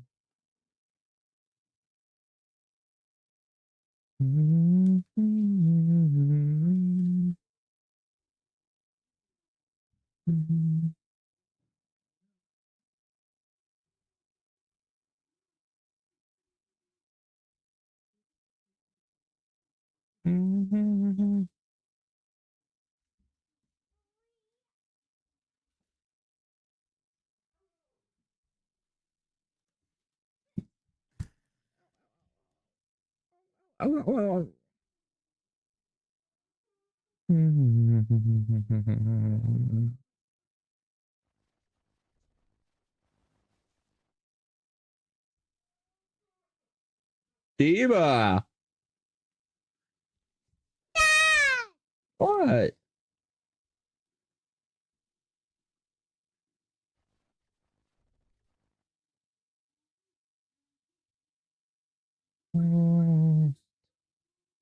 Lost in the moment. Moment.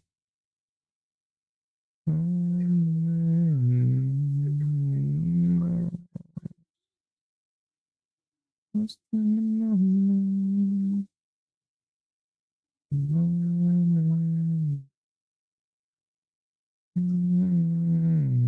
Yeah, no, run that.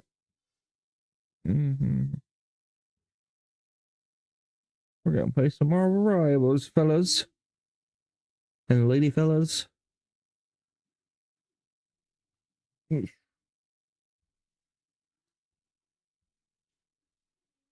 Yeah, Lola.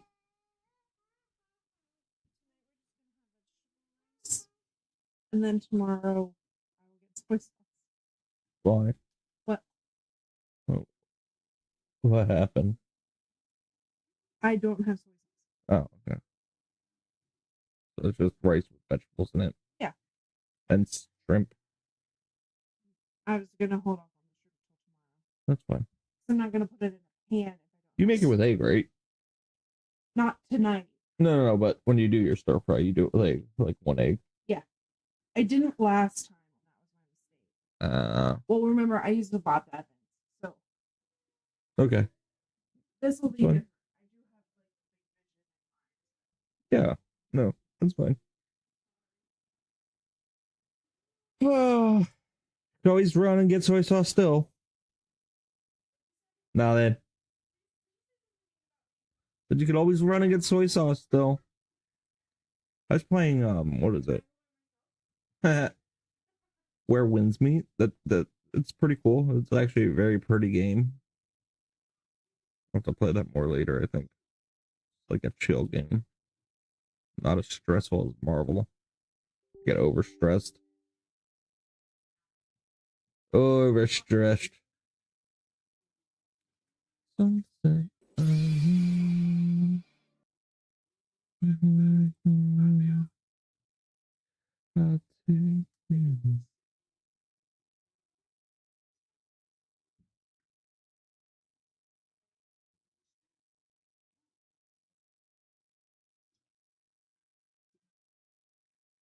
What?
Trump's on that bill yet.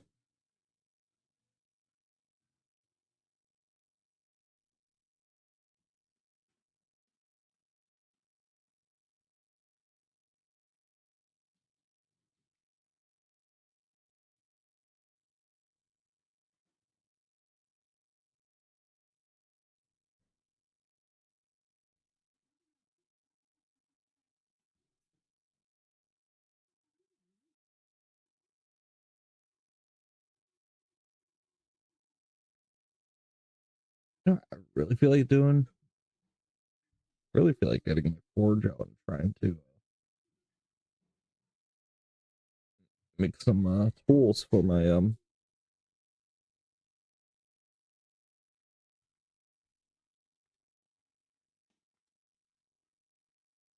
tools for it.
Infinity and beyond.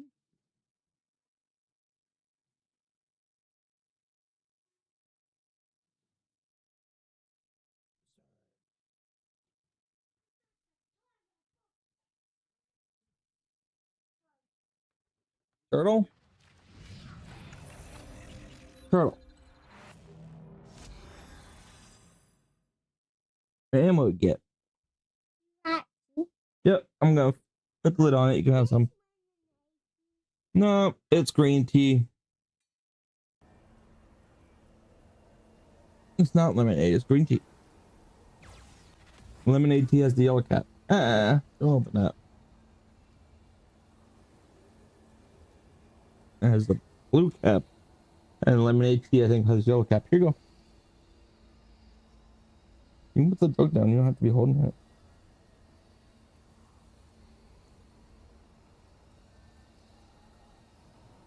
Off the pillow, Diva. Can you grab Mama's pillow and put it in the crib, please? Off of it.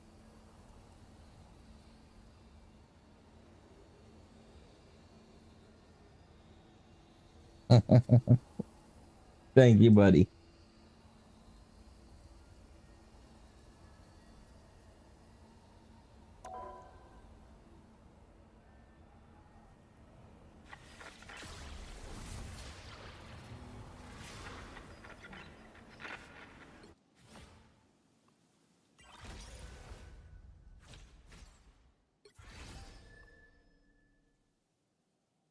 Got my final hit. Playing the thing in quick play. He's a little fun. Getting used to his little movement abilities and combos, which is basically just shift, stun, right click, right click, right click. I gotta finish. Try to get this done. Not doing it today though. Not today.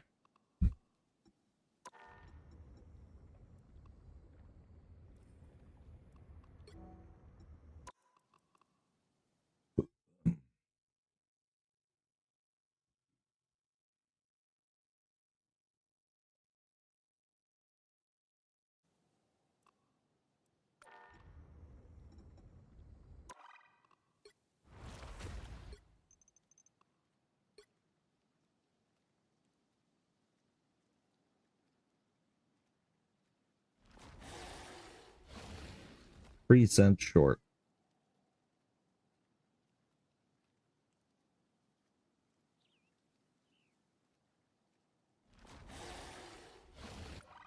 Tax. Always tax. I'm gonna do a sale. What are we selling? Sell something for 3 cents. Okay, thank you.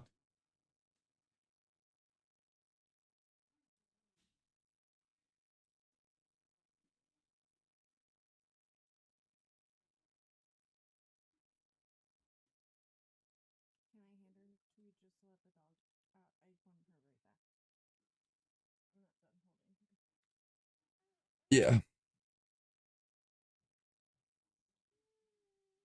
Literally only giving her Babies.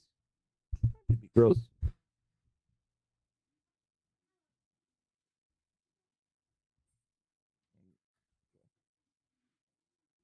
Yeah, I know. Yeah, I know.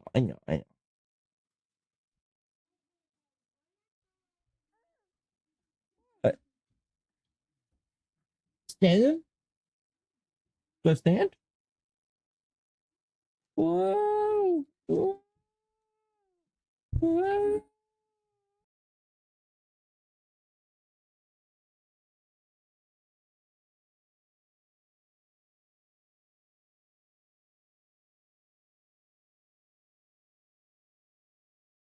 Oh, Mike. Okay. Stuffing sounds good.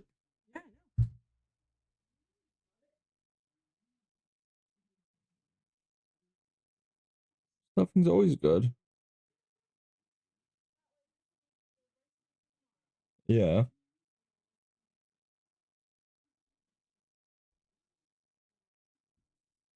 Okay. No. What did I get?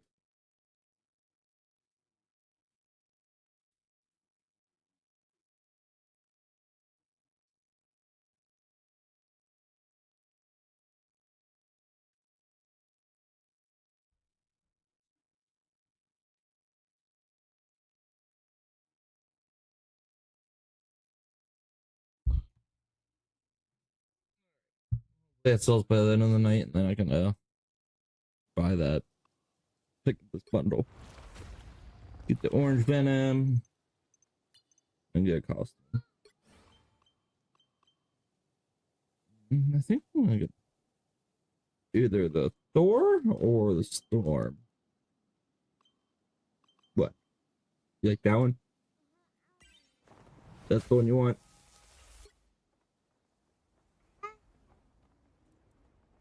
Huh?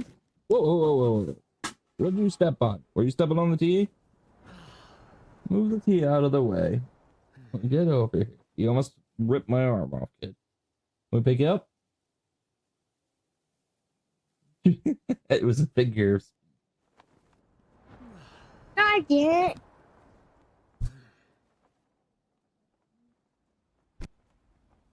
You're pushing. You are pushing it. Oh, we could get the Thor, the one with the frog.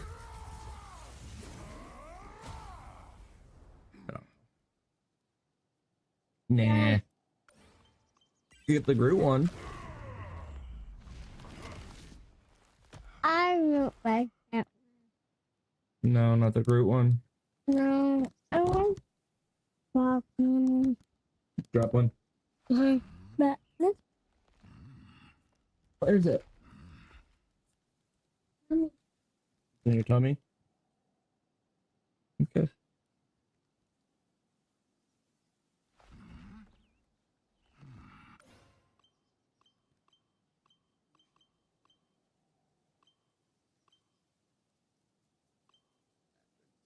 Well, be awesome.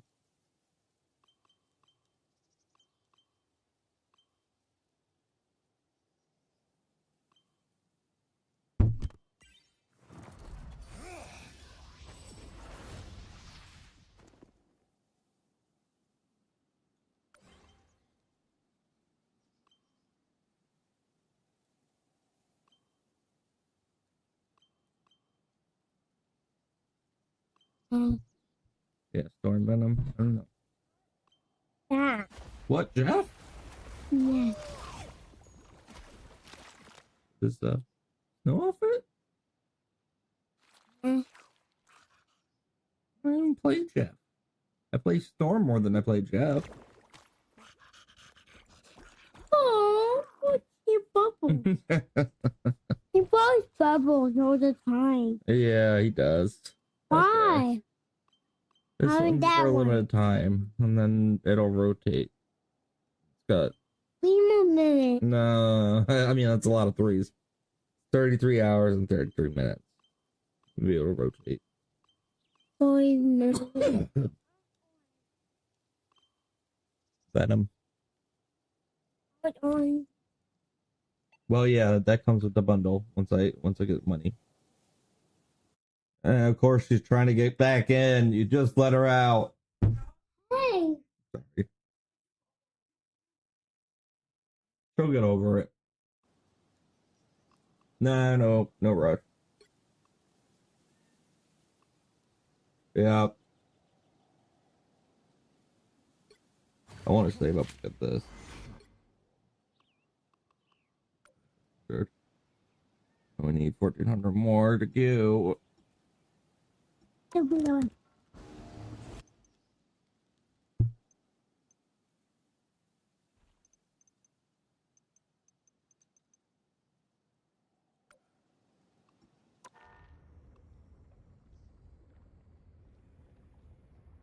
Needs me to acknowledge something from Groot.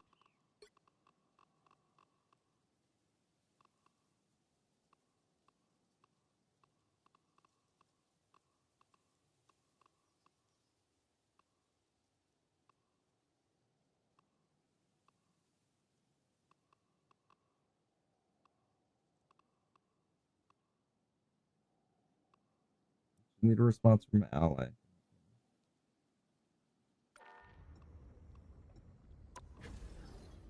Yeah, we'll play some.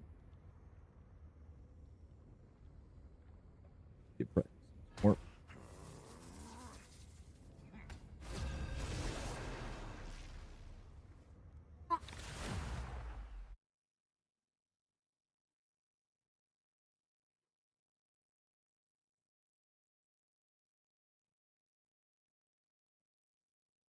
You'll need a top-notch team to win this one. I am Groot. I am Groot. Or I'll play Wolverine.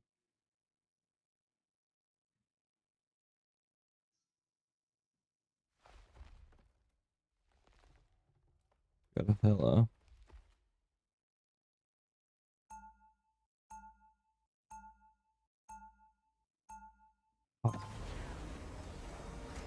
Okay. I am Groot.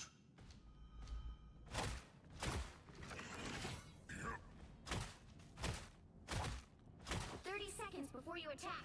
Get ready. I had a feeling we would meet again, Daywalker. Oh, about time, Hela. Care to finish what we started on Clintar? Now. We have matters of multiversal importance to deal with.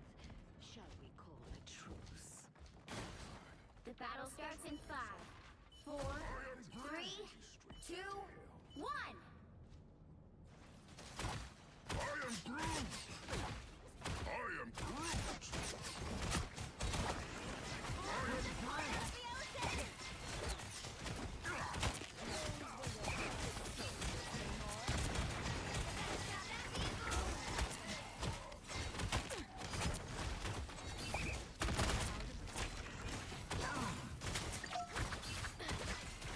Don't move too much. Right.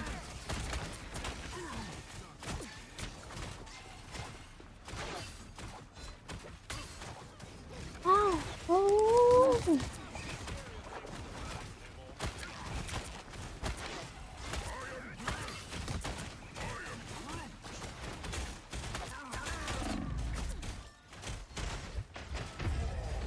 Where are the healers? Like, really?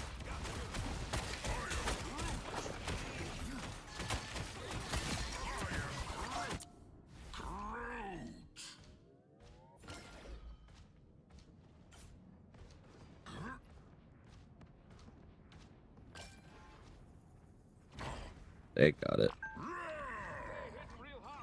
A winning hand! I am Groot! I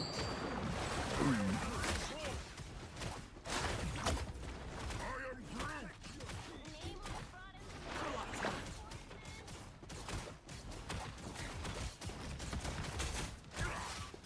Yeah, I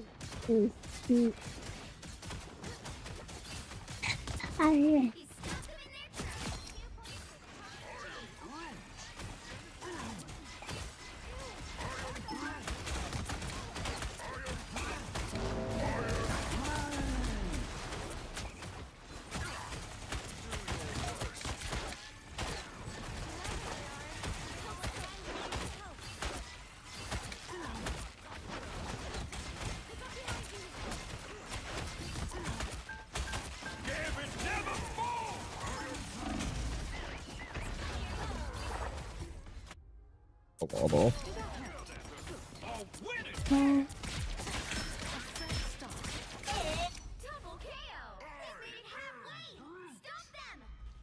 Oh, one kill. Come on. Oh, more kills. That wild here.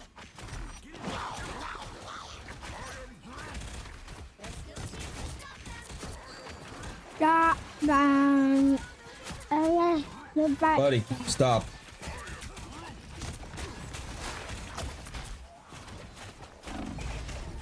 Oh God. Do not put your feet on my elbows, okay? Do not like it. Does not feel good. Come on. What? What was that? What'd you say? Why? Why? Yeah. Why don't I like it? Because it bothers me.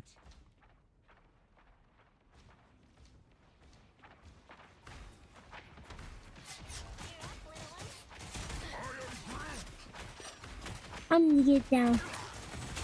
I'm gonna get down. Okay. I have to get. Where? Why do our healers not come up at all? Like. I'm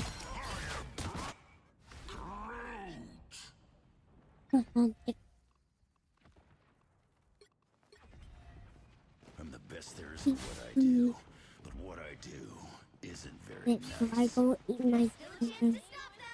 Dad, I go eat my dinner right now. I think go I think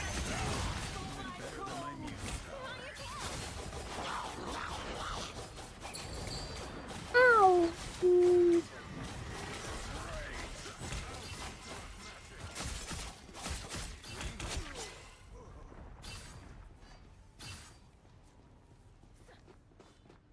Tandy needs help. Coming at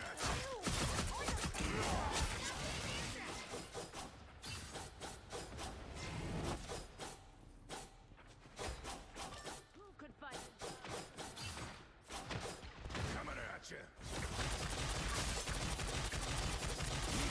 Boost. Thanks.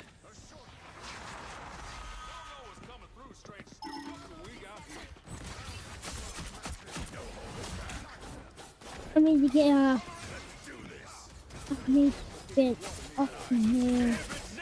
Oh. Yeah.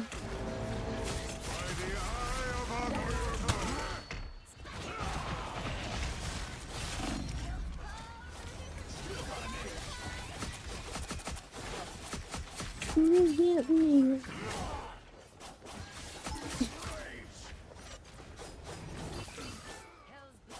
Mm. Yeah. Even better than my mutant power.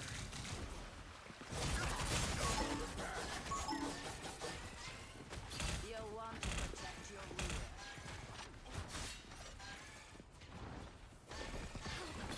You're mine. Oh, I got blown up. Yeah. Ba. Hey, you're on my lap. Coming at Dad, you. I think my dinner. Dad,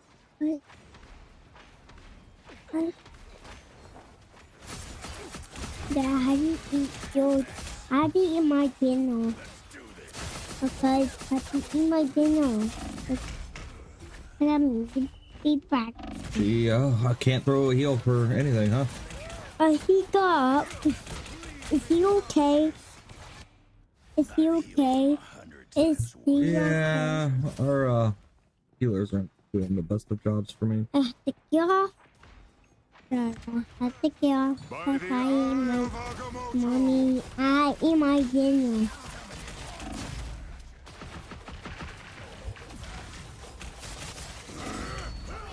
Come on. Oh, come on. How did I die?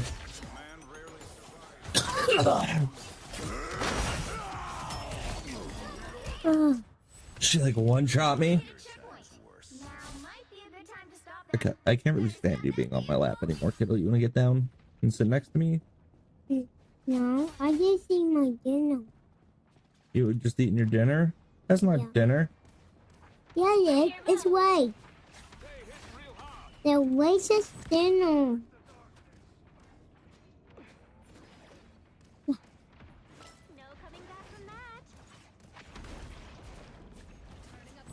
Mm-hmm.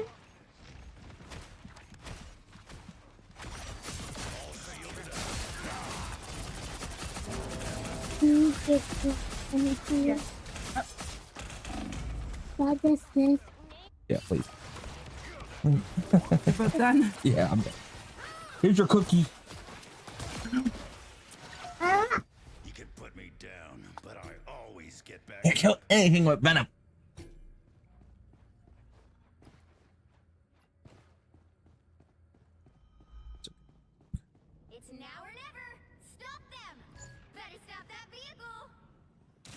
next victims.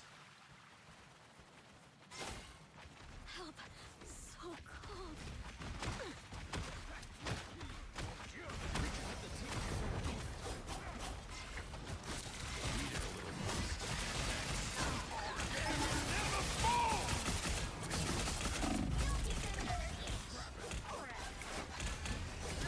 By the eye of Agamotto!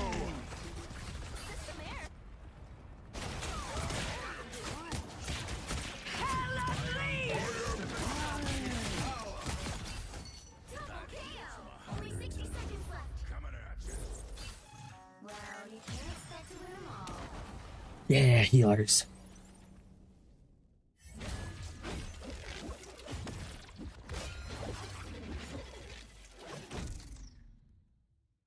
Hey.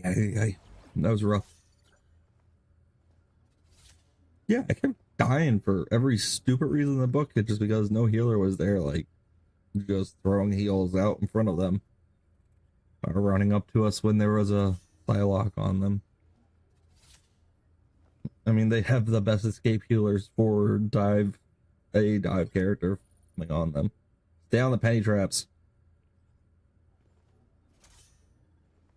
Hey. I get to play Wolverine for a little bit.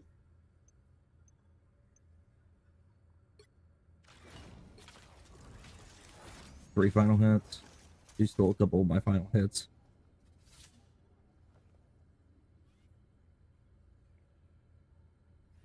Look at that damage.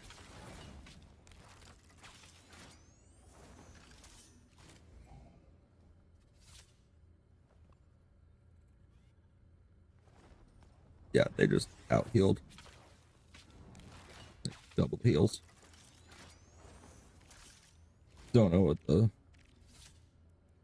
bots were doing, but that's okay. Yeah, Wolverine doesn't feel horrible. It's interesting as gameplay. That was like my first ever Wolverine game, so not bad. Huh? Yeah, that was with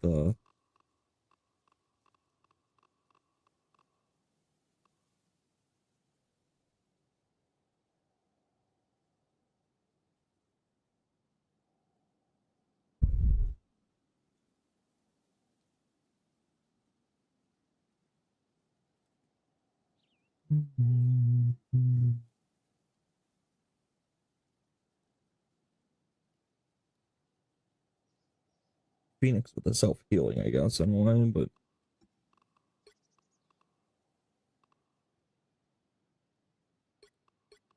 I don't even know what his like passive was. What is his passive?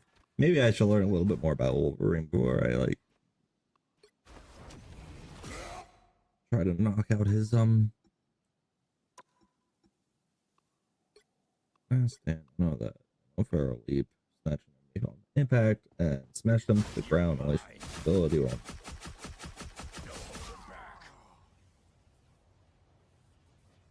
He's undying animal, which is a here's how to briefly do incoming damage. Okay.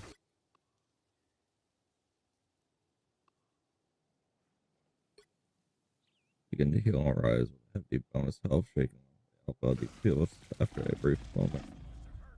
Any remaining bonus health morphs into a heal off 1. Okay, resistant kills reduce that. Raid builds 1 Wolverine attack, hits, boosting damage with his claw strikes, and the bonus health is reduced.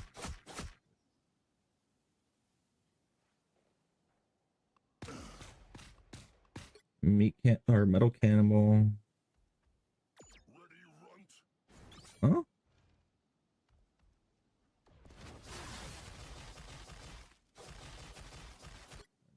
Phoenix, great, abuse my shift. Barrel. Phoenix warrior, gaining life steal and all damage out, and developing in while the Phoenix wins nearby enemies.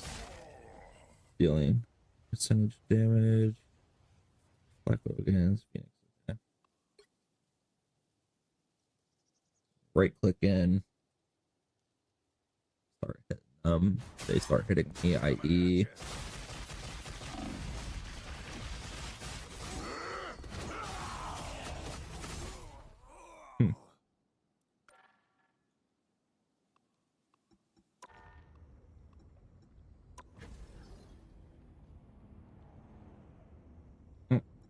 before we do this. Right? Oh, I'm still borderless windows, and we need to go into live stream. Sorry, guys. Can't believe we're in that mode still. In our chit chat mode. That's good. I knew I wasn't getting as best frames as I could get. Borderless windows. Whoops. What are you doing, babies?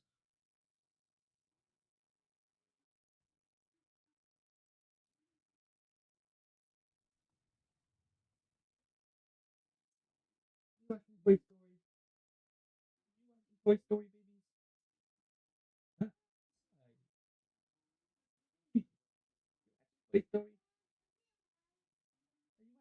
Story. Oh no, are you okay? Are you okay? Oh, what do you mean? What do you mean? You need to, you know?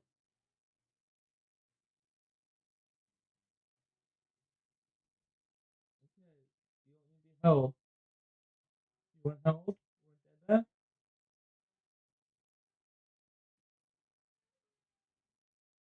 I hear you. I hear you. She wants that. Yeah.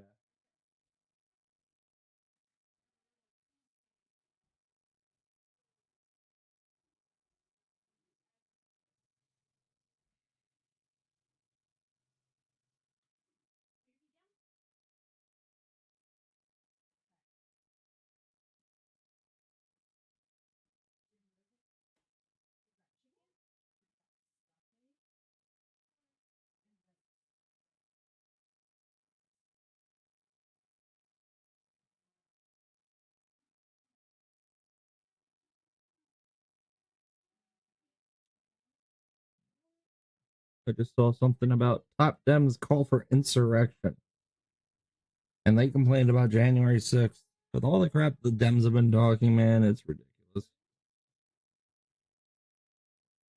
I'm just such hypocritical people. And then they take it like 10 times worse.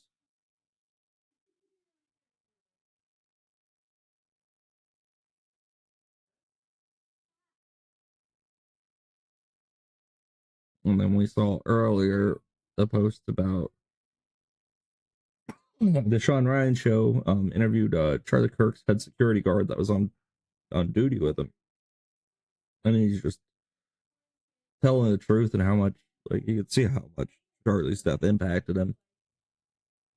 And then, yeah, just looking at what Candace has been saying and how much she's not only ruining the lives of, like, TPS, like, Turning Point staff, but, and trying to ruin Erica's lives, but he's also ruining security and, like, these guys that did everything in their power to keep Charlie alive as they're taking him to the hospital's lives. They're suffering from Yep. PTSD Yeah, because I have so much PTSD from it. whole thing. Mm-hmm. Yep. Not being a good human being. No. Saw his face. Mm-hmm. Saw Who said he was? Hurt, broken. But people will be rude and they'll be like, "Oh, that's fake." What? What's the matter? You just trying to eat Dada? Can you Baba? You can. We want me to bring you your dinner. I mean, I'm ready to eat, but there you go.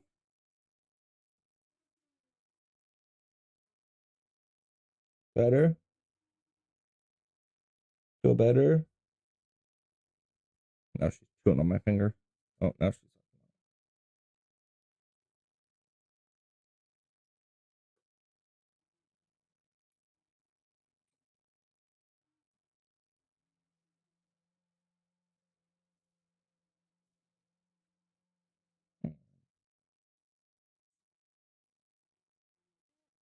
What are you doing? My finger.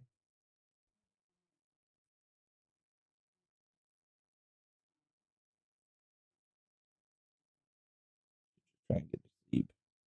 You should trying to get to sleep, big girl. Yeah, you're just trying to get to sleep.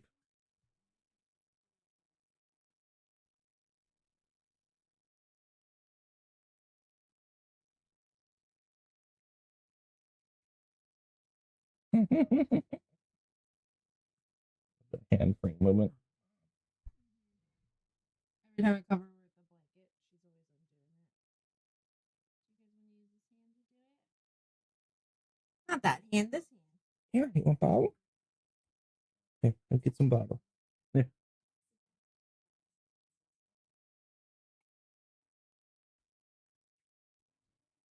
Oh. Good.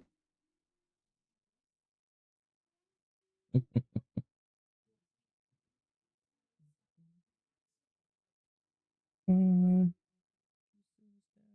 mm, mm, mm.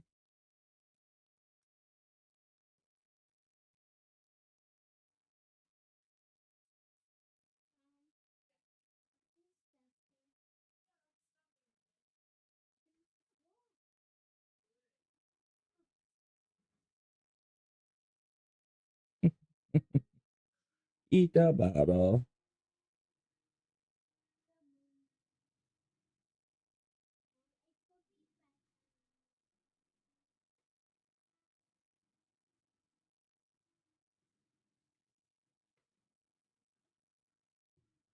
Some milk. Mm,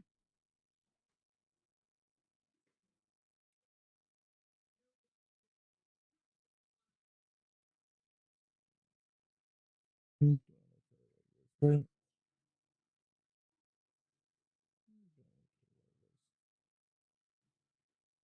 And your TV's are coming in. They're doing so much. Yeah, she's chewing a lot. Really shouldn't be getting teeth yet, but I remember. I think that happens until she's about one. And fix it.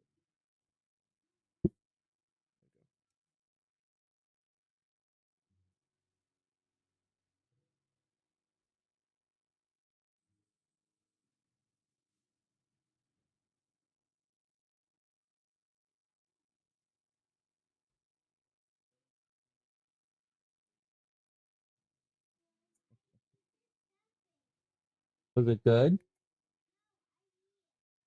Yeah, was it good? Oh, good. It's yummy. I love stuffing.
While we're in our intermission, don't forget to drop those follows and likes and subscriptions or whatever they are.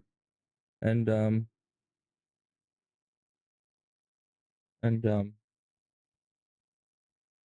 yeah, Twitch Primes, you got them. I also have a discount on my Twitch. for subscriptions, but I don't really care. If you want to, you can do it. You don't have to. Oh yeah, every like and follow is appreciated.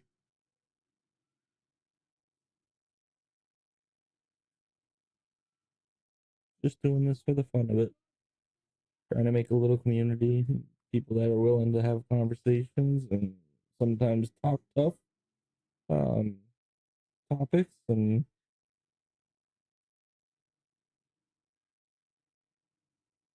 even if you're not necessarily a Christian, I don't have a problem with that. We can disagree on a lot of stuff and still be friends. But just don't wish me the worst, and we can get along just well.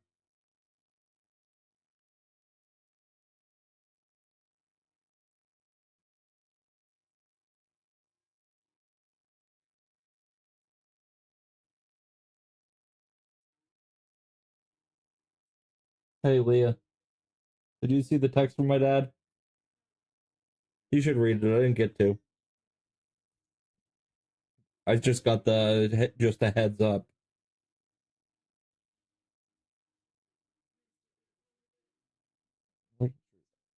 It's right there. Just grab mine.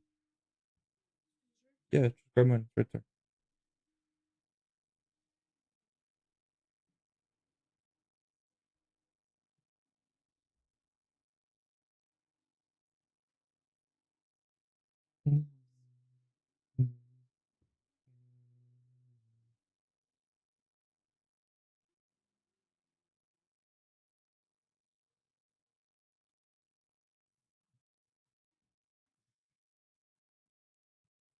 Okay. Heads up, I need to stop at Walmart before dropping Gabe off.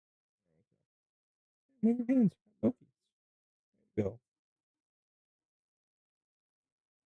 Said, okay, sounds good. Thanks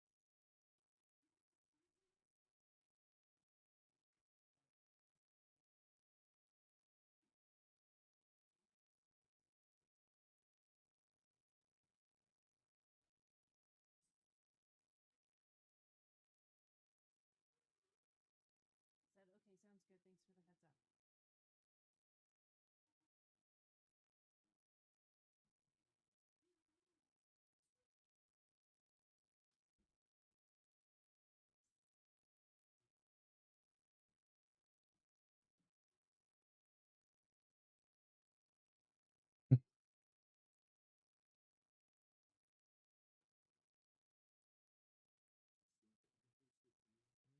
Day I'll start streaming on TikTok. Or maybe not. I don't know. I mean, wrong food.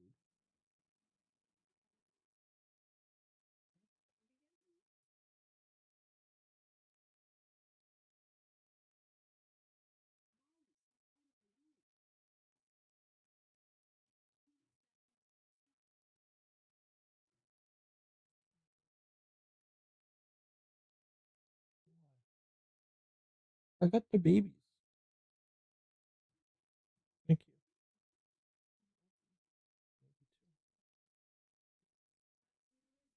you.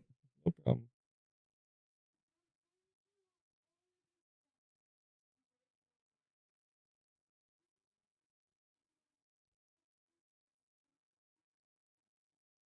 Good. No more.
enough.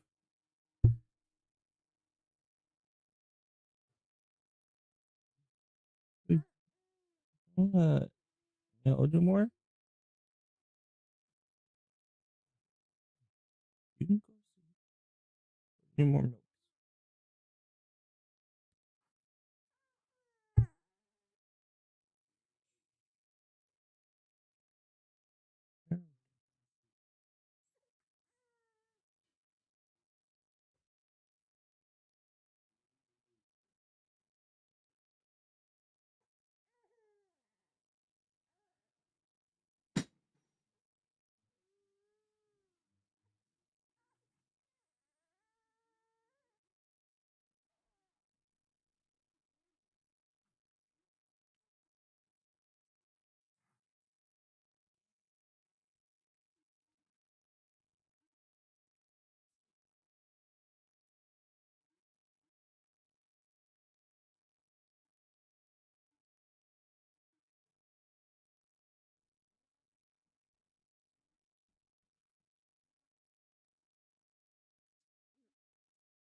Get your food.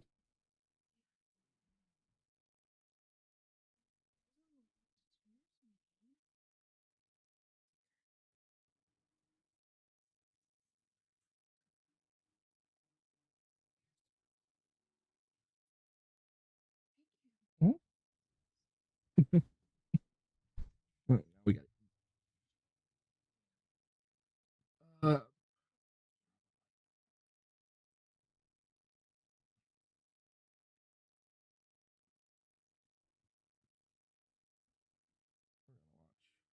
Something while we eat, and then this time we'll try to get back.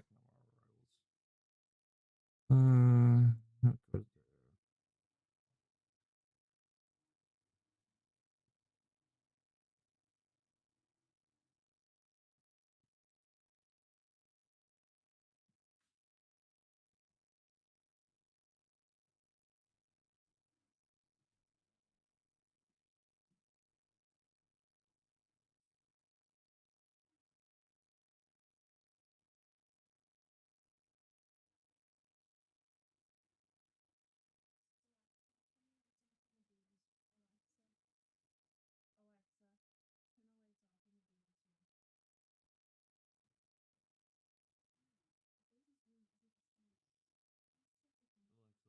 Off in the baby's room.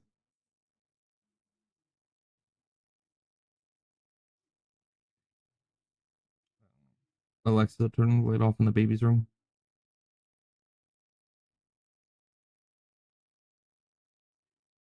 Nothing.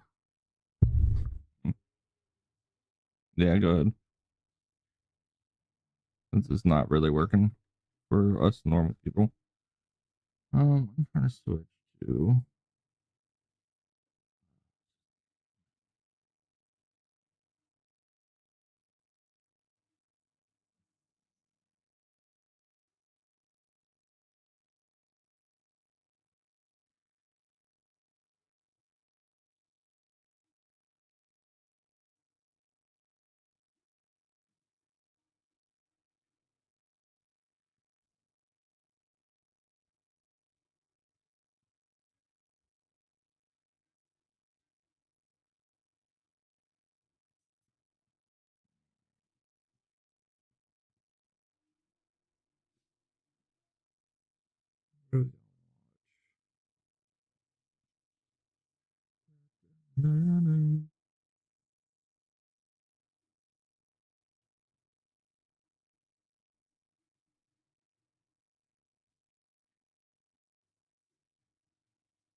Hey everybody, welcome to this video. There's reports of breaking news of Su-30s that are out there doing joint operations with F-16s, and this is just unprecedented. Su-30s are basically showing that they're getting ready to go up against the U.S. military. We've got Just make naval feeding assets. less enjoyable. We've got the USS Gerald Ford in the area, and these Su-30s are just kind of hanging it all out there. They're like, yeah, we don't mind a little bit of Gerald Ford action. Yeah, we'll take on the F-18Es and the F-18Fs. I hate But eating it's with the fork. It feels like insane I'm what's gonna going choke every down time right I now in like take a bite. Venezuela with how the things have just gotten more and more intense over the past few weeks. So I wanted to bring you some of that breaking information. Within the past few days, there's been launches of these Su-30s, and that's been actually documented on different radars, and they're showing that they're trying to potentially go up against U.S. fighters and forces. So I want to bring that to you guys. So here we are just looking at some of the different options of what they might be doing. Okay, so you got this video right here. Venezuela's patrolling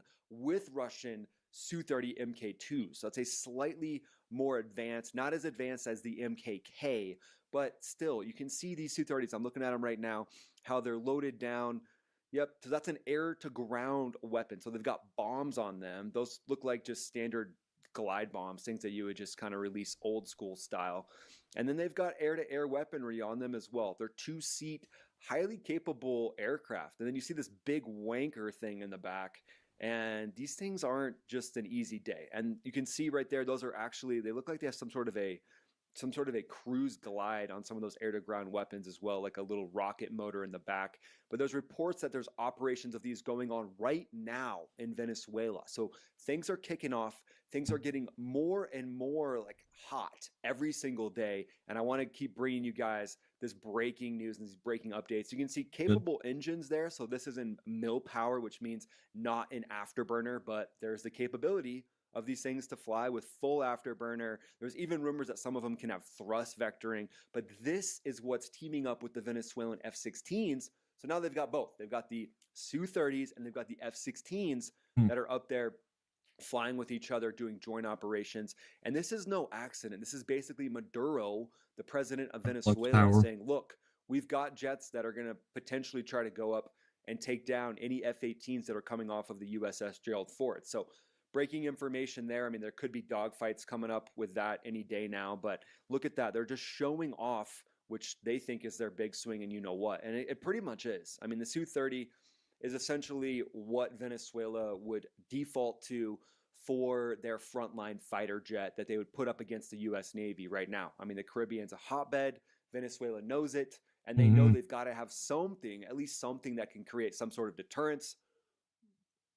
But I mean, when it comes down to an F-18 going up against these things, the tactics, the way that the F-18 pilots are going to fight against it, I believe they're going to outclass the Su-30 pilots every single day of the week. I mean, lack of training for these pilots, but the Su-30 to Venezuela is their bread and butter because they're actually getting parts from Russia, and that's the key. The F-16, I mean, they might be getting some parts here and there, and you can bet they're sharing all the different specs of that F-16 with Russia every single day. You know, they're going up, they're testing it out. They can dogfight against the F-16. So likely Russian pilots are in Venezuela as well, doing operations where they're fighting against the F-16s as their red air. So, you know, the U.S. likes to sell our hardware.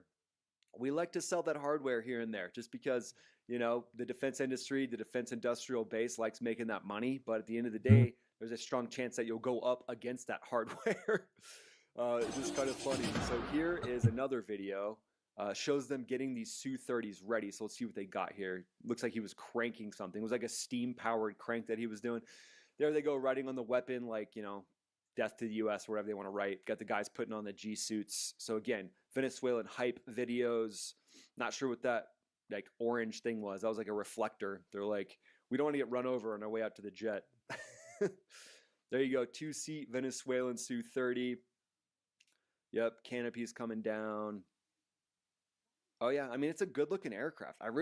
I really like the way the Su-30 looks. But yeah, lots of hype is coming out about these things flying right now. This looks like a delayed takeoff. But just look at that runway. It just doesn't look like it's in great shape. But again, these are likely blasting off right now, and I guarantee they're sitting reserve where they think they're going to go up, against any F-18s coming off of the USS Gerald R. Ford. So it's definitely something for us to keep our eye on. There goes that jet with that big wanker in the back. They're flying formation. Again, formation is not the easiest thing for these pilots to do, but they're out there doing it, trying to show that they have the ability. Yep, so that's what they were using. Those could be anti-ship missiles. Those could be, anti-surface missiles. So again, those look more like air-to-ground weapons to me that they're targeting in, trying to show like, hey, we can go up against your naval assets. So be careful. Don't come too close. Because things are heating up to a point where Maduro, the president of Venezuela, is just getting so scared about what could actually happen to him. Maduro will have to get over it. Let's see what the second the democracy or the democratic process in this country does not go their way, well, then they're ready to rip it all up and start over again. Yep. And that's what they're trying to do. Another viral post here. This is part of the color revolution movement. 1, military and police, and the 2, civil service, are 2 of the 6 pillars of society that color revolutionary movements target in order to remove institutional power from the government. A video like this is intended to undermine President Trump's legitimacy, authority, and capacity ahead of the 2028 election. Very clearly. 100%.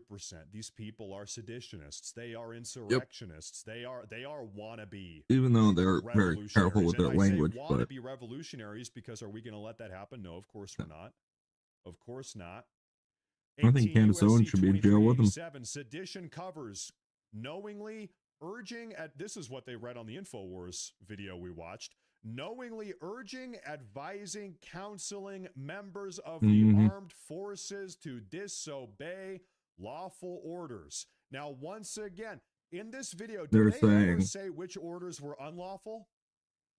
If I'm talking to this individual here, if I'm talking, they're to telling you to go off your feeling, not off of them, and I say, okay, specifically, which order though was unlawful? They wouldn't have an answer. They have no answer. There is no answer. President Trump is not doing anything unlawful. This is meant to incite crazy people in the military, they're trying to protect the cartel, to go ahead and undermine and subvert President Trump. This is a dog whistle. That is what this is. Now, Stephen Miller actually appeared on Fox News earlier today. Gabe likes stuffing now, doesn't he? About this, he issued a video response. Take a look at this. It is insurrection, plainly, directly, without question.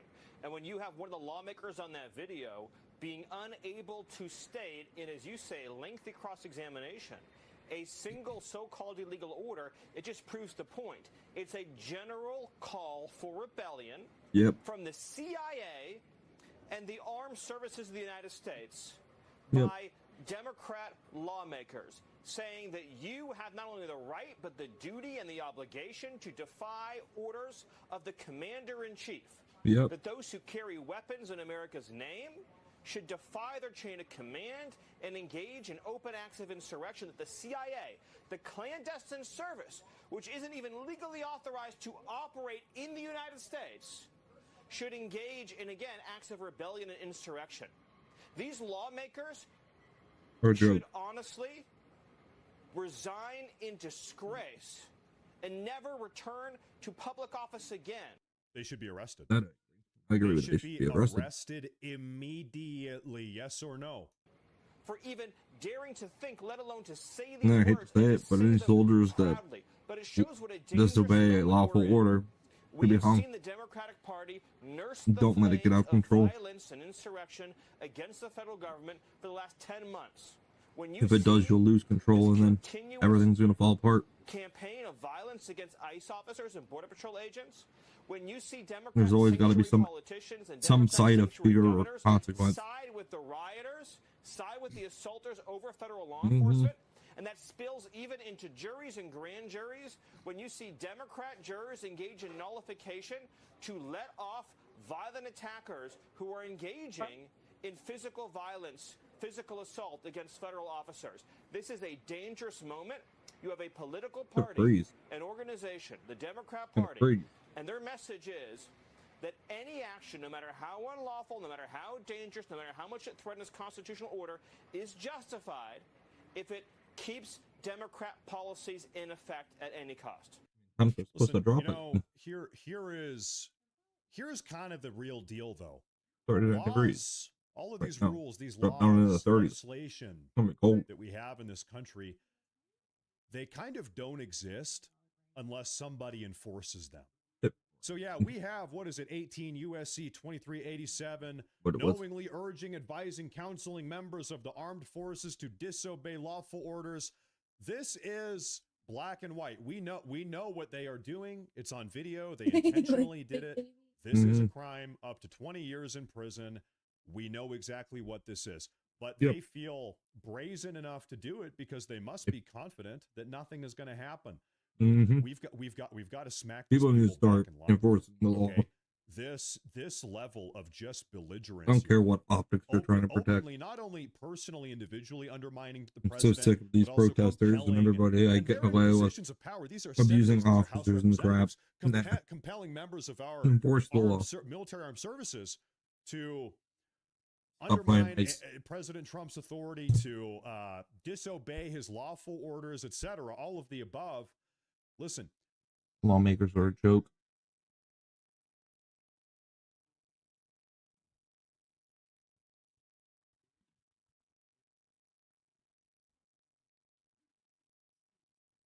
Stop showing our enemies mercy. And get somebody killed by doing that.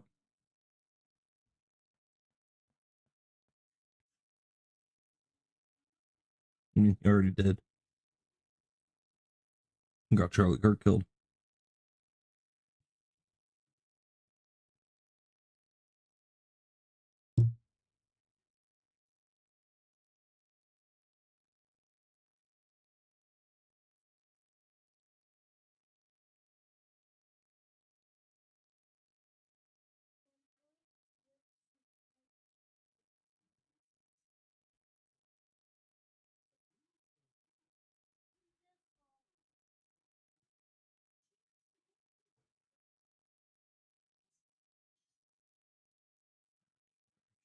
That's so 90s.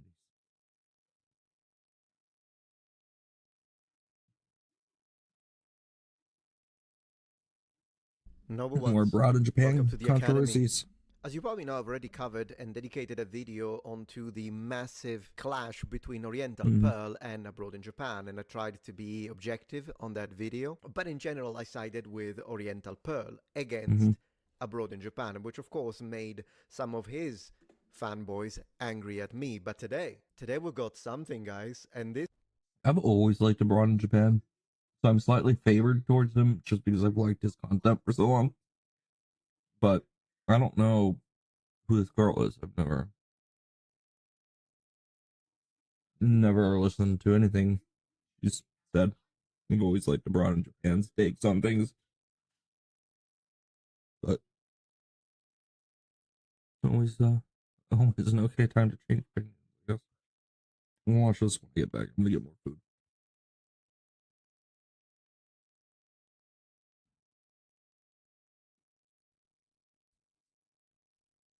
What would you like more? I don't know. What can I get more of? Well, everything. Okay. Well, I gotta pee. So.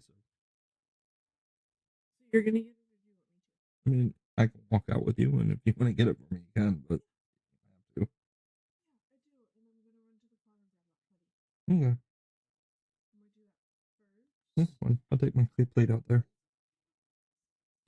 Alright, you're back.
get a soda around 8 o'clock so that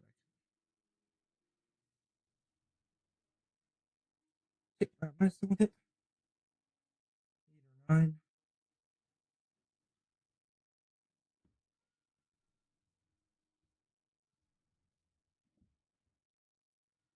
And then go from there. Hopefully everybody nights is going smoothly, quietly, and spoilingly.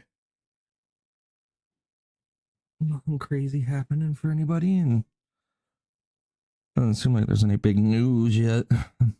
I'm honestly waiting for Venezuela to pop off tonight. I think it might.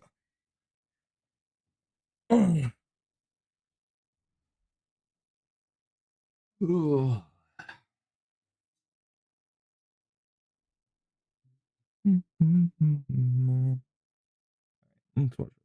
This comes from the channel Evil DF, friend of the channel, and he posted a video. Abroad in Japan lied to you, and apparently he's got proof. He's got proof, guys. I'm very excited. Let's go. Guys, I've tried making this video too many times now. Let's just fucking do this.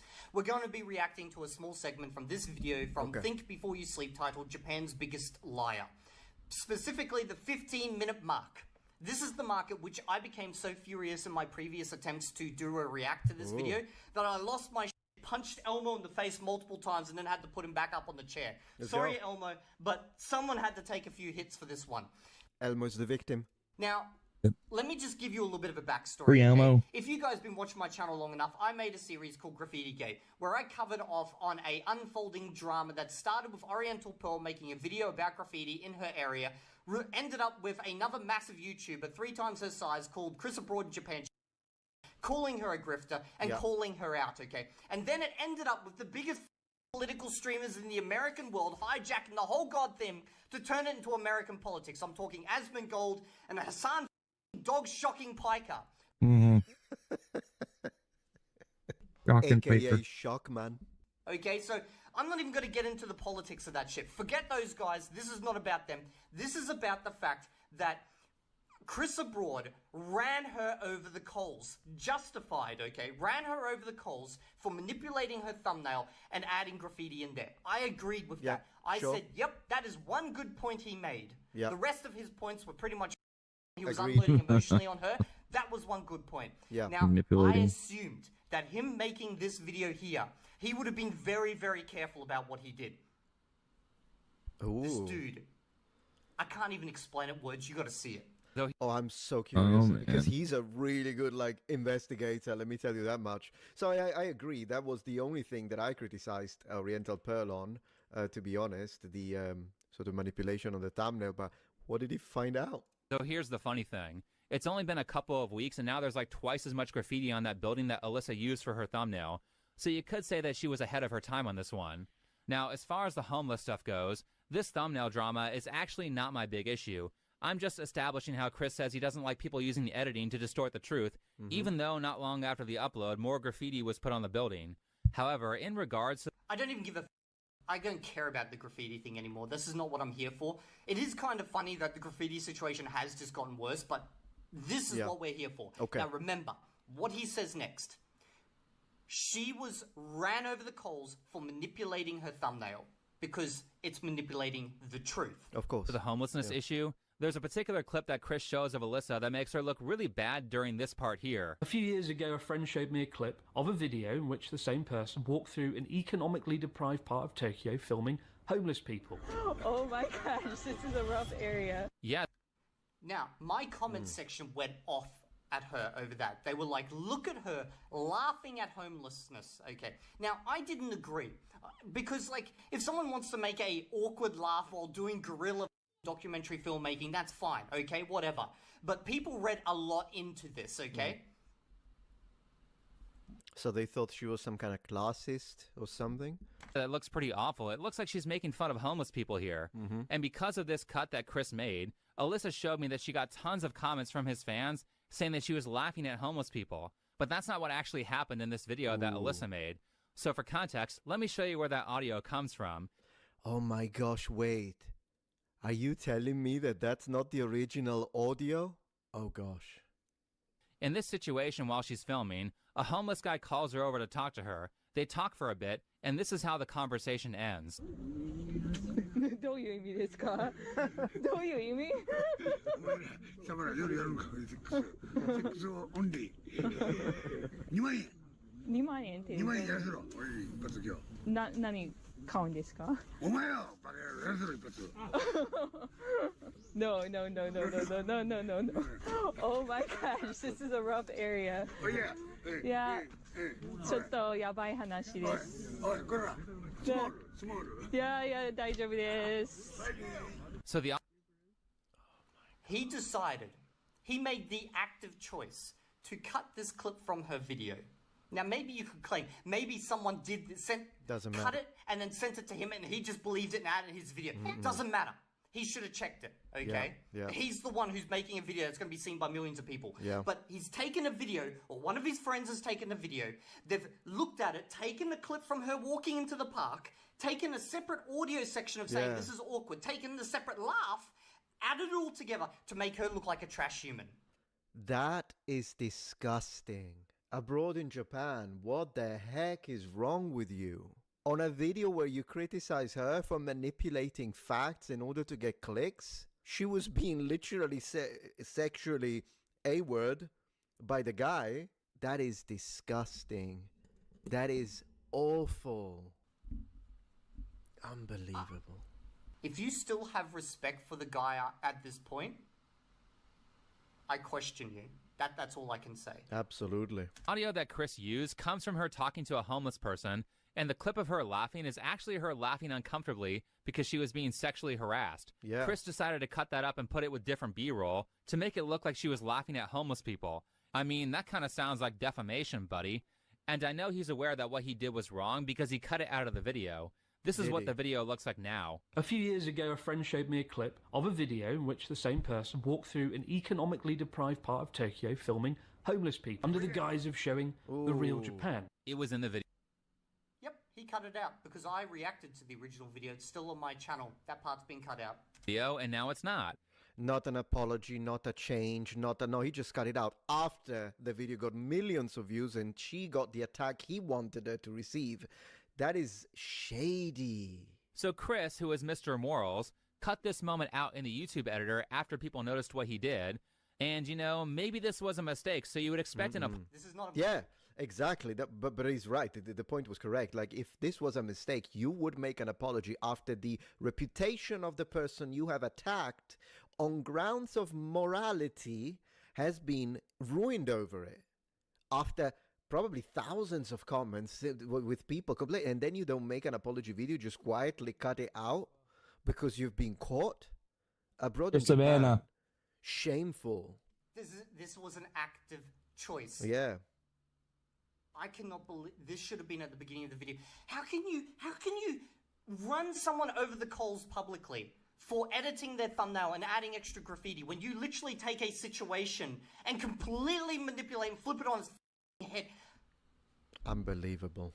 Dude's got no morals. Apology or some sort of public acknowledgement of the clip and an explanation for why it was cut. But nope, he tried to memory hole something that millions of people saw before it was removed, which again sounds a lot like defamation. All right, let's talk about graffiti. The other half of the Okay, I don't care about the rest of this.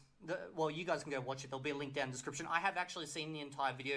There's some really interesting points in here, but be warned, it is political based. But that does not take away from the fact that this one section just shows Chris is not the nice, happy guy that he paints himself out to be. And every time I hear from him, he falls more and more in line with what I was saying in my video about manipulation. This is just... Who knows how deep this rabbit hole goes? At first it was a conspiracy Sorry, I was just on theory a rant about he Islam. doesn't like her, but yeah, okay. You got... Islam has no place in the Western world. He probably doesn't like her because she doesn't fit the cookie cutter ideals of Japan that he has decided is the truth. And so the split second she does something or says something where she objectively complains about real problems in Japan and gives you a more realistic representation of at least what's a perception of Japan as someone who lives in Japan, abroad in Japan doesn't like that, disagrees with probably the politics, disagrees with the, oh, it's anti-foreign sentiment stuff, and boom, here's what happens. Or maybe it's not political, it's just a matter of jealousy. Because let's be honest, as someone who belongs to the Japanese speaking community, everyone is jealous of everyone. It happens a lot in Japanese, it happens a little bit in Mandarin. I'm not sure if it happens in the Korean community, but at this point, whenever you have two Western people who speak the language, I won't even put fluently, because honestly, I don't know if abroad in Japan is fluent at this point. Out of the two, I would say Oriental Pearl is probably a better speaker, which could be part of the problem. Whenever you have two Western people that speak an Asian language and you put them in a box, they will try to see who's better. And I'm not saying that Oriental Pearl is like this. She doesn't strive to be that kind of person, but abroad in Japan, absolutely very is the good. stereotypical at this point Westerner that is like, no, I am the one, I am the Western guy who lives in Japan and knows about Japan, and so whoever enters in this area, this is my turf, this is my territory. That's the feeling I get. I could be wrong, so this is just my opinion, my personal ideas and opinions on this, but after this, it's either that or it's a political thing, or it's just personal direct hatred towards Oriental Pearl. Whichever it is, it doesn't look good. So what else can I say? Sub to the channel, let me know what you guys think down in the comment section. I can't be the only one that feels that this is grimy as right? Mm-hmm. Like, this is just... Yeah. I know people hate it when I say this about other YouTubers, but in this situation, this is a trash human moment. Absolutely. And He's right. He's right. No, you've said enough. We're out.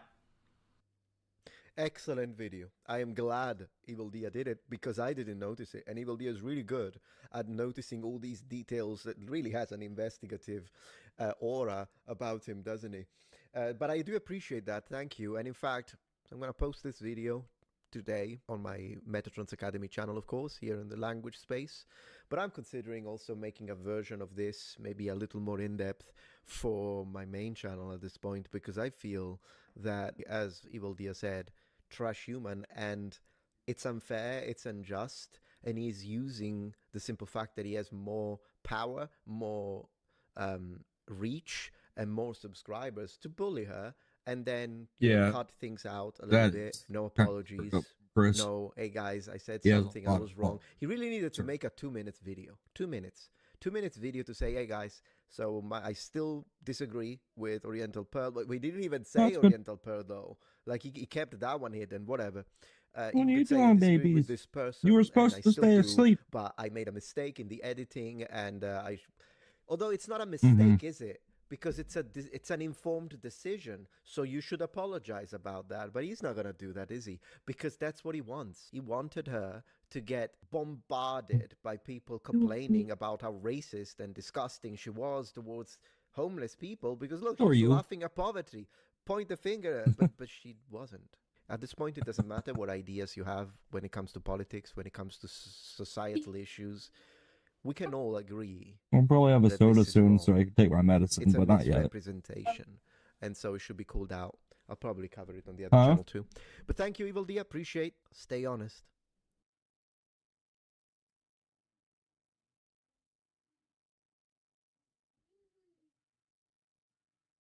We have been the show that has always had an eye on one nation. We are the show.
I don't right now. Fine.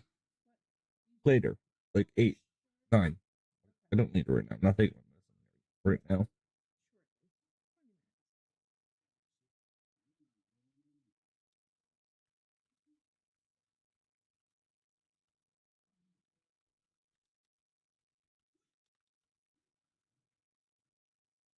guy. Are you okay?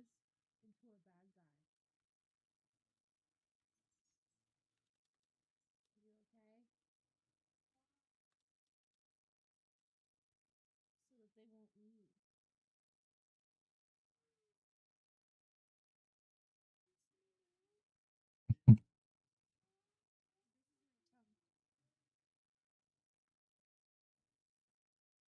Oh, it gets good. Don't worry. They lock them in jail, but they get out.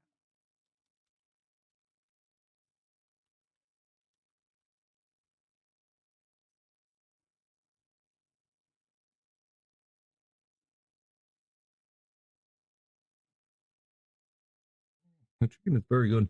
What seasoning? What's the seasoning did you use for the chicken? Bacon barbecue. You like this one best. You like this better than the bourbon. Even though you say they're the same, you always compliment this one. This one I can taste the bacon on this one. And it marinated for like 2 days. No, it's so good. Yay, Dad likes it. Yeah, and next to the stuffing, it feels like someone puts mail in your kid.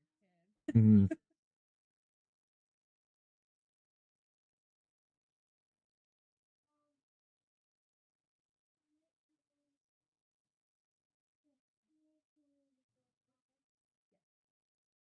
They change him back. Actually, they change him to Spanish and he dances.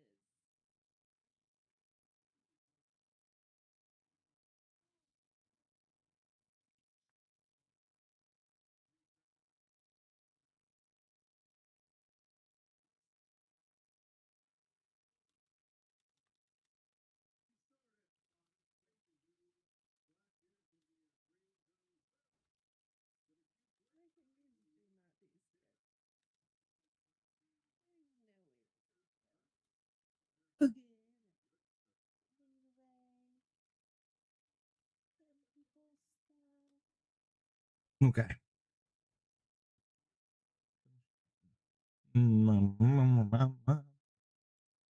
I just want to be clear. If this is the standard that we're going to make, Jasmine just know Crockett, we're going to expose it all. And just the know dumbest that the lady at that FEC pulpit filings, right they are available for everybody to review. This is absolutely ridiculous. They are available. Yes. Fresh bit. Willie Zeldin responded, Yeah, yes, ghetto. Crockett, a physician named Dr. Jeffrey Epstein, who is a totally different person than the other Jeffrey Epstein, donated to a prior campaign of mine.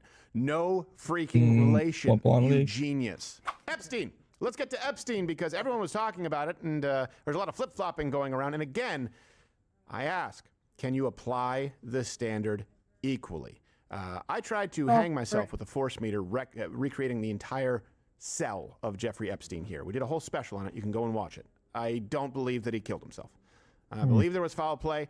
And of course, I believe that he was involved in sex trafficking. I disagree with Kash Patel. I understand that he has access to information that I do not. Taylor, a lot of this doesn't pass Taylor. a sniff test. I think the file should be released. I've always thought the file should be released. Yeah, I don't like I don't think that Donald Trump should be impeached because of this quagmire that has taken place. Marjorie But Green here we Taylor. are now, where the House, Senate, and President are all on the same page. House and Senate both voted for the release of the Epstein files, which will be sent now to President Trump's desk. Now it is on its way to the president's desk in a remarkable turnaround in an extremely fast move here. The Senate has essentially green-lighted this bill to be approved as soon as tonight and be sent to the president's desk. Now, essentially what happened was that in the aftermath of this House vote this afternoon, 427 to 1, just one member of the entire United States House voting against it. That's true. There was one nay vote in the House, which of course seems suspicious. Who's here? And then made sense when you realize it's this guy. Yeah. Oh, okay. Okay, Tom. Those aren't his kids. People on audio, go to video. So Representative Clay Higgins, He's he was loving it. the lone no vote in the House. Now, to present you his side of the story, he wrote and explained on X, I have been a principled gym, no buddy? on this bill from the beginning. If enacted in its current form, this type of broad reveal of criminal investigative files released to a rabid media will absolutely result in innocent people being hurt. He went on to say, if we release the files on this child sex predator, then we'll have to do it for all of them. Oh, good. Like you can't My next redact thing a for my name. next stream. It's bizarre, and I don't know if this guy had someone in his ear saying, you can portray yourself as a principled conservative. Look. Then all of a sudden, we heard mom walking to a 9-year-old. Some kids came and beat them up. So this morning, we were walking our kids home from school, and middle schoolers, like a pack of them, all black, acted like animals, and her kids, 2 kids, and she was pregnant. God, they beat the heck out of her, ripped her weave off and everything.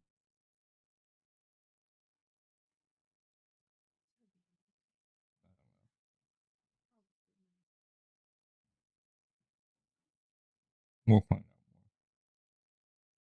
more. I saw that this morning. That was nasty. She actually commented on that video. Papa was like, wait, what? I'm like,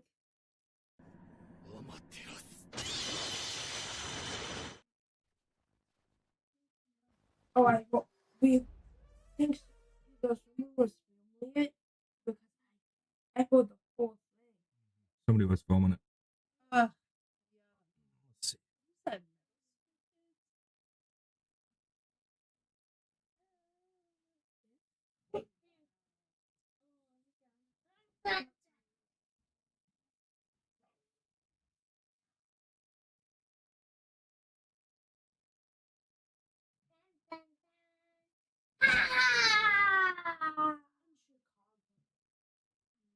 Something like that. Retailer rate.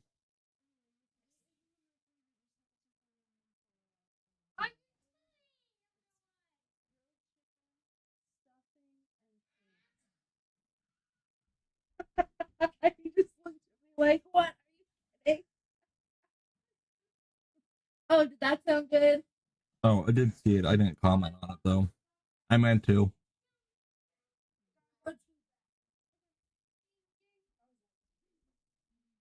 Thought I wrote something about kids acting like animals.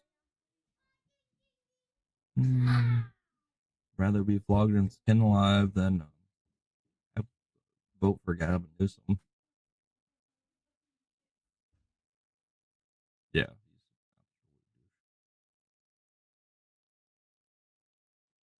Yeah, and this hit and run POS, and there's a cop right there that did nothing.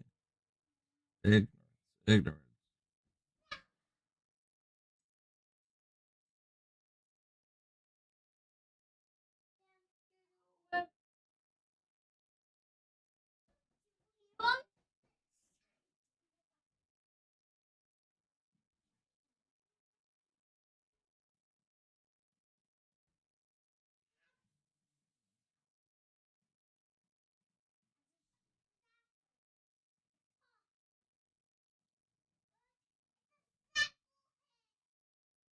No, I guess I didn't comment on it. Oh, repost it? I don't think I won't repost something like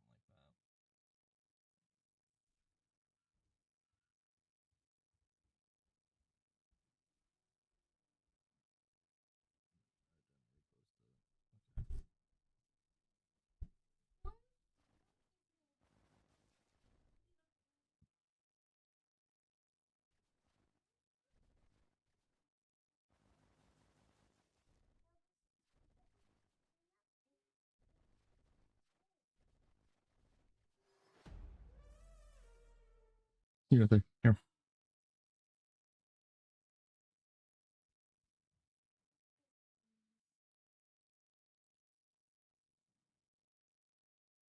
Group of kids. Yeah, the puffer jacket.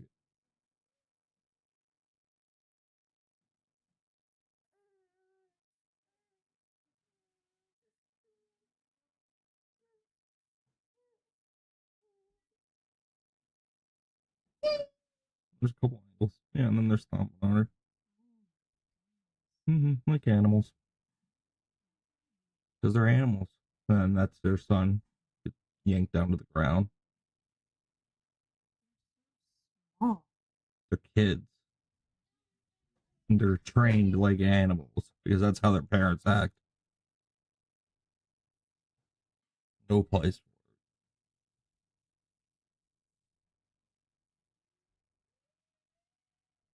it. Yeah, left in serious condition. So she probably lost the baby. What? So yeah, she probably did lose the baby.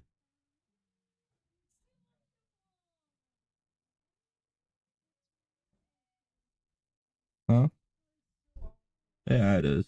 I believe the police are handling it. Who knows?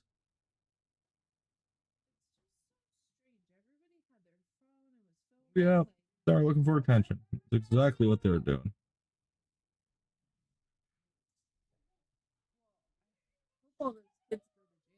They won't. They'll get fined and then let go. Yeah.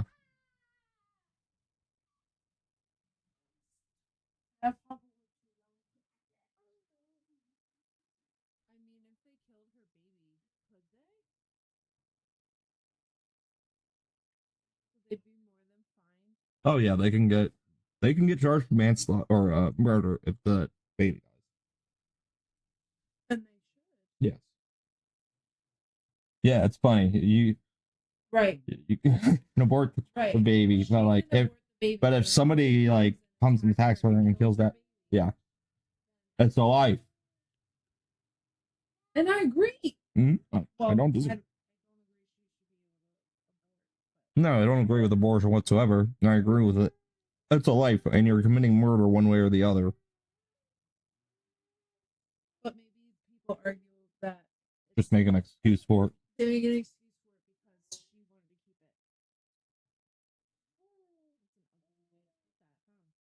it. Who knows? She could be early retirement. Still had time to make the decision. She could have been early still, and still could have had time to make the decision whether she wanted to keep it or not.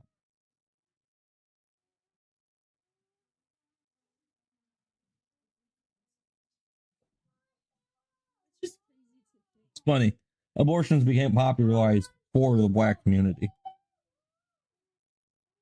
And they're the one that use them the most.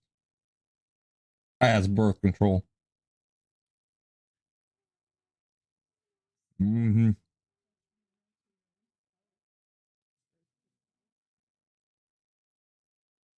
All the birth control. Yeah, they're killing something. They're killing a life. I don't always agree with them. What's the comedian? The one with the cake. Yep, birthday cake. Well, it was gonna be. It was gonna be a cake. Just give me 30 more minutes and it would have been a cake. But no, you have to shake it up and ruin it. It'll be a cake now. Yeah, he's okay. No, he's just making a joke. It's too loud.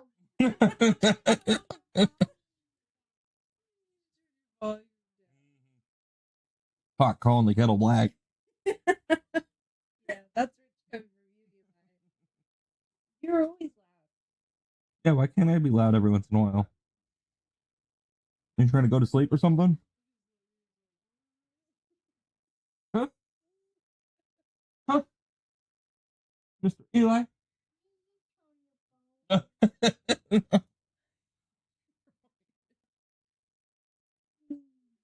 Okay, I'll keep my volume down if you can keep your volume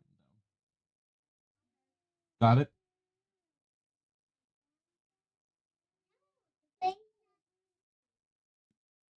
I said you.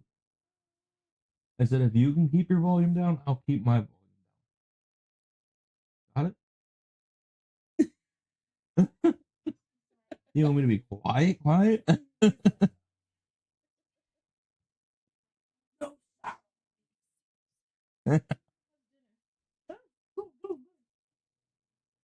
how was Walmart?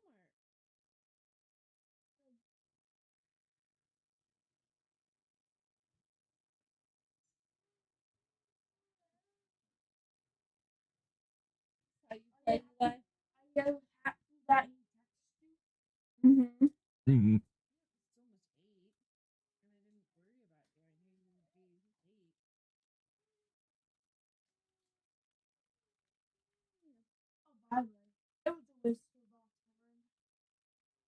Why did he have to go there? Or what did he go there for? Not what it was called. Something for hunting. Not like a gun. Well, are you okay? He left some like some electronic in his pocket. He left something electronic in his pocket. Put it in the washroom. And like and A flash drive, probably. Flash drive. Oh. The little stick.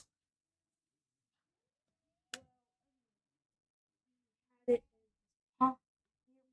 Like this. Something like that. was binoculars, but I We didn't need to get it's electronic. well, like it can't walk on its way.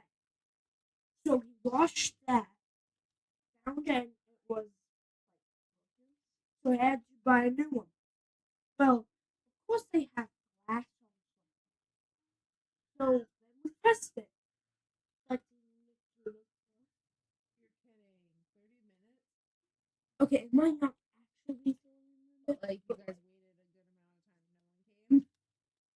and no one came? And then they come. Then Papa had his phone out, and he was saying, "On mine, it's this much. Here, it's this much." Like it was cheap on his phone, I think, and too much, and a lot on that one.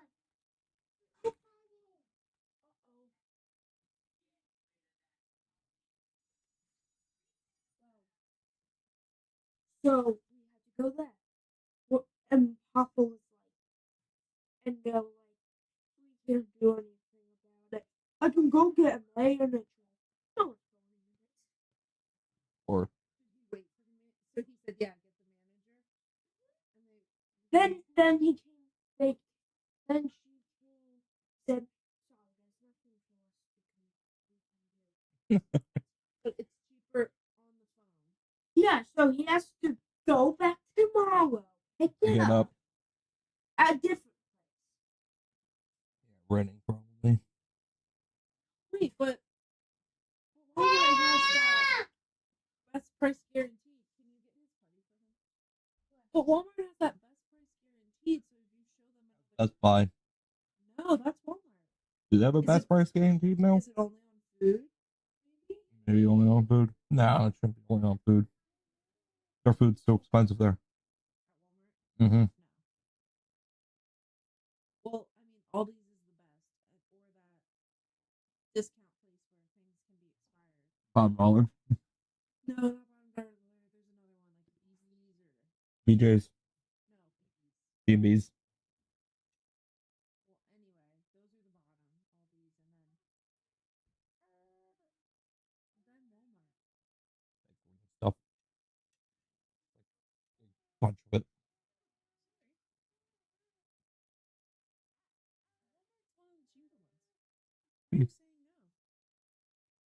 I still think it's overpriced. Always has been. Yeah. Cheaper than Giant. Giant's the worst. No, Giant is really expensive. Yeah. I think Weiss can be okay though. I'm gonna take my meds.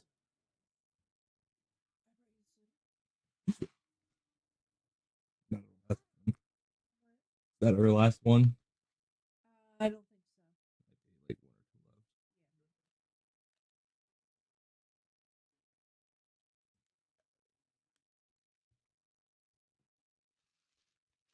left. Alexa, add soy sauce to the shopping list. Soy sauce. Make your own.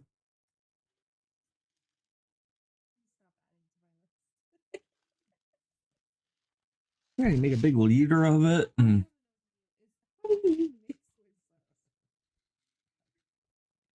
I know you can make it. I don't know how you can. Hey, my brain right now just took off and is making an influencer video with one of those sad wife voices. The Valley Girl. We ran out of soy sauce. Make You know the voice? Yes, I know the voice. It's semi-soft Valley Girl. It's not Valley Girl. Boring. Yes, it's horrible. I lost my lid. That voice to me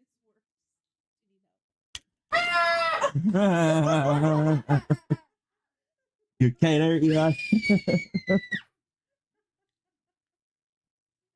He turned around.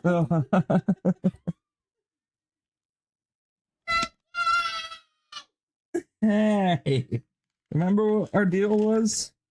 Feels broken. Adjust your volume. Adjust your volume. Out of it. Carried in. Hey, guy.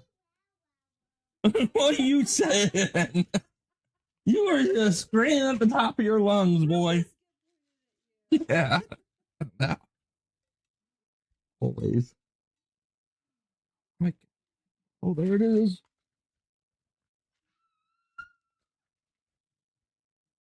Go.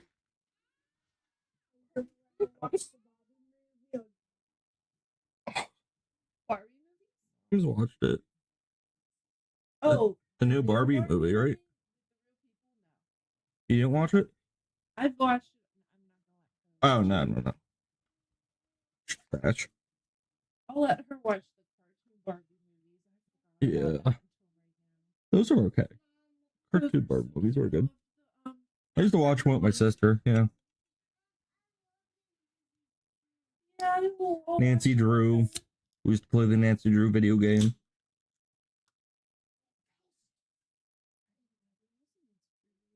Yeah, it's a computer game. Mm-hmm.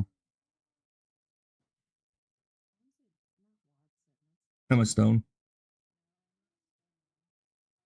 Robert. Mm-hmm.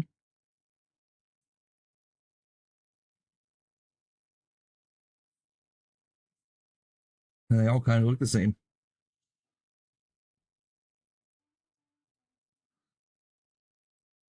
All right? No. I think Emma Stone, Emma Wolf,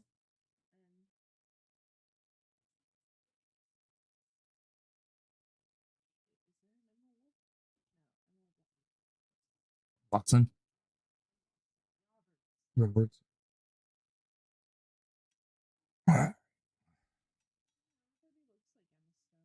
Your legacy is going to be the one vote defending an underage.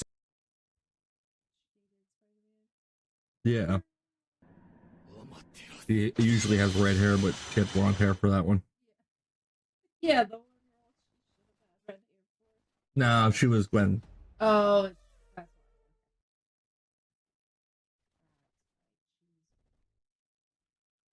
Emma Stone.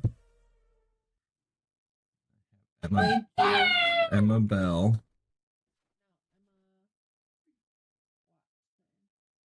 Who's Emma Bell? Plays in Deviant Love, A Quiet Passion. We don't know her. Emma Roberts.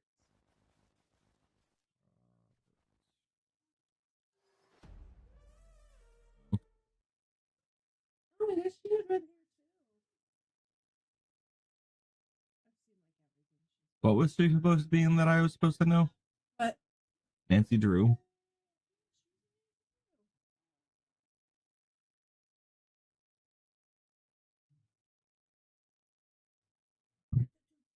Sure about that? Yeah.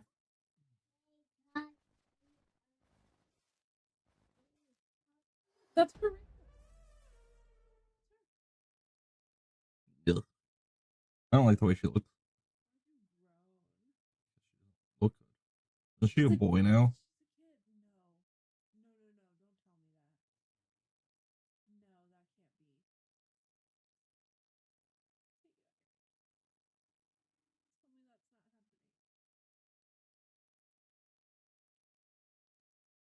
Or was it the girl from Juno? Yeah. They look the same too, I think. Eyebrows.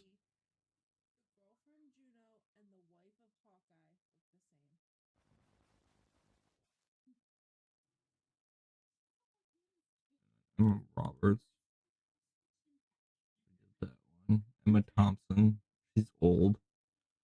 Emma Watson. We know her. Heavy. Wow, she hasn't done anything successful since Harry Potter. Well, she did the Beauty and the Beast. Oh, yeah. Little Women. Yeah, that was in 2019. It's been a while. That was good.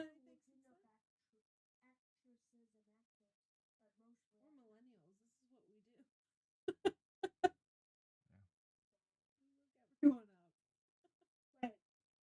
I'm not going to do that one. I'm told you. Who knows what you'll be doing when you're 30? Easy A. Probably. Emma Stone. You remember me loving that movie. I haven't watched Zombieland.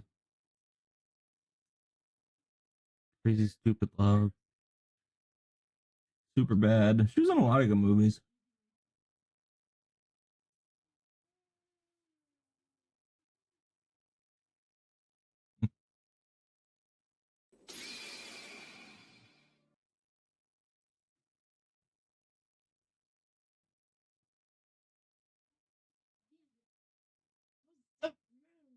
No.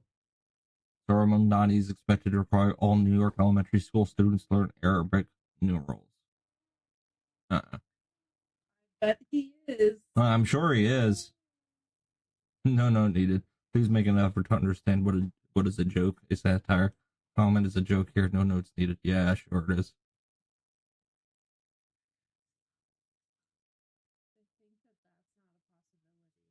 Yeah.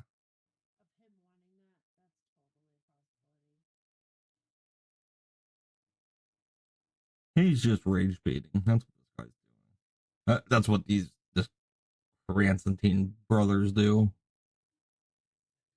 Pedos. They get money for each view they get. Yeah. Even rage bait, like, yeah, even like really like angry and confrontational. They're making a bunch of money off of it. That's why they do it. It's rage bait content. Sex trafficker. That's what you will be Especially known for for. ag. It could have been like he was the first guy to vote. Yeah. And he was like, all right. No. We'll all vote no, All right, right? gotta take And them then, back. or it's a prank. Yeah. Like in Everyone else is like, hey, what are you going to do? It's going to be a gag. A bunch of us are going to vote no. He's like, oh, that'll be funny. Yeah. Like the one no vote for Jackie Robinson in the MLB Hall of Fame. Yeah, there's always one person has to vote no for the Hall of Fame. Yeah, it's like a tradition. It's like, what? Why do I have to vote no? No, trust me, this is going to be fine. It's just tradition. It'll be good for you. He just gets the kicked out of him by a black guy. As soon as he walks out of the room. I voted no on Babe Ruth. Now it's your turn. Now it's your turn. You know, who is it? Jackie Robinson. Son of a... And of course, the left, Donald Trump said that we should release the files. And then it was voted unanimously yes, of course, from the Senate and the House. And during the Biden administration, where the left really didn't, there was not a peep from them about Epstein, Republicans were pushing for it for a very long time. As a matter of fact, it's a big reason for the civil fracturing on the right, because you still have a lot of principled people on the right who believe that the files should be released, and it looked like they wouldn't. Somehow the left is spinning this as a victory for them. This is a dramatic legislative turnaround. This is, and a huge loss for Trump. Make no mistake. Trump has clearly just given up the fight. Donald Trump tried to desperately stop this night from happening. He did everything he possibly could. None of it was enough. None of it worked. They tried everything they could to stop it. The goal voting for it? The bill passed by such a large margin You that know Trump what it is? can't put his little orange thumb on the scale and give it the old Cheeto veto. The Epstein files have finally broken Donald Trump's dictatorial grip on the House and on the Senate. But when it became clear that the House was going to ignore Trump and vote to release.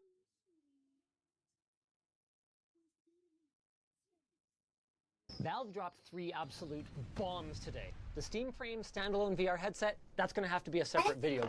This Good, one I don't focusing care. on the new Steam Machine, and yes, the wait is finally over, the 2026 edition Steam controller. Oh. Let's start with a little history. Over 10 years ago, Valve announced their first The Steam version of Machine. SteamOS, Yeah. a Linux-based operating system that would free gamers from the shackles of Microsoft Windows. No, it was a total commercial flop.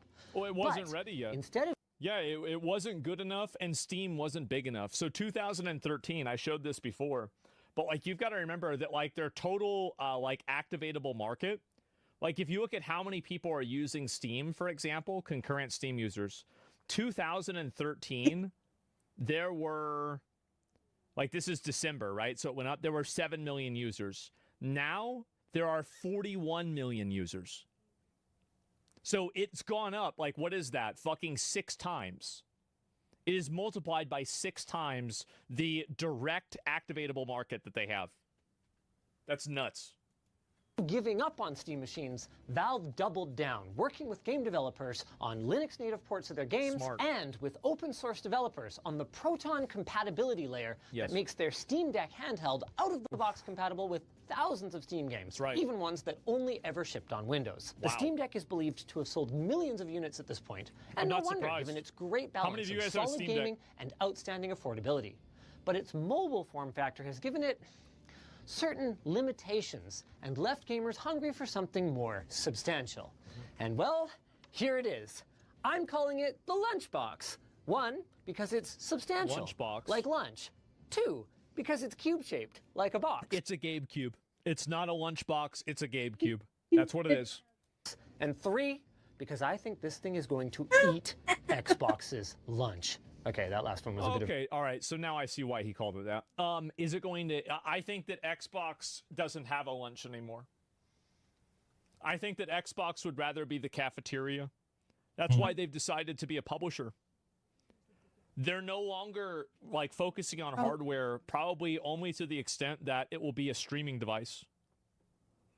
That's what they've decided to do. reach. But not as far as I'm reaching for this segue to our sponsor. Hold up, Rogue Lab is having a sale. Rogue Lab. What's up?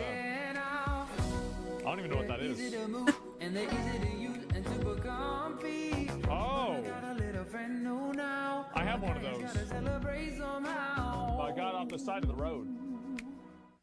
Hear that? That's the sound of the holidays coming. Christmas? Because if you spend over $100 at LTTstore.com, you'll get a 1 in 10 chance of winning something big. You can win Oh a my pair of God. Sennheiser HD 550 headphones. I actually need to get one of those. Or if you're really lucky, you may be selected to win a brand new ROG Xbox Ally X. This is fun. But hurry, you only have until November 26th. Shop now Okay. at LTTstore.com. Great. Good one. Oh, shit. Turn it down. That's And what pretty has cool. become typical Valve fashion, they've been atypically open about the new Steam machine, giving us direct access to the engineering folks who worked on these Damn. devices. The only thing I didn't have today was time, so we're going to get through this as fast as we can. At the heart of the Steam machine is a 6-core AMD Zen 4-based CPU that turbos up to 4.8 gigahertz with 16 gigs of RAM and an 8 gig GPU that they compared to a 7600 XT-ish. But they were also quick to point out that it might not be apples to apples thanks to their custom software stack and power tuning. Basically, the goal was that pretty much anything on Steam should run at 4K 60 FPS if I don't believe it. 4K 60 FPS. you're willing to turn down the details and use a little bit of FSR upscaling. Okay, so 4K, 6 FPS. And we saw that Right. on display with Cyberpunk running in the demo room at these settings. Okay. Valve says to expect about 6 times the performance of the Steam Deck. Now, I was a little surprised to not see an SoC remember, with shared memory, but apparently the decision to go for discrete CPU and GPU came down to balancing cost, power, size, and performance, and also they just didn't feel like they needed to. And I guess Valve was right, because they nailed this thing. Compared to a more traditional ITX small form factor machine like the OG Steam Machine reference Wow, this is way smaller. Holy shit, you'd be able to take this with you. design, you can see that it's a lot smaller. Honestly, I think maybe they might not be able to do this for like ventilation reasons or like like airflow reasons. But if you could make one that's like a thinner version of this that somebody could use kind of as like a small laptop, remember like those thin PS2s? I think that you could sell another version of that for people that would want to have it as like a to-go machine. Yeah, take it with you. Yeah, exactly, right? You have a Steam Deck for that? Well, I don't know. I feel like a lot of people probably aren't going to have both. They probably have one or the other. Smaller. Spy laptop. More on par with a That's just highly my integrated design like something like the Framework Desktop. Investment disclosure. Like the Framework Desktop, Valve allows customization of the front panel using these magnetic plates, and they're going to provide the CAD files so you can put whatever your heart desires on here. They even had a machine in the demo room with an e-ink display that was showing system vitals. Pretty darn cool. But unlike the That is really cool. I like that. Framework, it has a programmable RGB strip in the front that could be used to personalize your style, or you can maybe make show it a red. progress bar while you switch your TV input and wait for your game to be downloaded. The sky's kind of that's actually really clever. I like that. limit. The front of the device has a power button, micro SD slot, 2 USB 3 5 gigabit per second ports. Then the rest of the I/O is in the back, where you'll find 2 USB 2 Type A ports, a USB-C 10 gigabit per second port, no display port on there. That is worth noting. What? Okay.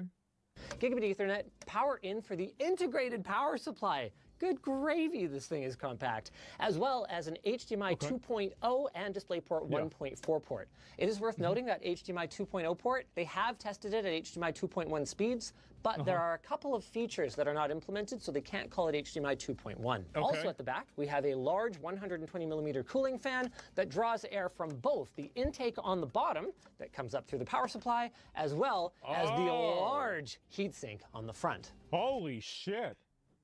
Yeah, this is like, this looks expertly engineered. Oh my God. And all this is a fucking computer? We're Jeez, gonna crack look this at thing this. fully open in a sec. But first, I want to talk about the Steam controller. Okay. No, not that Steam controller. The new one, with the exact As I same said, this looks like a fat Xbox controller. name.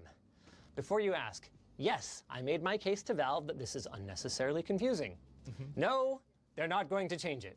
Oh, okay. The good news is Valve learned a lot from the first Steam controller, and this appears to be their most complete offering ever. I think that the best controller is the PlayStation 5 controller. That's my opinion personally. My second best would be the GameCube, but that's really just because I like Smash Brothers.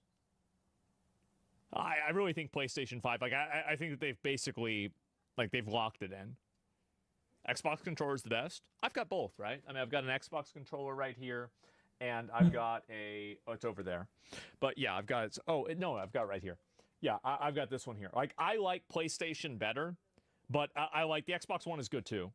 But in my opinion, PlayStation is superior. To be fair, the original was really cool. I mean, it made non-controller games finally playable from the couch, thanks to their innovative haptic touchpad. They also unlocked novel input schemes with gesture control or like swiping with momentum. But they also turned off a lot of folks due to their deficiency of traditional joysticks. Well, that's solved now.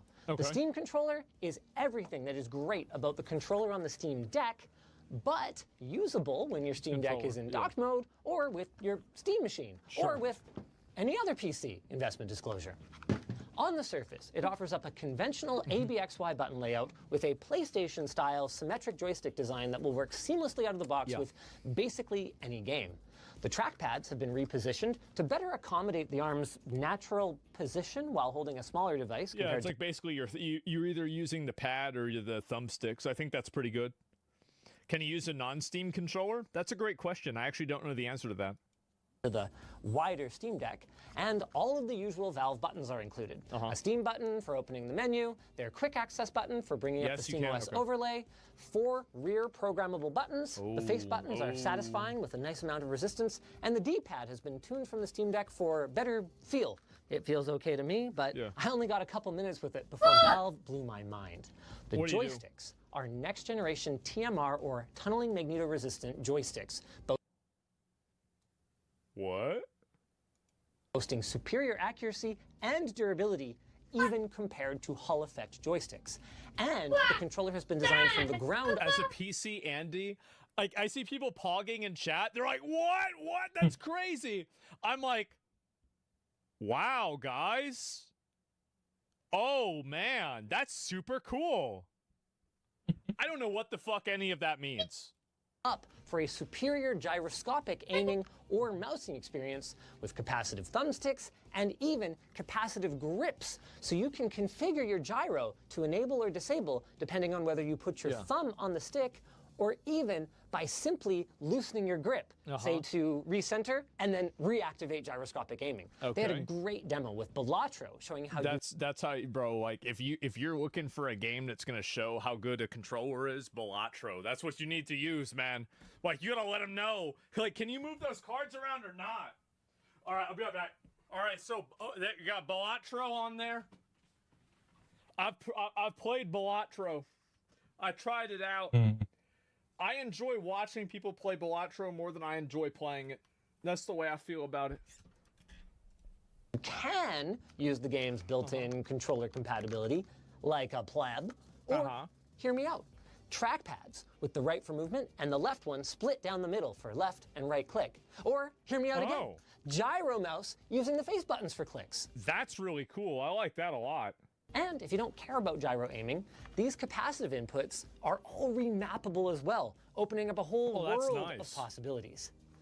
Let's go even deeper.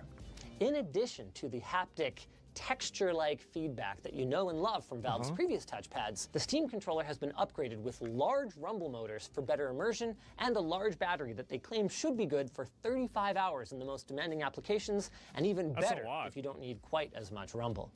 But I haven't even talked about the best part. What is it? If you've ever gamed over Bluetooth, you know that it can be inconsistent at best. Valve's solution? The puck.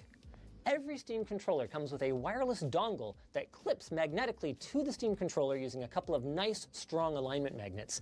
And it uses a proprietary 2.4 gigahertz wireless interface that Valve claims is good for about 8 milliseconds end-to-end latency and offers up superior resiliency when you're using multiple controllers. It allows 4 controllers per puck, so that's not as good as the Xbox dongle, which can do 8. But Valve has tested up to 4 pucks on a single system for a maximum of 16 players, meaning that you're probably going to run out of seats on your couch before you run out of controller compatibility. Holy shit. Last chef kiss on top is an enough, IR emitter that's cozied up beside the power LED to help you find your controller when you're in VR. I love it. Now let's get back to the Steam machine who got naked while we were busy. Oh shit. While Valve's goal was to build something that is zero hassle. It's basically just all the stuff with a really big fan next to it. Yeah, there you go. Grab-and game for the non-tinkerers. They really are laser focused on a console-like experience with quick suspend and resume and modern standby so that your games are already updated when you sit down to play. They also fully acknowledge that there are folks out there, guilty, who are tinkerers, and they've come up with an ingenious design for this thing that allows it to cater to both audiences. Wait, you can change? No way. Advance? No. You're not going to be swapping out the BGA I was about to say soldered processors. Okay. But what you can do is upgrade the storage with next to no hassle to a 2230 or larger 2280 sized M.2 drive. And isn't it crazy how Steam can just achieve a monopoly by just simply making good products? I thought that was supposed to be like illegal or something, right? I mean, like, so you're telling me that you could just make products that the customer wants and then everybody just buys them? Well, like, you can't just do that. There's no way. Crazy idea, right? What's MSRP? I think it's going to be 1,100. That's my benchmark, and I'm betting five of these on it. And if I'm wrong, I will be giving out 5 to my community. While we couldn't go that deep today, Valve also confirmed that the memory uses standard SODIMM slots. Oh, wow. I did not expect that.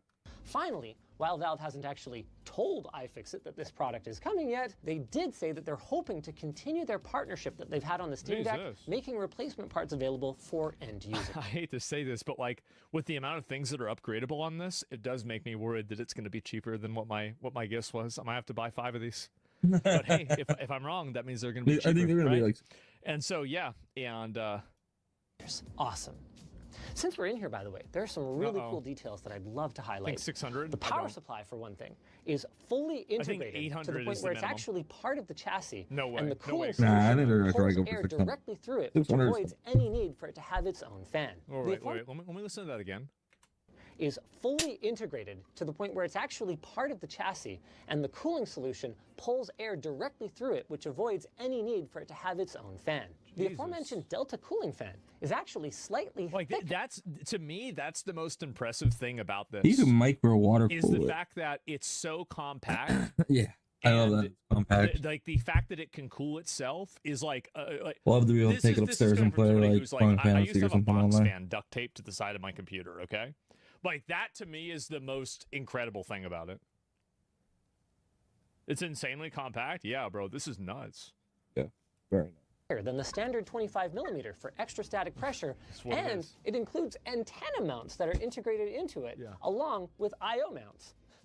Cool, right? Yeah. Oh, this is actually a great look at the 4 antennas. So this is the back of the device where you have your 2 antennas for Wi-Fi 6E. Then if we flip it around to the front, we've got 1 antenna for Bluetooth peripherals and another one that is dedicated to your Steam controller or controllers. So that puck that's included with your controller is actually extra, and you could chuck it on another PC or next to your couch for charging. A major question mark. Jesus. Yep. Though is of course price. Valve. That's where we got to talk. That is the important thing. Price is that is the big question everybody has about this. How much is it going to be? I think that it's going to be $1,100. $1,100 plus to minus 100 on release. If delusional, I give out 5 Steam cubes or Gabe cubes. That's how certain I am. I think that's what the price is going to be.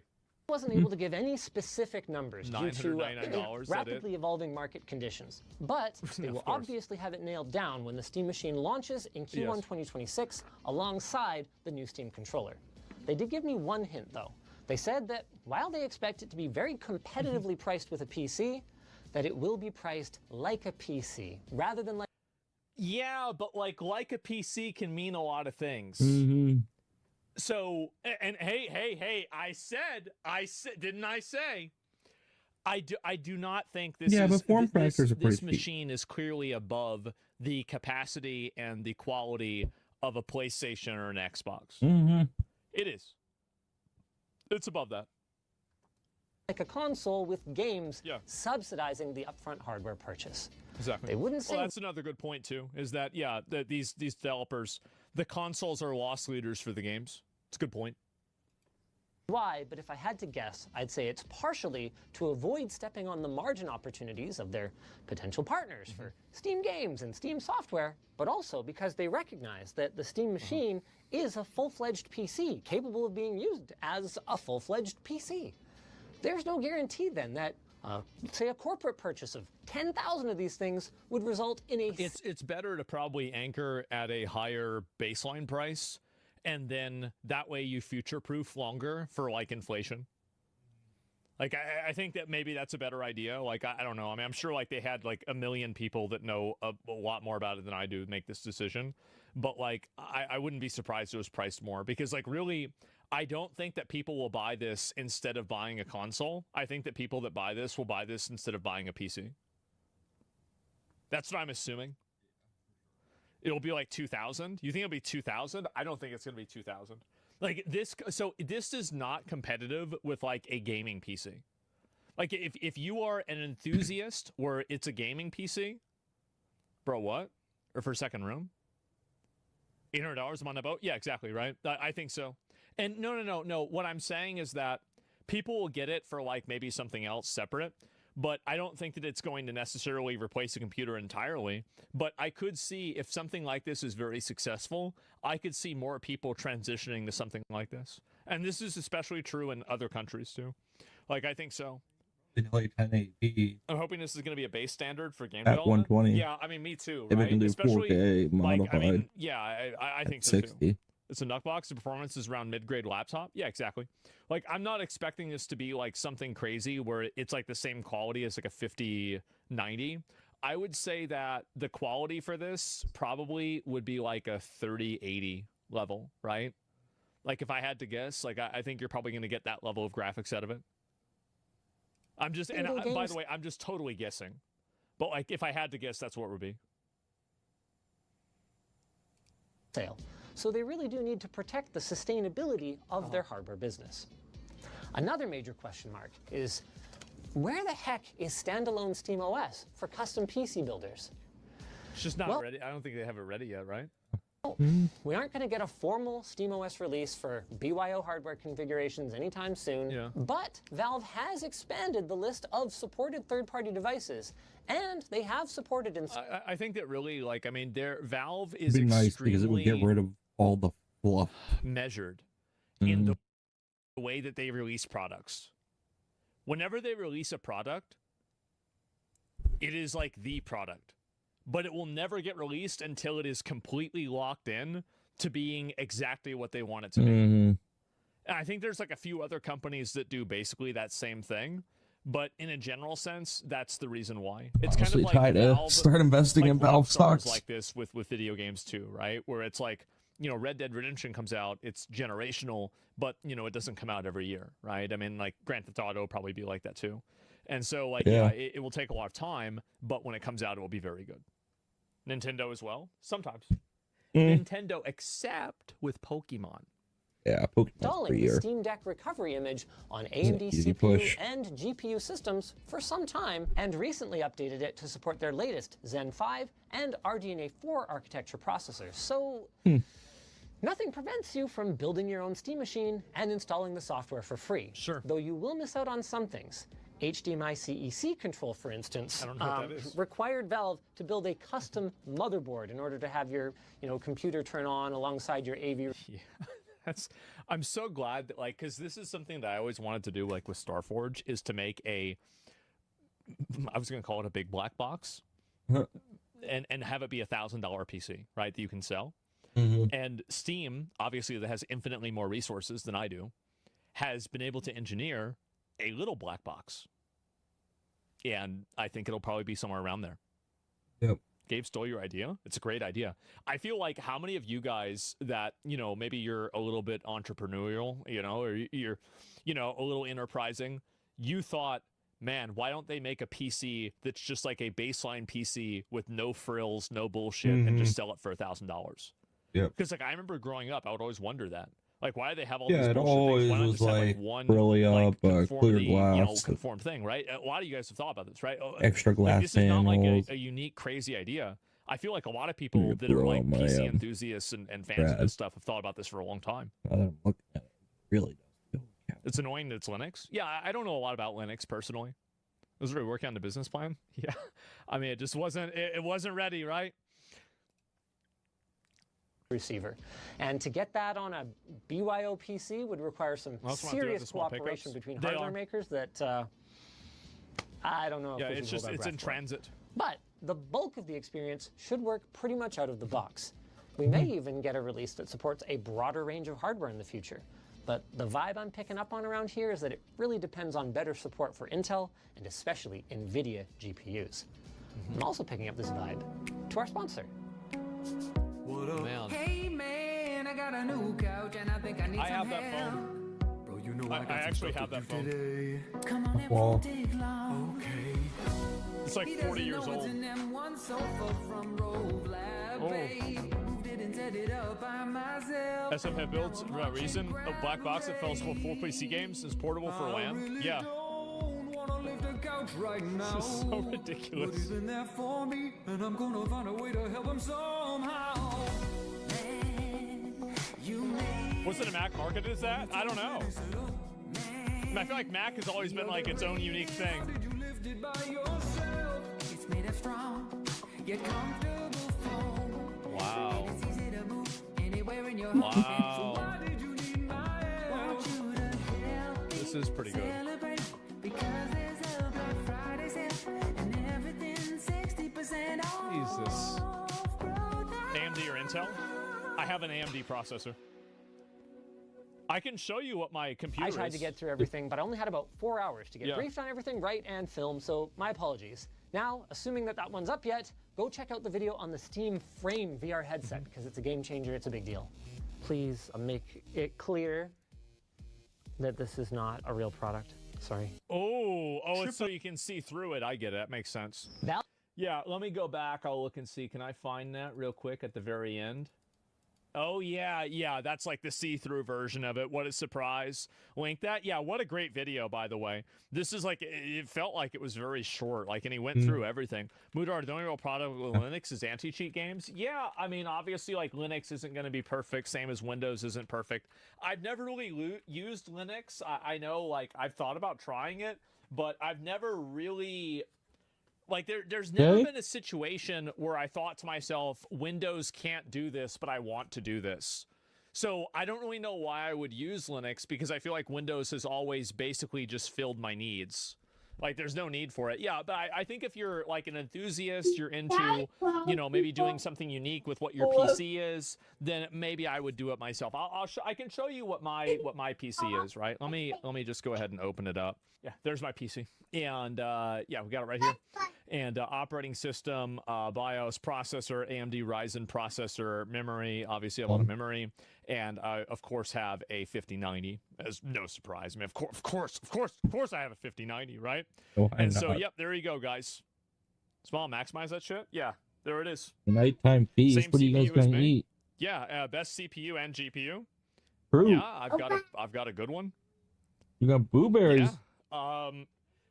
That's the perks. I mean, I do stream. It's like my job. Couldn't afford the RAM, huh? Yeah, I don't know. But, yeah, that's where I'm at.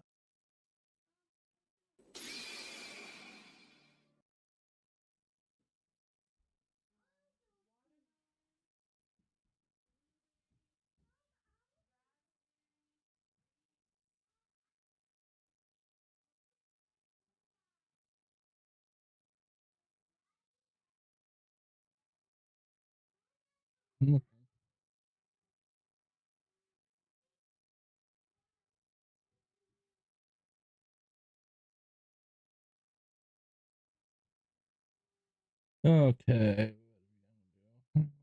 Music up.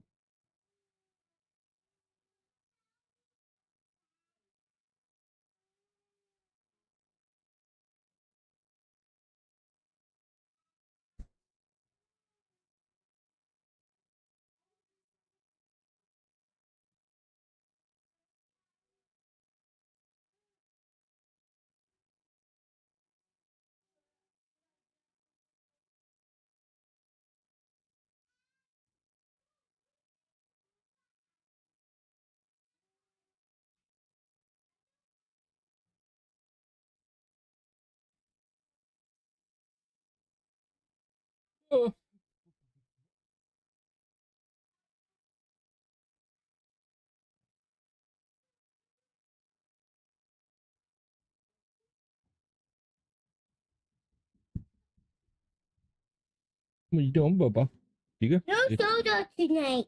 No. It's too late. Too late for soda for you. Yes, you are right. Maybe have some good soda. You cannot have any soda.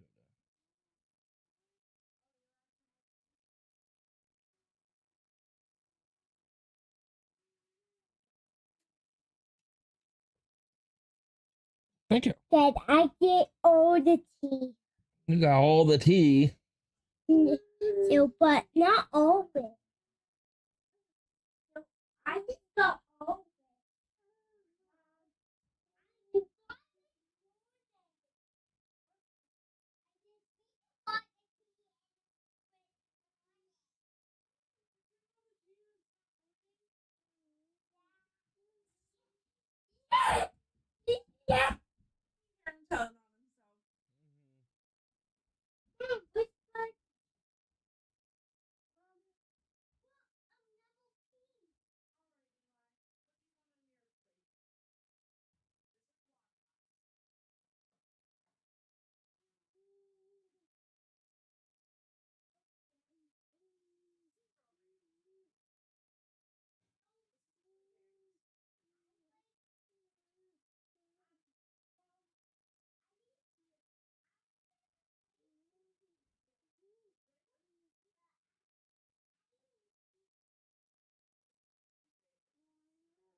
Oh dear.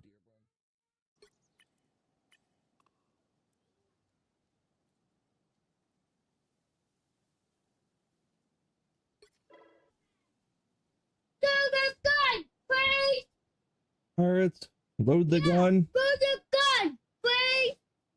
Here we are, gun. Here we are. Okay. Quiet. Stop. Here we are. Oh, thank you. You want? Load it up. Don't break it. No, don't break the gun. A lot of guns. A lot of guns. It's the largest blueberry ever. That is a big blueberry.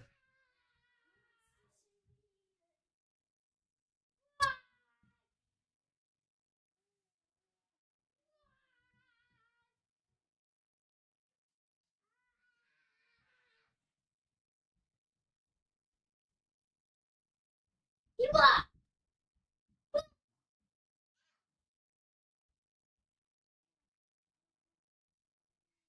I break it. Oh, be careful. Stop. Attacking me.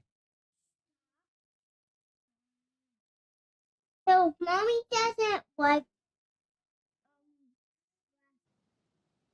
Mommy doesn't like Deadpool. because don't put corn. Yeah. Well, mommy is a grown up. She just likes different style movies. Oh, you like him? So, I'm grown up. I got pickles. Look, I'm Mazel. I am big. Look, I got three big pickles.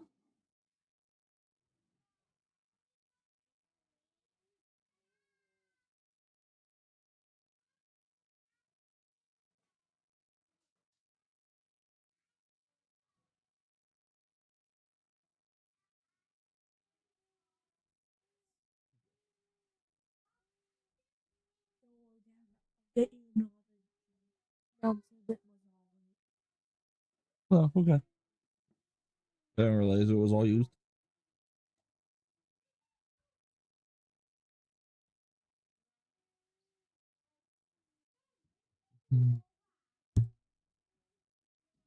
It's a little.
Mom is a grown up. Doesn't mean she has to like Deadpool.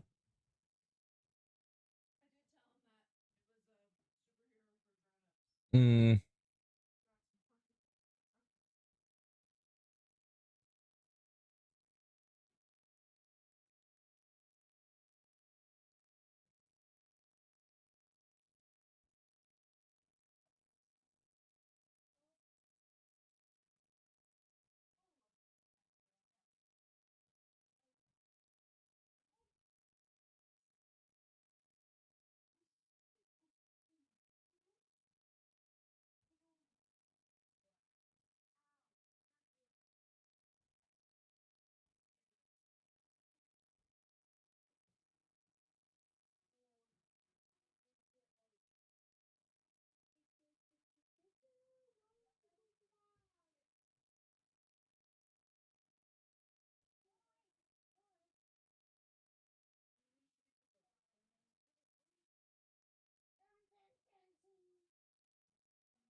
Still playing?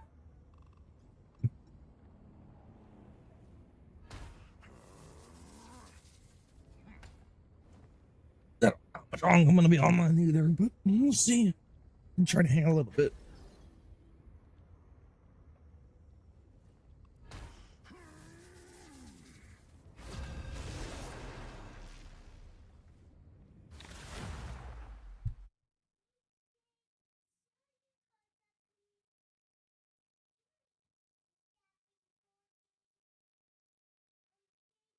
Pick your hero or villain. I'm not judging.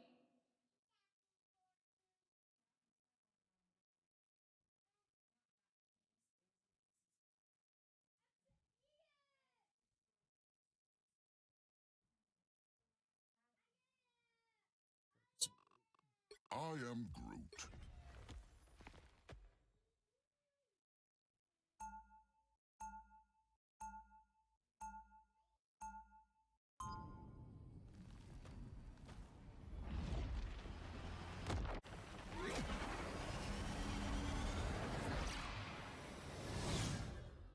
I am Groot. 30 seconds before you attack. Get ready. I bet an army of squirrels would be fantastic tea. You can steal anything. Because I'm a hero and stealing is bad. Right? That depends on what you're stealing and who you're stealing it from, Shit. No. I won't let you. The battle starts in 5, 4, 3, 2, 1. All you need to do is capture the mission area. Got it?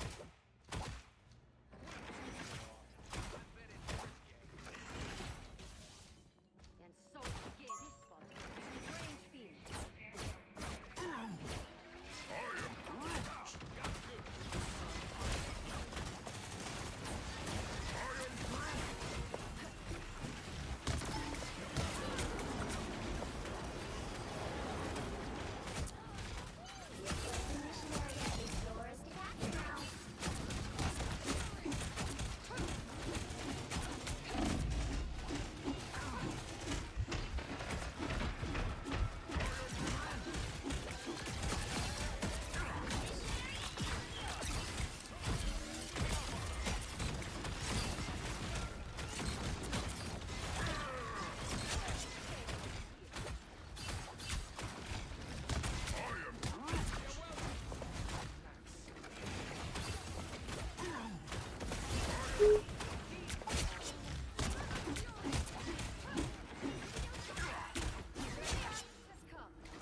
That's not my penny.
Get ready. I feel like we have something in common. A love of things that explode. I meant excellent bushy tails. Yeah, I guess.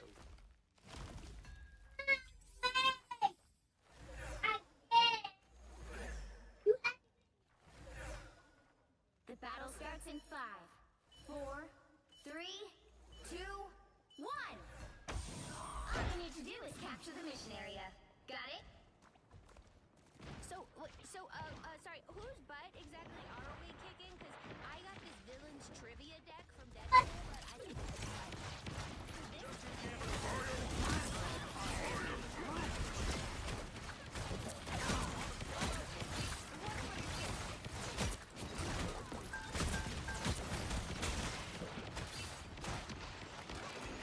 Extermination!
emergency shutdown.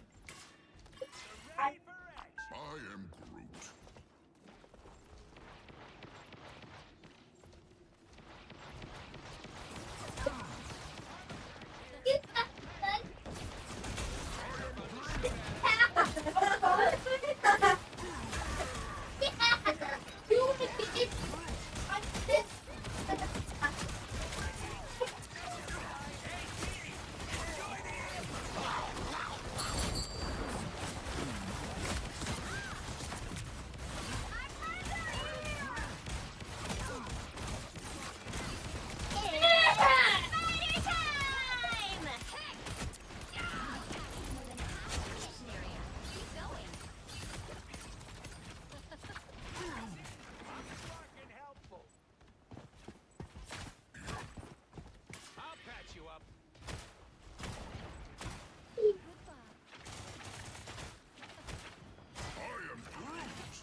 I can play Groot and Comp now. He feels pretty good.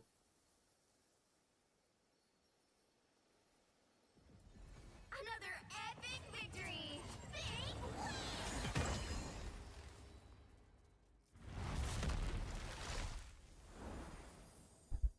Yeah, I got MVP.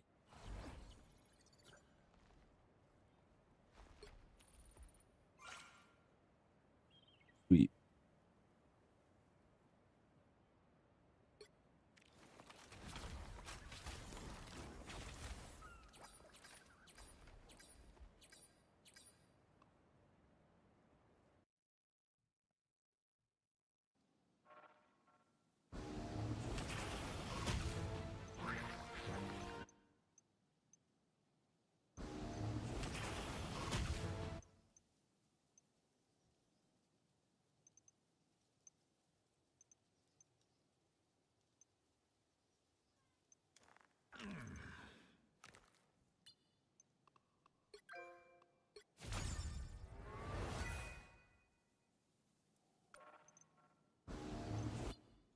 Cool.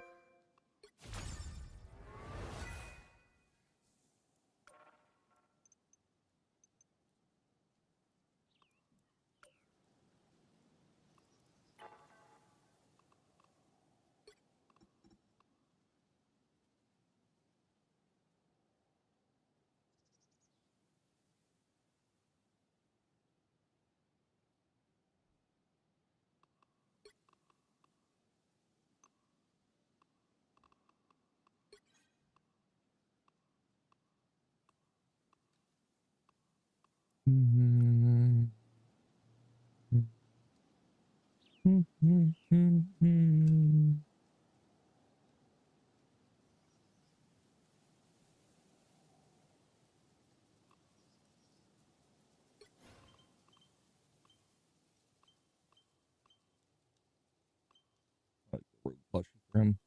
I haven't played Gambit yet, though.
Which hero do you think you want to be today? I am Groot. I am Groot.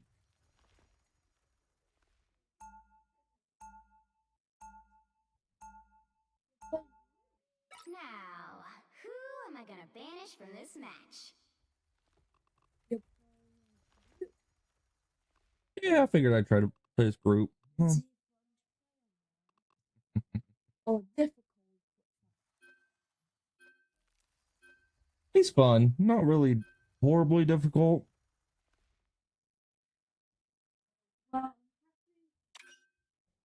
No!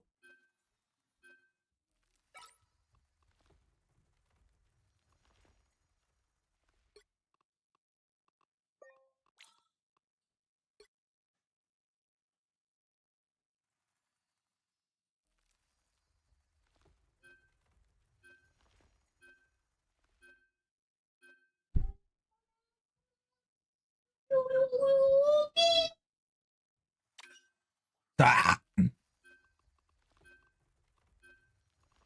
You'll need a top-notch team to win this one. Open your eyes. Reality is but an illusion. Hmm.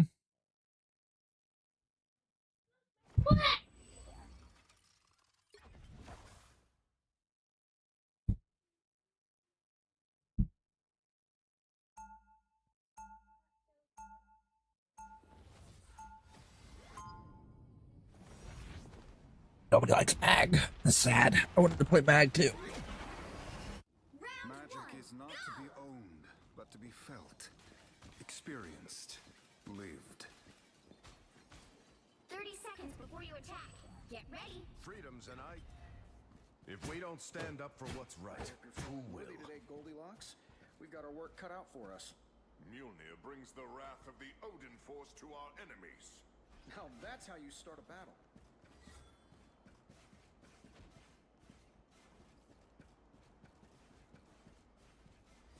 The battle starts in 5, 4, 3, 2, 1.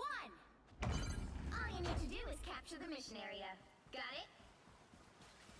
I hope this is important. Reed and I had a date night planned. Another loser to punch.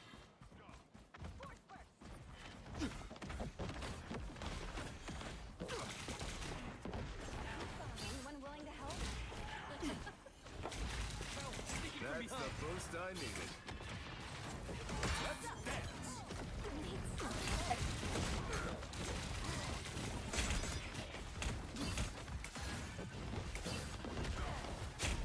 Not sure how we'll solve this.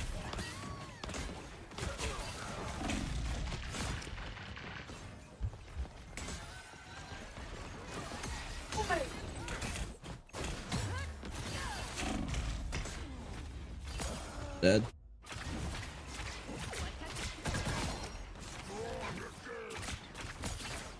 How'd you die, my man? I love you. I love you too. I'll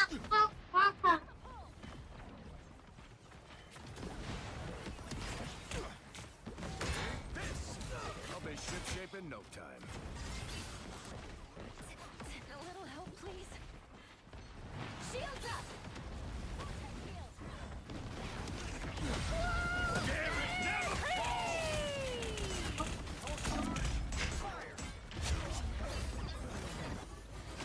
You need Maximum pulse! I never stay down. Got the ammo.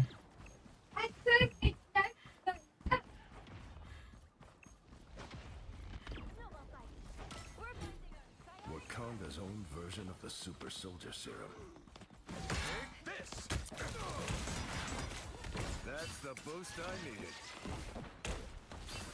I don't think that's the welcoming committee.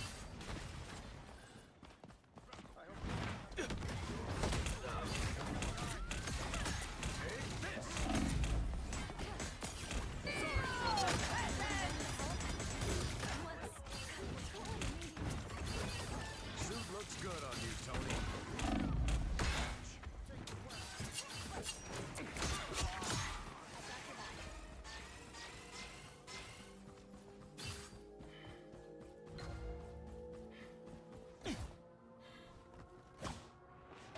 I'm Hulk.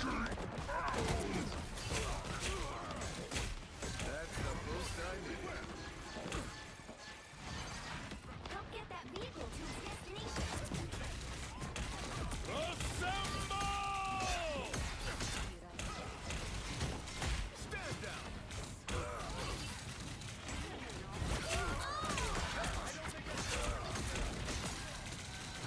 Shields up!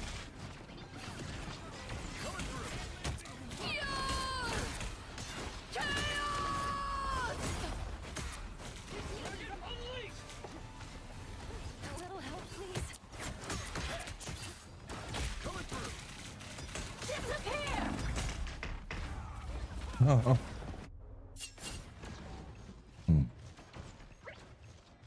Shields up! I can ammo this person.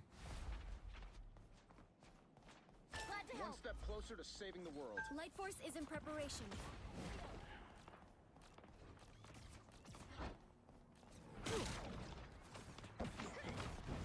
I was fine. Get that vehicle moving again!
Victory is clear. Let's go. My power is still building. You're halfway there. Keep going! Did you drop something, Moonlight?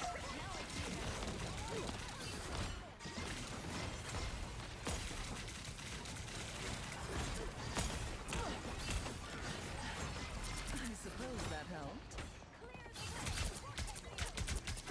Almost there. Don't turn back now. Only 60 seconds left.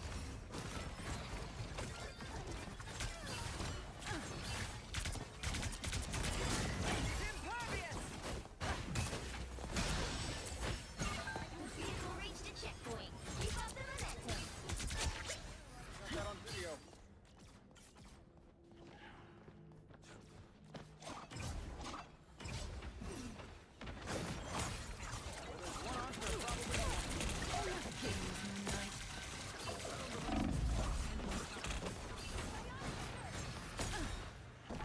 I was fine.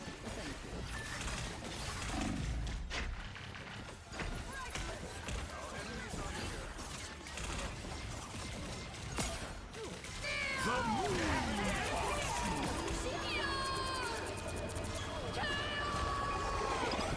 Pulse charge. Fire.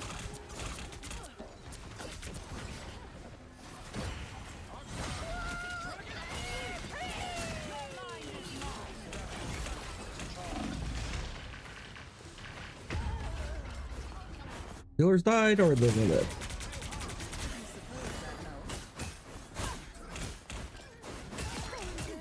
They just have really good healers. Don't let anything stand in your way.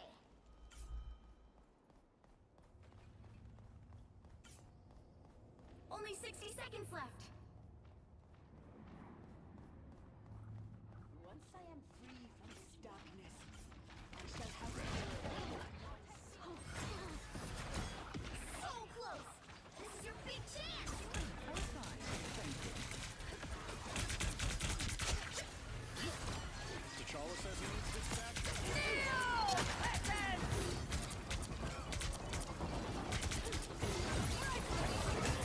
Down to 30 seconds.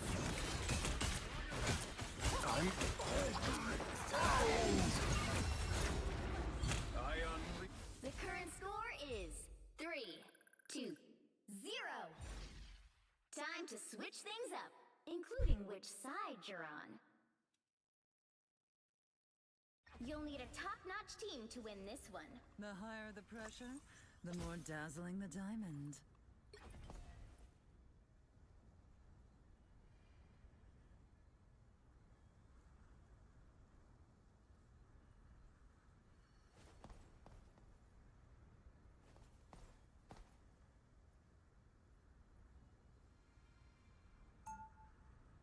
Like cap ever. So in a very, very, very long time. Round 2. I'm as flawless as they come, darling. Get in here, y'all.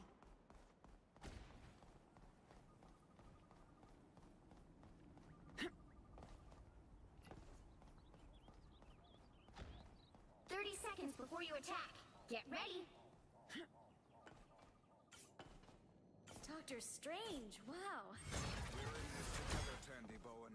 Get the stars out of your eyes and let us fight. Whoa, All business. The fate of many worlds is at stake. It is a mighty quest. Battle starts in 5, 4, 3, 2, 1. You have to stop them from securing the mission area. Don't bother trying to make people care. Show them what matters to you.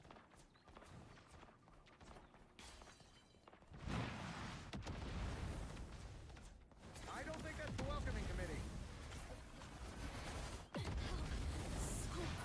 I was fine, but thank you.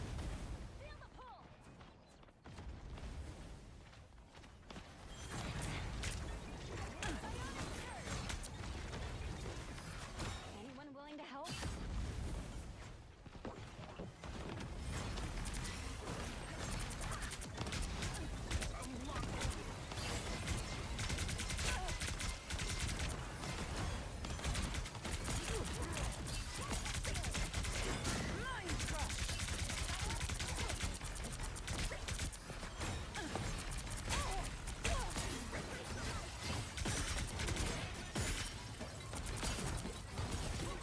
I suppose that helps.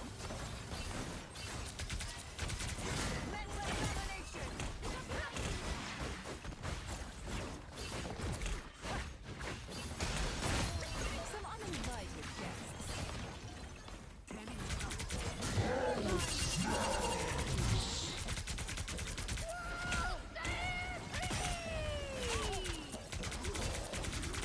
Pulse charge, fire! This is real firepower!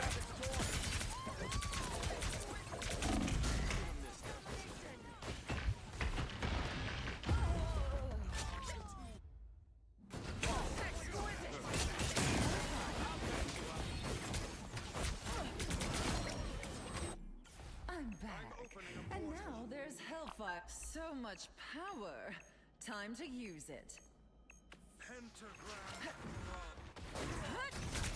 Mental domination! I was fine, but thank you.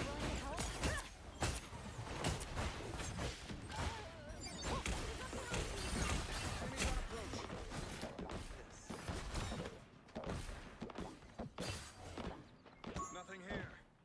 Suspicious.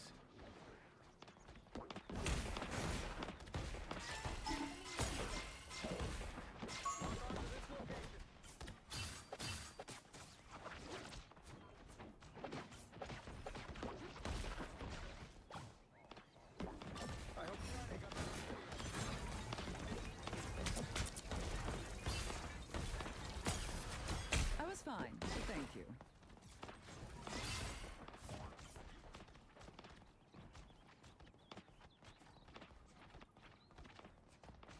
Only 60 seconds left. Enemies on your tail.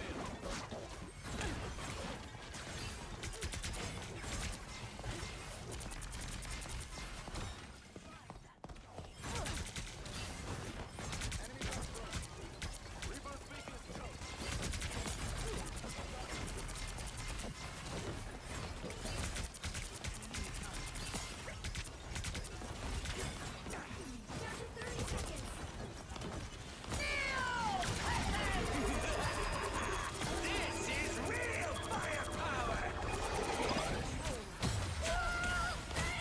This is the amazing Spider-Man!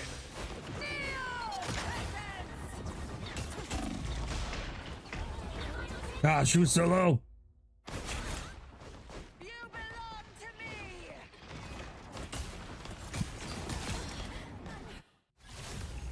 You'll have to keep fighting until we have a winner.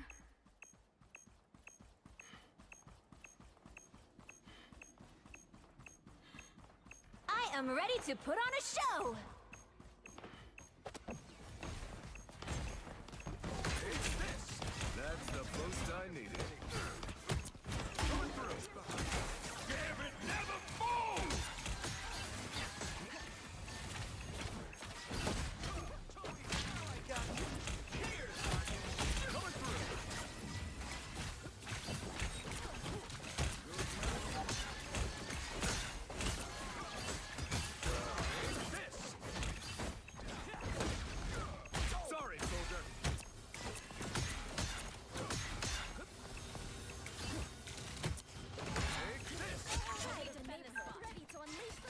See, Clint? I knew you cared. Final score 3-2-0.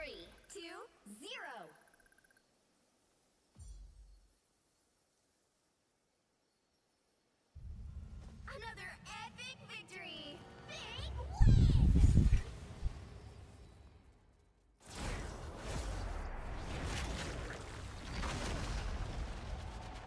Yeah, our deep. Good. We should have absolutely lost that one.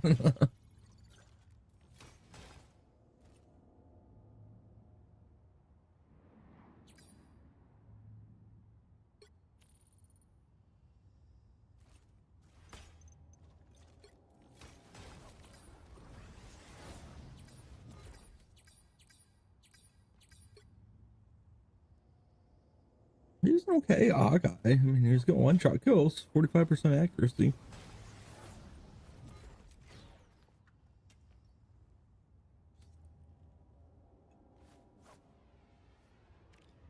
Really, like, ooh.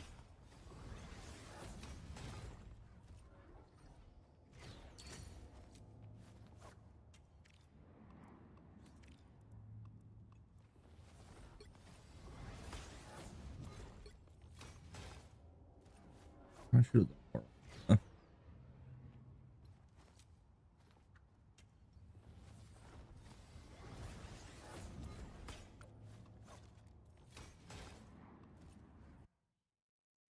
It's so stressful. Bugs after 1 or 2 games. So what we'll do is they'll break. You know how that goes.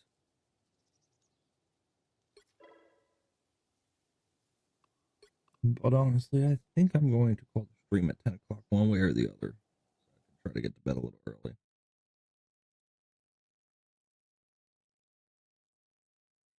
You know?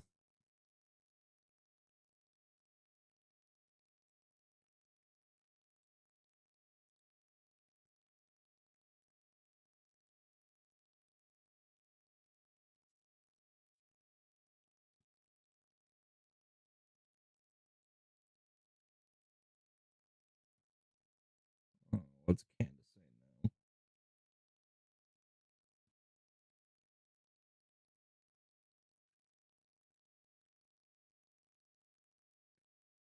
We're like, hey.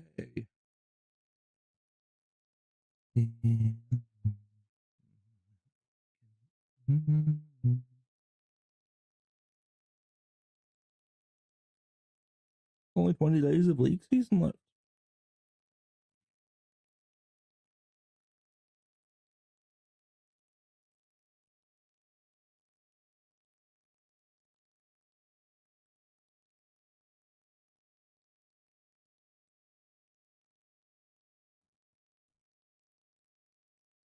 Good boys, anti-tank rifle, World War II collarbone breaker. It looks like a collarbone breaker.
Or landed a shot.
That's kind of tough.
Awesome.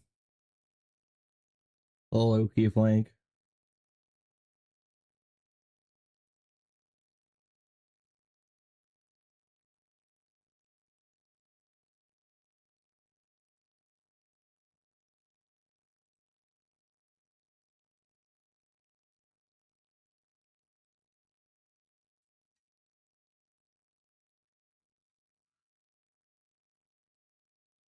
Winter storm.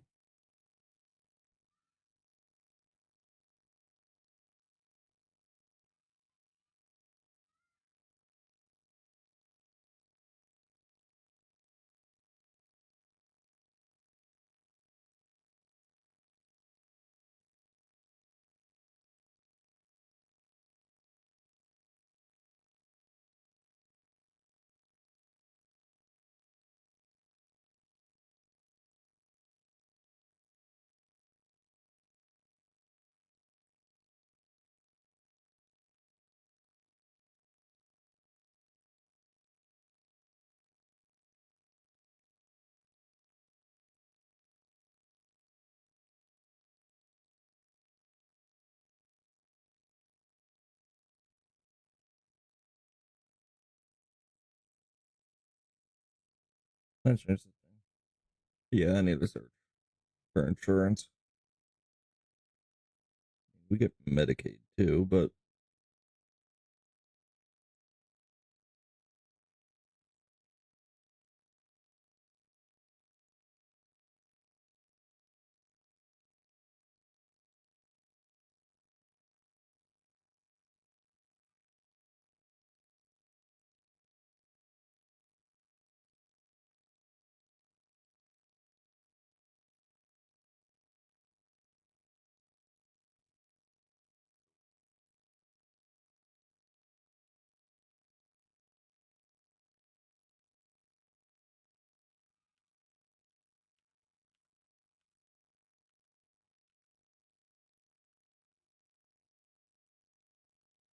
like JP.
I just, yeah, yeah, it's probably turned off. you that way. The AI will never. Yeah, I think I had it muted. I can't help it, dude. No matter what playthrough on any game, I just can't hurt anybody. I'm weird. Well, it should be fun. Thanks for hanging out. Brett is here. Better at turning left. That means you're like the opposite of Zoolander. Yes. That is a pop culture reference from a long time ago. If you don't know who I am, it's Brett, guys. Pop Culture Crisis, Monday through Friday, 3 p.m. Eastern Standard Time, which is, of course, noon Pacific. How you doing, Phil? I'm doing quite well. Hello, everybody. My name is Phil Labonte. I'm the lead singer of the heavy metal band All That Remains, an anti-communist and a counter-revolutionary, and I am equally proficient at turning left and right, but not nearly as good as Cody. Have you been watching Pluribus? Oh, come on. How do you not? We got to talk. I want to talk about that show again. Apple it's about TV AI. is for people who get shoved into lockers. Well, but Pluribus is basically a show about AI, and it feels Apple like they're TV trying to convince you AI takeover is a good thing. So, but we'll talk about that. Let's first start with this story from Newsweek. Bill and Hillary Clinton risk prison over Epstein's silence. They risk it. No Republicans got the chutzpah to actually do it, so I don't even know why Newsweek is writing about it, but they put it on the front page of their website because they expected to get clicks. House Oversight Committee Chair James Comer said on Tuesday that former President Bill Clinton and former Secretary of State Hillary Clinton could face criminal exposure related to newly surfaced Jeffrey Epstein documents. Quote, "We expect to hear from Bill and Hillary Clinton," Comer said on Just the News, No Noise. Donald Trump answered questions for years about Jeffrey Epstein. Every day he gets asked questions about Epstein, and he answers them in front of the American people. We've subpoenaed Republicans and Democrats. They go on to say the DOJ said Friday it's examining Epstein's purported connections to high-profile Democrats, among them Bill Clinton. As part of the investigation, Comer issued subpoenas to the Clintons and 8 other individuals that followed the release by Congress last week of more than 20,000 pages of documents. A batch of newly released correspondence includes messages involving Trump, among them an email from Epstein's brother Mark referring to photos of Trump, quote, blowing Bubba, while Bubba is a nickname of Clinton. Mark Epstein told Newsweek that the individual was not the former president. He described the exchanges as a lighthearted banter between siblings and said they were never intended to be made public or interpreted literally. Or Trump and Bill Clinton were more than friends. That proves it. Is this why Trump didn't want the Epstein files All released? the evidence I need. He goes like, Pam Bondi's like, Mr. President, there's literally nothing in here that's incriminating at all. And he's like, okay, well, we should release them. But there is an email claiming you blew Bill Clinton. Wait a minute, what? We can't release this. No. That's not coming out. It's not illegal. I mean, think about how much power he would gain over everybody and win over the left if he just came out there and was like, it's a presidential one. I had to do it. I had to do it. It was right in front of me. Everybody else done it. Every president. Yeah, it's the hazing ritual for all presidents. And then everybody would be like, oh, wow. He's great. Every president has to service every other living president as they enter office. It's like the picture of Bill Clinton when he's at the desk and it says, little do you know there's 2 people in this photo. It was actually Trump. It wasn't service every other living president as they enter I was just going to say, personally, I am shocked to hear the Clintons mentioned in association with Epstein. But also, to me, the most optimistic part of this article, somewhere in it says Newsweek reached out to the Clintons for comment, but no comment was returned. That's good. You know, I would have expected Newsweek to say, yeah, we reached out to Clintons for comment, but our reporter wound up hanging themselves in a tree out of a self-inflicted gunshot wound. 2 of them. To the gun found 30 feet away. It's suicide. Sorry to see the reporter go. Kudos to the reporters for actually reaching out in the first place. That's a dangerous. It's very courageous. Imagine being that guy. They did the thing where they reached out at like the last exact moment at like 11:59 p.m. and they got a turn-in copy by midnight. They're like, I asked, they didn't get back to me. It was an anonymous email sent from someone started their own Yahoo account, so they could send it to the Clintons. Dude, imagine being that one reporter. And you're like sitting there in your cubicle alone, and sweating. The boss walks up to you, and he's like, slides it towards your desk. They drew straws. Everybody's watching, like shaking. It's like, it's your time, Rodrigo. Here's what he said. He said, so we expect the Clintons to come in, or I expect the Clintons to be met with the same fate that Bannon and Navarro were met with when the Democrats were in control. House Democrats sought criminal charges against Bannon, and we know this about Navarro as well. And actually, they both went to prison. Yeah.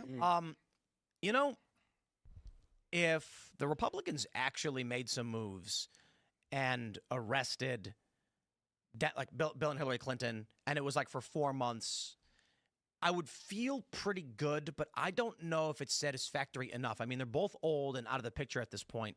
Is it just throwing some rotted red meat at the base to be like, oh, we're going to do something to the Clintons? They're not going to do anything. I mean, just for comedy, just because it would be hilarious to see the Clintons actually facing some kind of repercussions for something they did, I think it would be funny. It would make people feel a little good, and then I wouldn't wake up in a sweat at 3 a.m.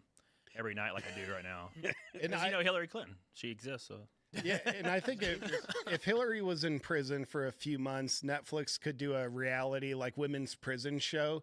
That would be great. You got to imagine Hillary's going to be the boss running the prison just within 3 minutes. Yeah, intimidating everybody. You know, I would like to see if so. You know that scene from Watchmen where Rorschach is in line. You know this what I'm talking about. But like, it's Hillary. It's Hillary. You're not. Some woman's like, I heard, you know, and then Hillary grabs the thing and splashes the lady with. I'm not stuck in here with you. Boiling oil. Yeah. Or I mean, to be completely honest, she gets into prison and immediately it's like, okay, boss, like she's already the boss of these people. Yeah. It's gonna be like those old mob movies where they had like their own rooms and chefs, and they had pool tables and cards and drugs and stuff. I mean, I got to be honest. If Hillary Clinton and Bill went to prison, outside everybody would be cheering as they go in, you know, hands cuffed, and Hillary's like, "I'll get you for this, Trump." And then as soon as the door closed, they uncuff her. Sorry, ma'am. They hand her clothes, and then like right this way, and there's like a luxury suite. Oh, yeah. The real way to take them down would be to go after their assets. Would be to go after. Is the Clinton Foundation even still? It's shut down, they're like man.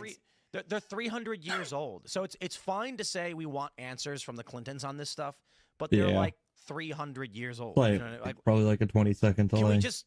I suppose we should say, of course, we want answers from the Clintons, but at a certain point, they're so old, and it's so 10 years ago. Are there more pressing issues to focus on right now, like Gen Z? How old are they? Like 900. They're not 900. They're like what, in their 70s?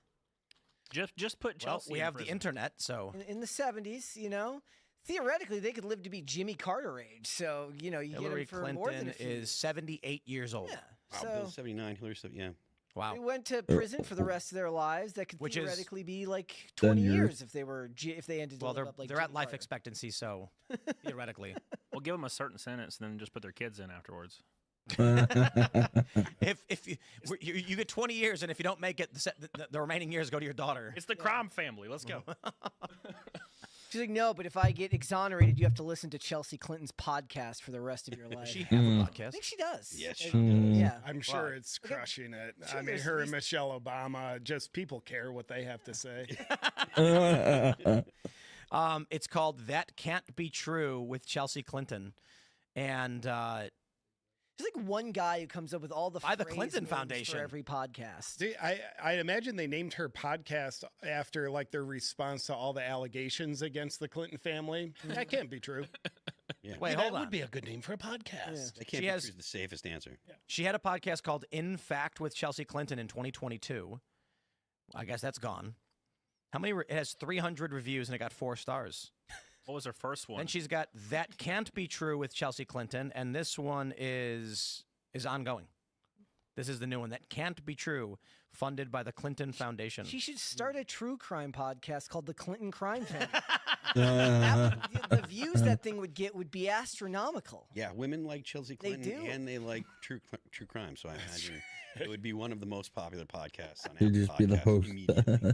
Speaking in between So wait, each you murder. have to go to the Clinton Foundation YouTube. They have 12,000 subscribers. This is the thing.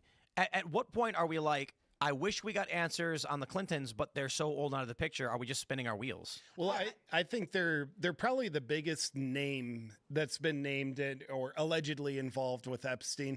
So I think people want to see that because they're the biggest name, but I don't think they're the most relevant. Like Bill probably wasn't in there running the operation and Epstein's working for him. He's potentially a client, but I think there's bigger fish to fry when we're looking at getting justice on the crimes that happened. When you did I was talking to you before the show, I mentioned that you did a video on Epstein, and it had to be like 2020, and it's one of my favorites. Like I can still quote parts of it. And in the background, you had like a big thing that said Clinton body count. And I think it was at 50 at the time. Yeah, no, what's interesting, that video came out in, I think, February 2020, so right before COVID. And back then, YouTube was censoring talk about Epstein. Like that video got something done to it. Some other stuff I did on Epstein. That was just nuts. Like, okay, big tech is censoring opinions on Epstein. That's interesting. Well, I mean, big tech was that's weird. censoring basically anything that the Democrats told them to censor at the time. COVID Allegedly, was yes. COVID opened everyone's eyes, especially just normal people. Yeah. Like you have these niche groups of people that are in entertainment, or maybe they hold different opinions than which would normally be accepted in certain levels of entertainment. And all of a sudden, everybody was finding out. You couldn't even say it on Facebook. I mean, normal people would say something on Facebook and get censored for 24 hours and get muted. So all these normal people started seeing this, and they're like, "Wait, something strange is going on."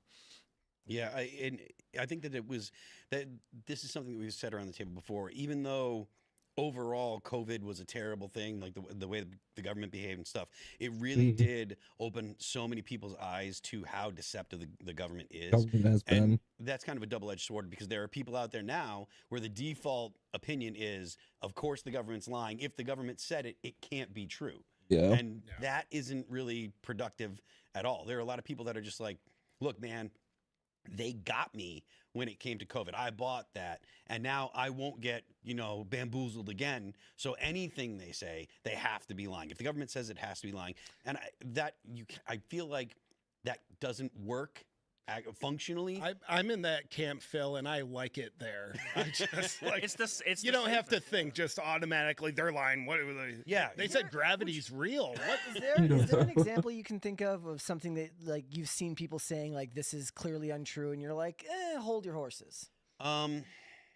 Not off the You're top of my dad head. now, so you can say hold your horses. Yeah, I can say hold your horses. Not off the top of my head.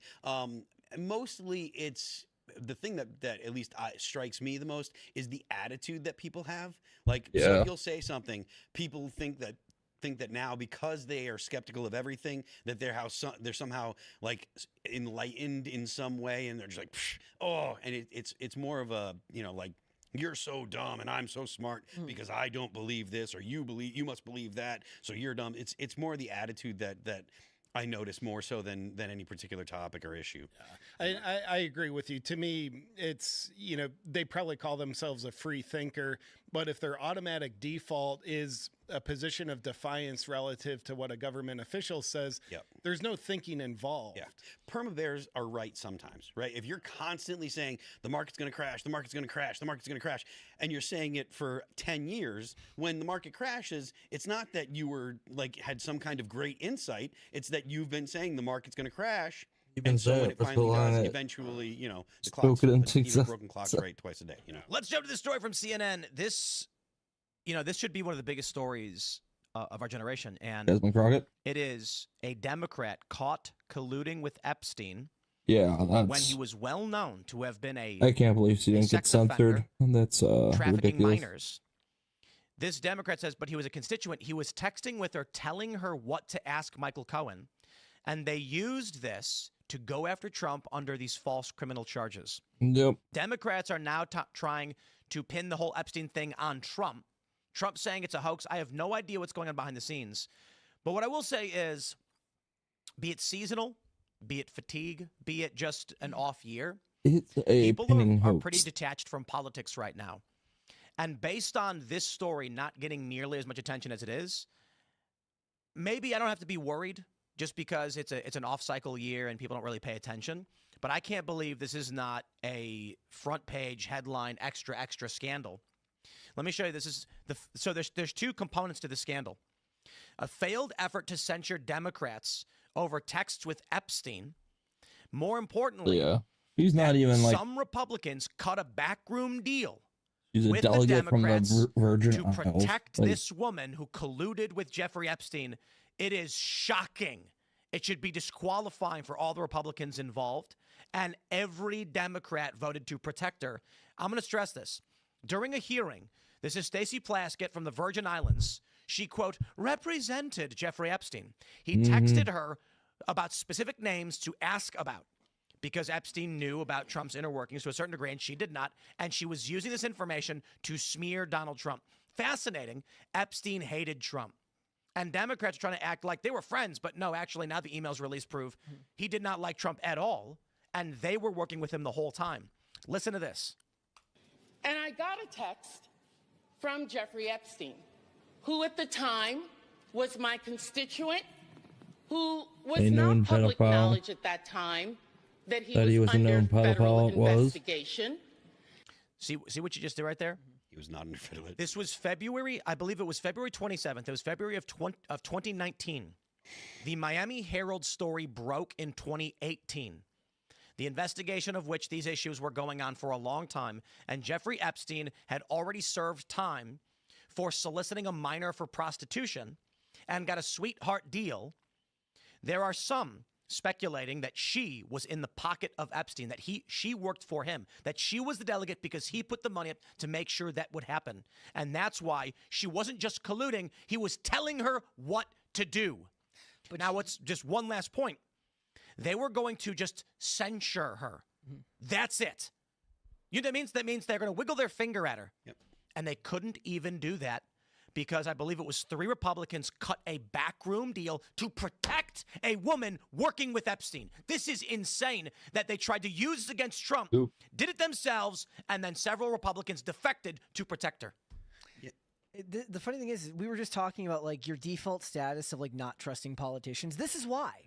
Like weasel words used to get yourself out of trouble. This is why people have a default status to just not trust anything a government official says. Because more often than not, you're going to be right. If you're maybe they're not always lying, but are they always self-interested? Yes, absolutely. And it goes beyond just one party. Clearly, this is something where Congress will protect Congress because they're hoping that when I need that vote, they'll vote for me. But in this case, she's not. I don't think she's not even a voting member, right? She's it's the Virgin Islands. I don't know that she even gets to. She can't get a vote on bill. I got a question for you guys. Phil, you're a rock star. When you have issues related to high-profile hearings about former presidents, current presidents, or frontrunners for the presidency, when you text your member of Congress advice, do they usually just agree with it? Do they give you any pushback and say it's not appropriate, or They tend not to reply. they tend to ignore me. You actually have their phone numbers? Not their phone numbers. I will send a message to the office and say I generally don't get it when you go to this hearing. Texting an actual personal line. That's strange. I mean, what about the rest of you? When you text your member of Congress, how does the conversation usually go? I get them on WhatsApp. Yeah, well, they don't respond to my texts unless I'm in prison. Then they're all about like, I need this guy's advice, and then they want to hear me. That's probably the go-to is get yourself arrested, and then the point, of course, is she's saying he was just my constituent. Yeah. Yes. Yeah. I text my member of Congress all. Well, to be fair, Riley Moore's a friend of the show, so true. But the point is weasel words. That's what I'm talking about. Yeah. Weasel words when she says stuff like this, and this is why people don't trust politicians. Riley replies because he wants to be able to still use the skate park. That's why he actually reply. Well, he needs to come skate, Riley. Is there any word who the Republican members were that were part of this backdoor deal to protect her? There was a story about it, but like I didn't see. I mean, we could pull the list. It was because I didn't get the names. We could pull up the list of names. Tim Burchett's roasting them, saying a handful of Republicans took a dive on a vote to strip Stacey Plaskett of her position on House Intel because of her ties to Epstein. They did it to protect a Republican facing his own ethics issues from a similar vote. This backroom deal-ish is swampy, wrong, and always deserves to be called out. This is wild. Nancy Mace called it a backroom deal. Democrats are on TV protecting this woman who was literally taking instruction from Jeffrey Epstein to go after Donald Trump. Yeah. And 3 Republicans concerned with Rep. Corey Mills' ethics issues decided to protect Epstein. I got questions. It is crazy that they started framing Donald Trump as bad by using Jeffrey Epstein as like the example of saying like, well, Jeffrey Epstein said he's bad, so he must be bad. Hey, puppy. Like it takes one bad guy to know another, I suppose. Well, think about that for a moment, right? Because it was Trump's bad because he's best friends with Epstein. Now it's Trump's bad because Epstein hates him. Yeah. It's like you can't have it both ways, man. And it's even crazier to me that people will try to defend this, and the same people that try to defend this are the people that regularly morally grandstand about how much empathy they have, and they care about everybody, but they completely ignore the fact that this thing that took place was 11 years after Epstein was charged with child crimes. Yeah. They don't care. They just want the W, man. They just want the win. It's just about a vector of attack. Yeah. They don't like President Trump, so they can go ahead and use, if they can use basically anything that they can use to attack him, they're going to use. By the way, at this point, when we look at Epstein's body of work, is it considered anti-Semitic to criticize it? Or are we allowed to do it? I don't. Depends on what side of Twitter you're on. Okay. Depends on why you're criticizing him. If you're criticizing him because of him being friendly with Donald Trump, then it's anti-Semitic. If you're criticizing him when he was attacking Donald Trump, well, then no, it's not anti-Semitic. That makes perfect sense. It does. I appreciate those rules. Don Bacon, Lance Gooden, and David Joyce. So that's Nebraska, Texas, and Ohio. And then there were 3 who voted present: Andrew Garbarino, Dan Mauser, and Jay Obernolte. Like that guy who voted not to release the Epstein files. That one dude. That one guy. That one dude. What was his name? He was what, from Louisiana? Yeah. It's like, dude, read the room. Like, realize you're gonna be getting the only tired one. too, but it's You're been gonna crap all stand day. out. So. That's like going to like a skating ring when you're a kid for a birthday party, and you go in and there's no one there, and you're like, this is the right place. It was Clay Higgins, right? Clay Higgins, yeah. Yeah, Clay Higgins. Republican from Louisiana. Voted not to release the Epstein files. I don't know. That guy better have just the. There better be Where's he 0 from? skeletons in any closet for that guy because he's. His argument was that it could harm innocent people. You sure it wasn't that his constituents would be upset if they released the documents with their names in it? I mean, possibly. But yeah, and the victims have come out and said that they don't even mind if their names are redacted or not. There They were just victims want that it to come out. this is something that I continue to mention. There were victims 2 months ago or so, 3 months ago, that said if they don't release the Epstein files, we're going to get together our own list because the victims, blah blah blah. Where's this list? What has prevented them from doing that? So on that, the question I always have is, like when Marjorie Taylor Greene has all the victims together and they're doing a, talk to the camera thing, you got all the news organizations there. What stops the victims from just naming names? Yeah. Like they're there on camera. The news isn't going to, like, it's Is it a live. defamation thing? Like, is it literally they're afraid of getting sued by very, very powerful people? The only thing I can think of is they fear for their lives. Yeah. I mean, I don't know how you can get sued if you're making an accurate accusation at a child predator. But if there's no proof, unless it's the documents are the only place where proof exists, and there's no other proof, then you're making a claim that Well, can't be. this is going to set a lot of people on fire, but it's possible that they don't actually have anything to produce. It seems to me that a lot of people are like talking about, this person's on the list, that person's on the list, et cetera, et cetera.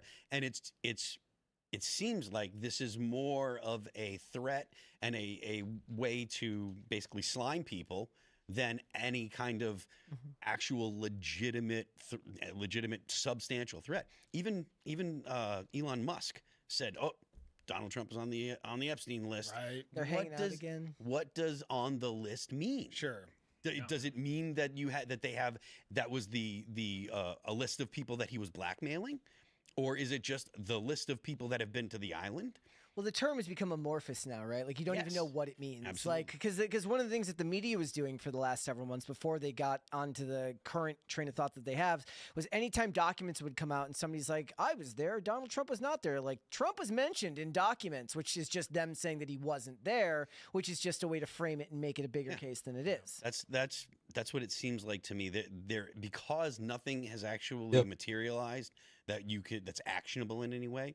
It seems like it's just people making threats and using the phrase Epstein list to slime people and to either take heat off themselves or to make accusations that they don't ever have any intent of producing anything substantial there. It also proves how petty Elon Musk is that he made that tweet that long ago. Yeah, he was petty. Maybe. He was upset. I think Elon was emotional during that tweet. Very overly emotional. That was nuts. Yeah.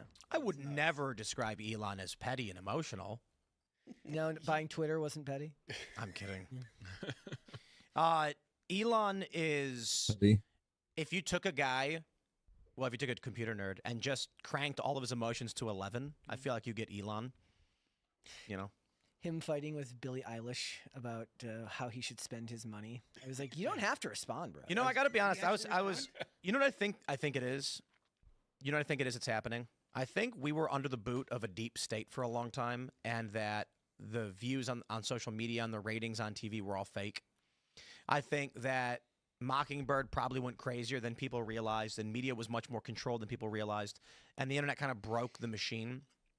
Because I've been, right now there's a big behind the scenes for those that are curious in media right now. One of the big concerns is ad rates are way down when they should not be, and viewer count is way down when it should not be. And I'm not just talking about politics. People have been highlighting that there are certain sporting events and hobby YouTube where it's like the views seem low right now, which is odd considering it's getting cold. So, and we're near the end of the year, which means ad rates should be going up and views should be going up. But we're seeing many people reporting views are down and ad rates are going down along with it. I can't speak to viewers for the most part. They've dipped a little bit. I think for the most part, we've been stable, but ad rates for sure have gone down. I've been talking with a lot of people in media about this phenomenon. What do they think is happening? I think it's largely due to economics and potentially lack of children coming in as older people go out. But part of the conversation is that when we're tracking metrics from other big tech platforms, the one thing we've all started to notice is that they all seem fake. It all seems fake. The numbers are not behaving like humans. We've come to a point right now. I mean, Trump nukes USAID, this slush fund money starts disappearing, and all of a sudden, we see a divergence in the behavior and revenue streams and audience totals as if something was artificially creating a track. Something was artificially making sure certain channels got views and money and certain channels didn't get views and money. And now the data seems to be acting strangely. And for the season, going down.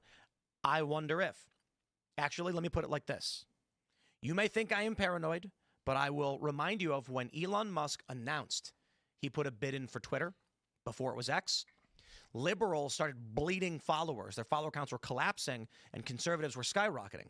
And everyone said, how is that possible? Liberals said, oh, it's because everyone's fleeing to other platforms. That wasn't true.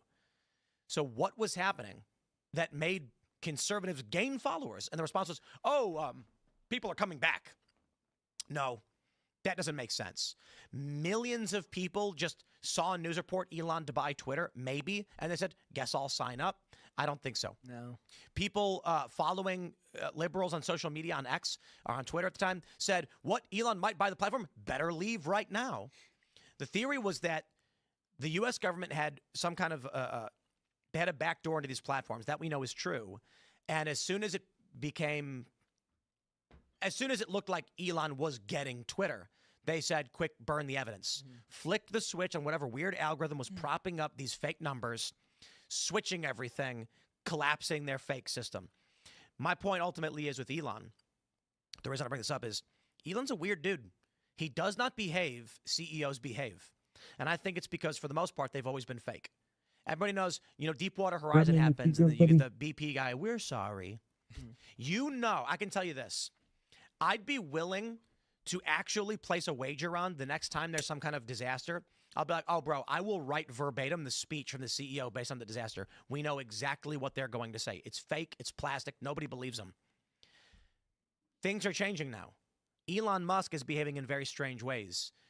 It seems like not just with Elon, but with many other facets of our social infrastructure, we're starting to see real people, real numbers, and the machine state that was kind of smoothing things over to create appearances is losing control and kind of disappearing. I mean, Elon is an example of somebody who's made his brand every bit as much about him as the companies that he runs, but that's not necessarily how the rest of the Fortune 500. I read so much about like David Zaslav and David Ellison and all of these CEOs in the entertainment companies, and they all talk the exact same. We're not talking in synergy. absolutes. I'm not claiming that the old world ceased to exist. I'm saying that the machine state that smoothed things over is waning, and we are starting to see the emergence of real people, real numbers, real metrics, and it defies our expectation because we have lived in a bot-dead internet forever.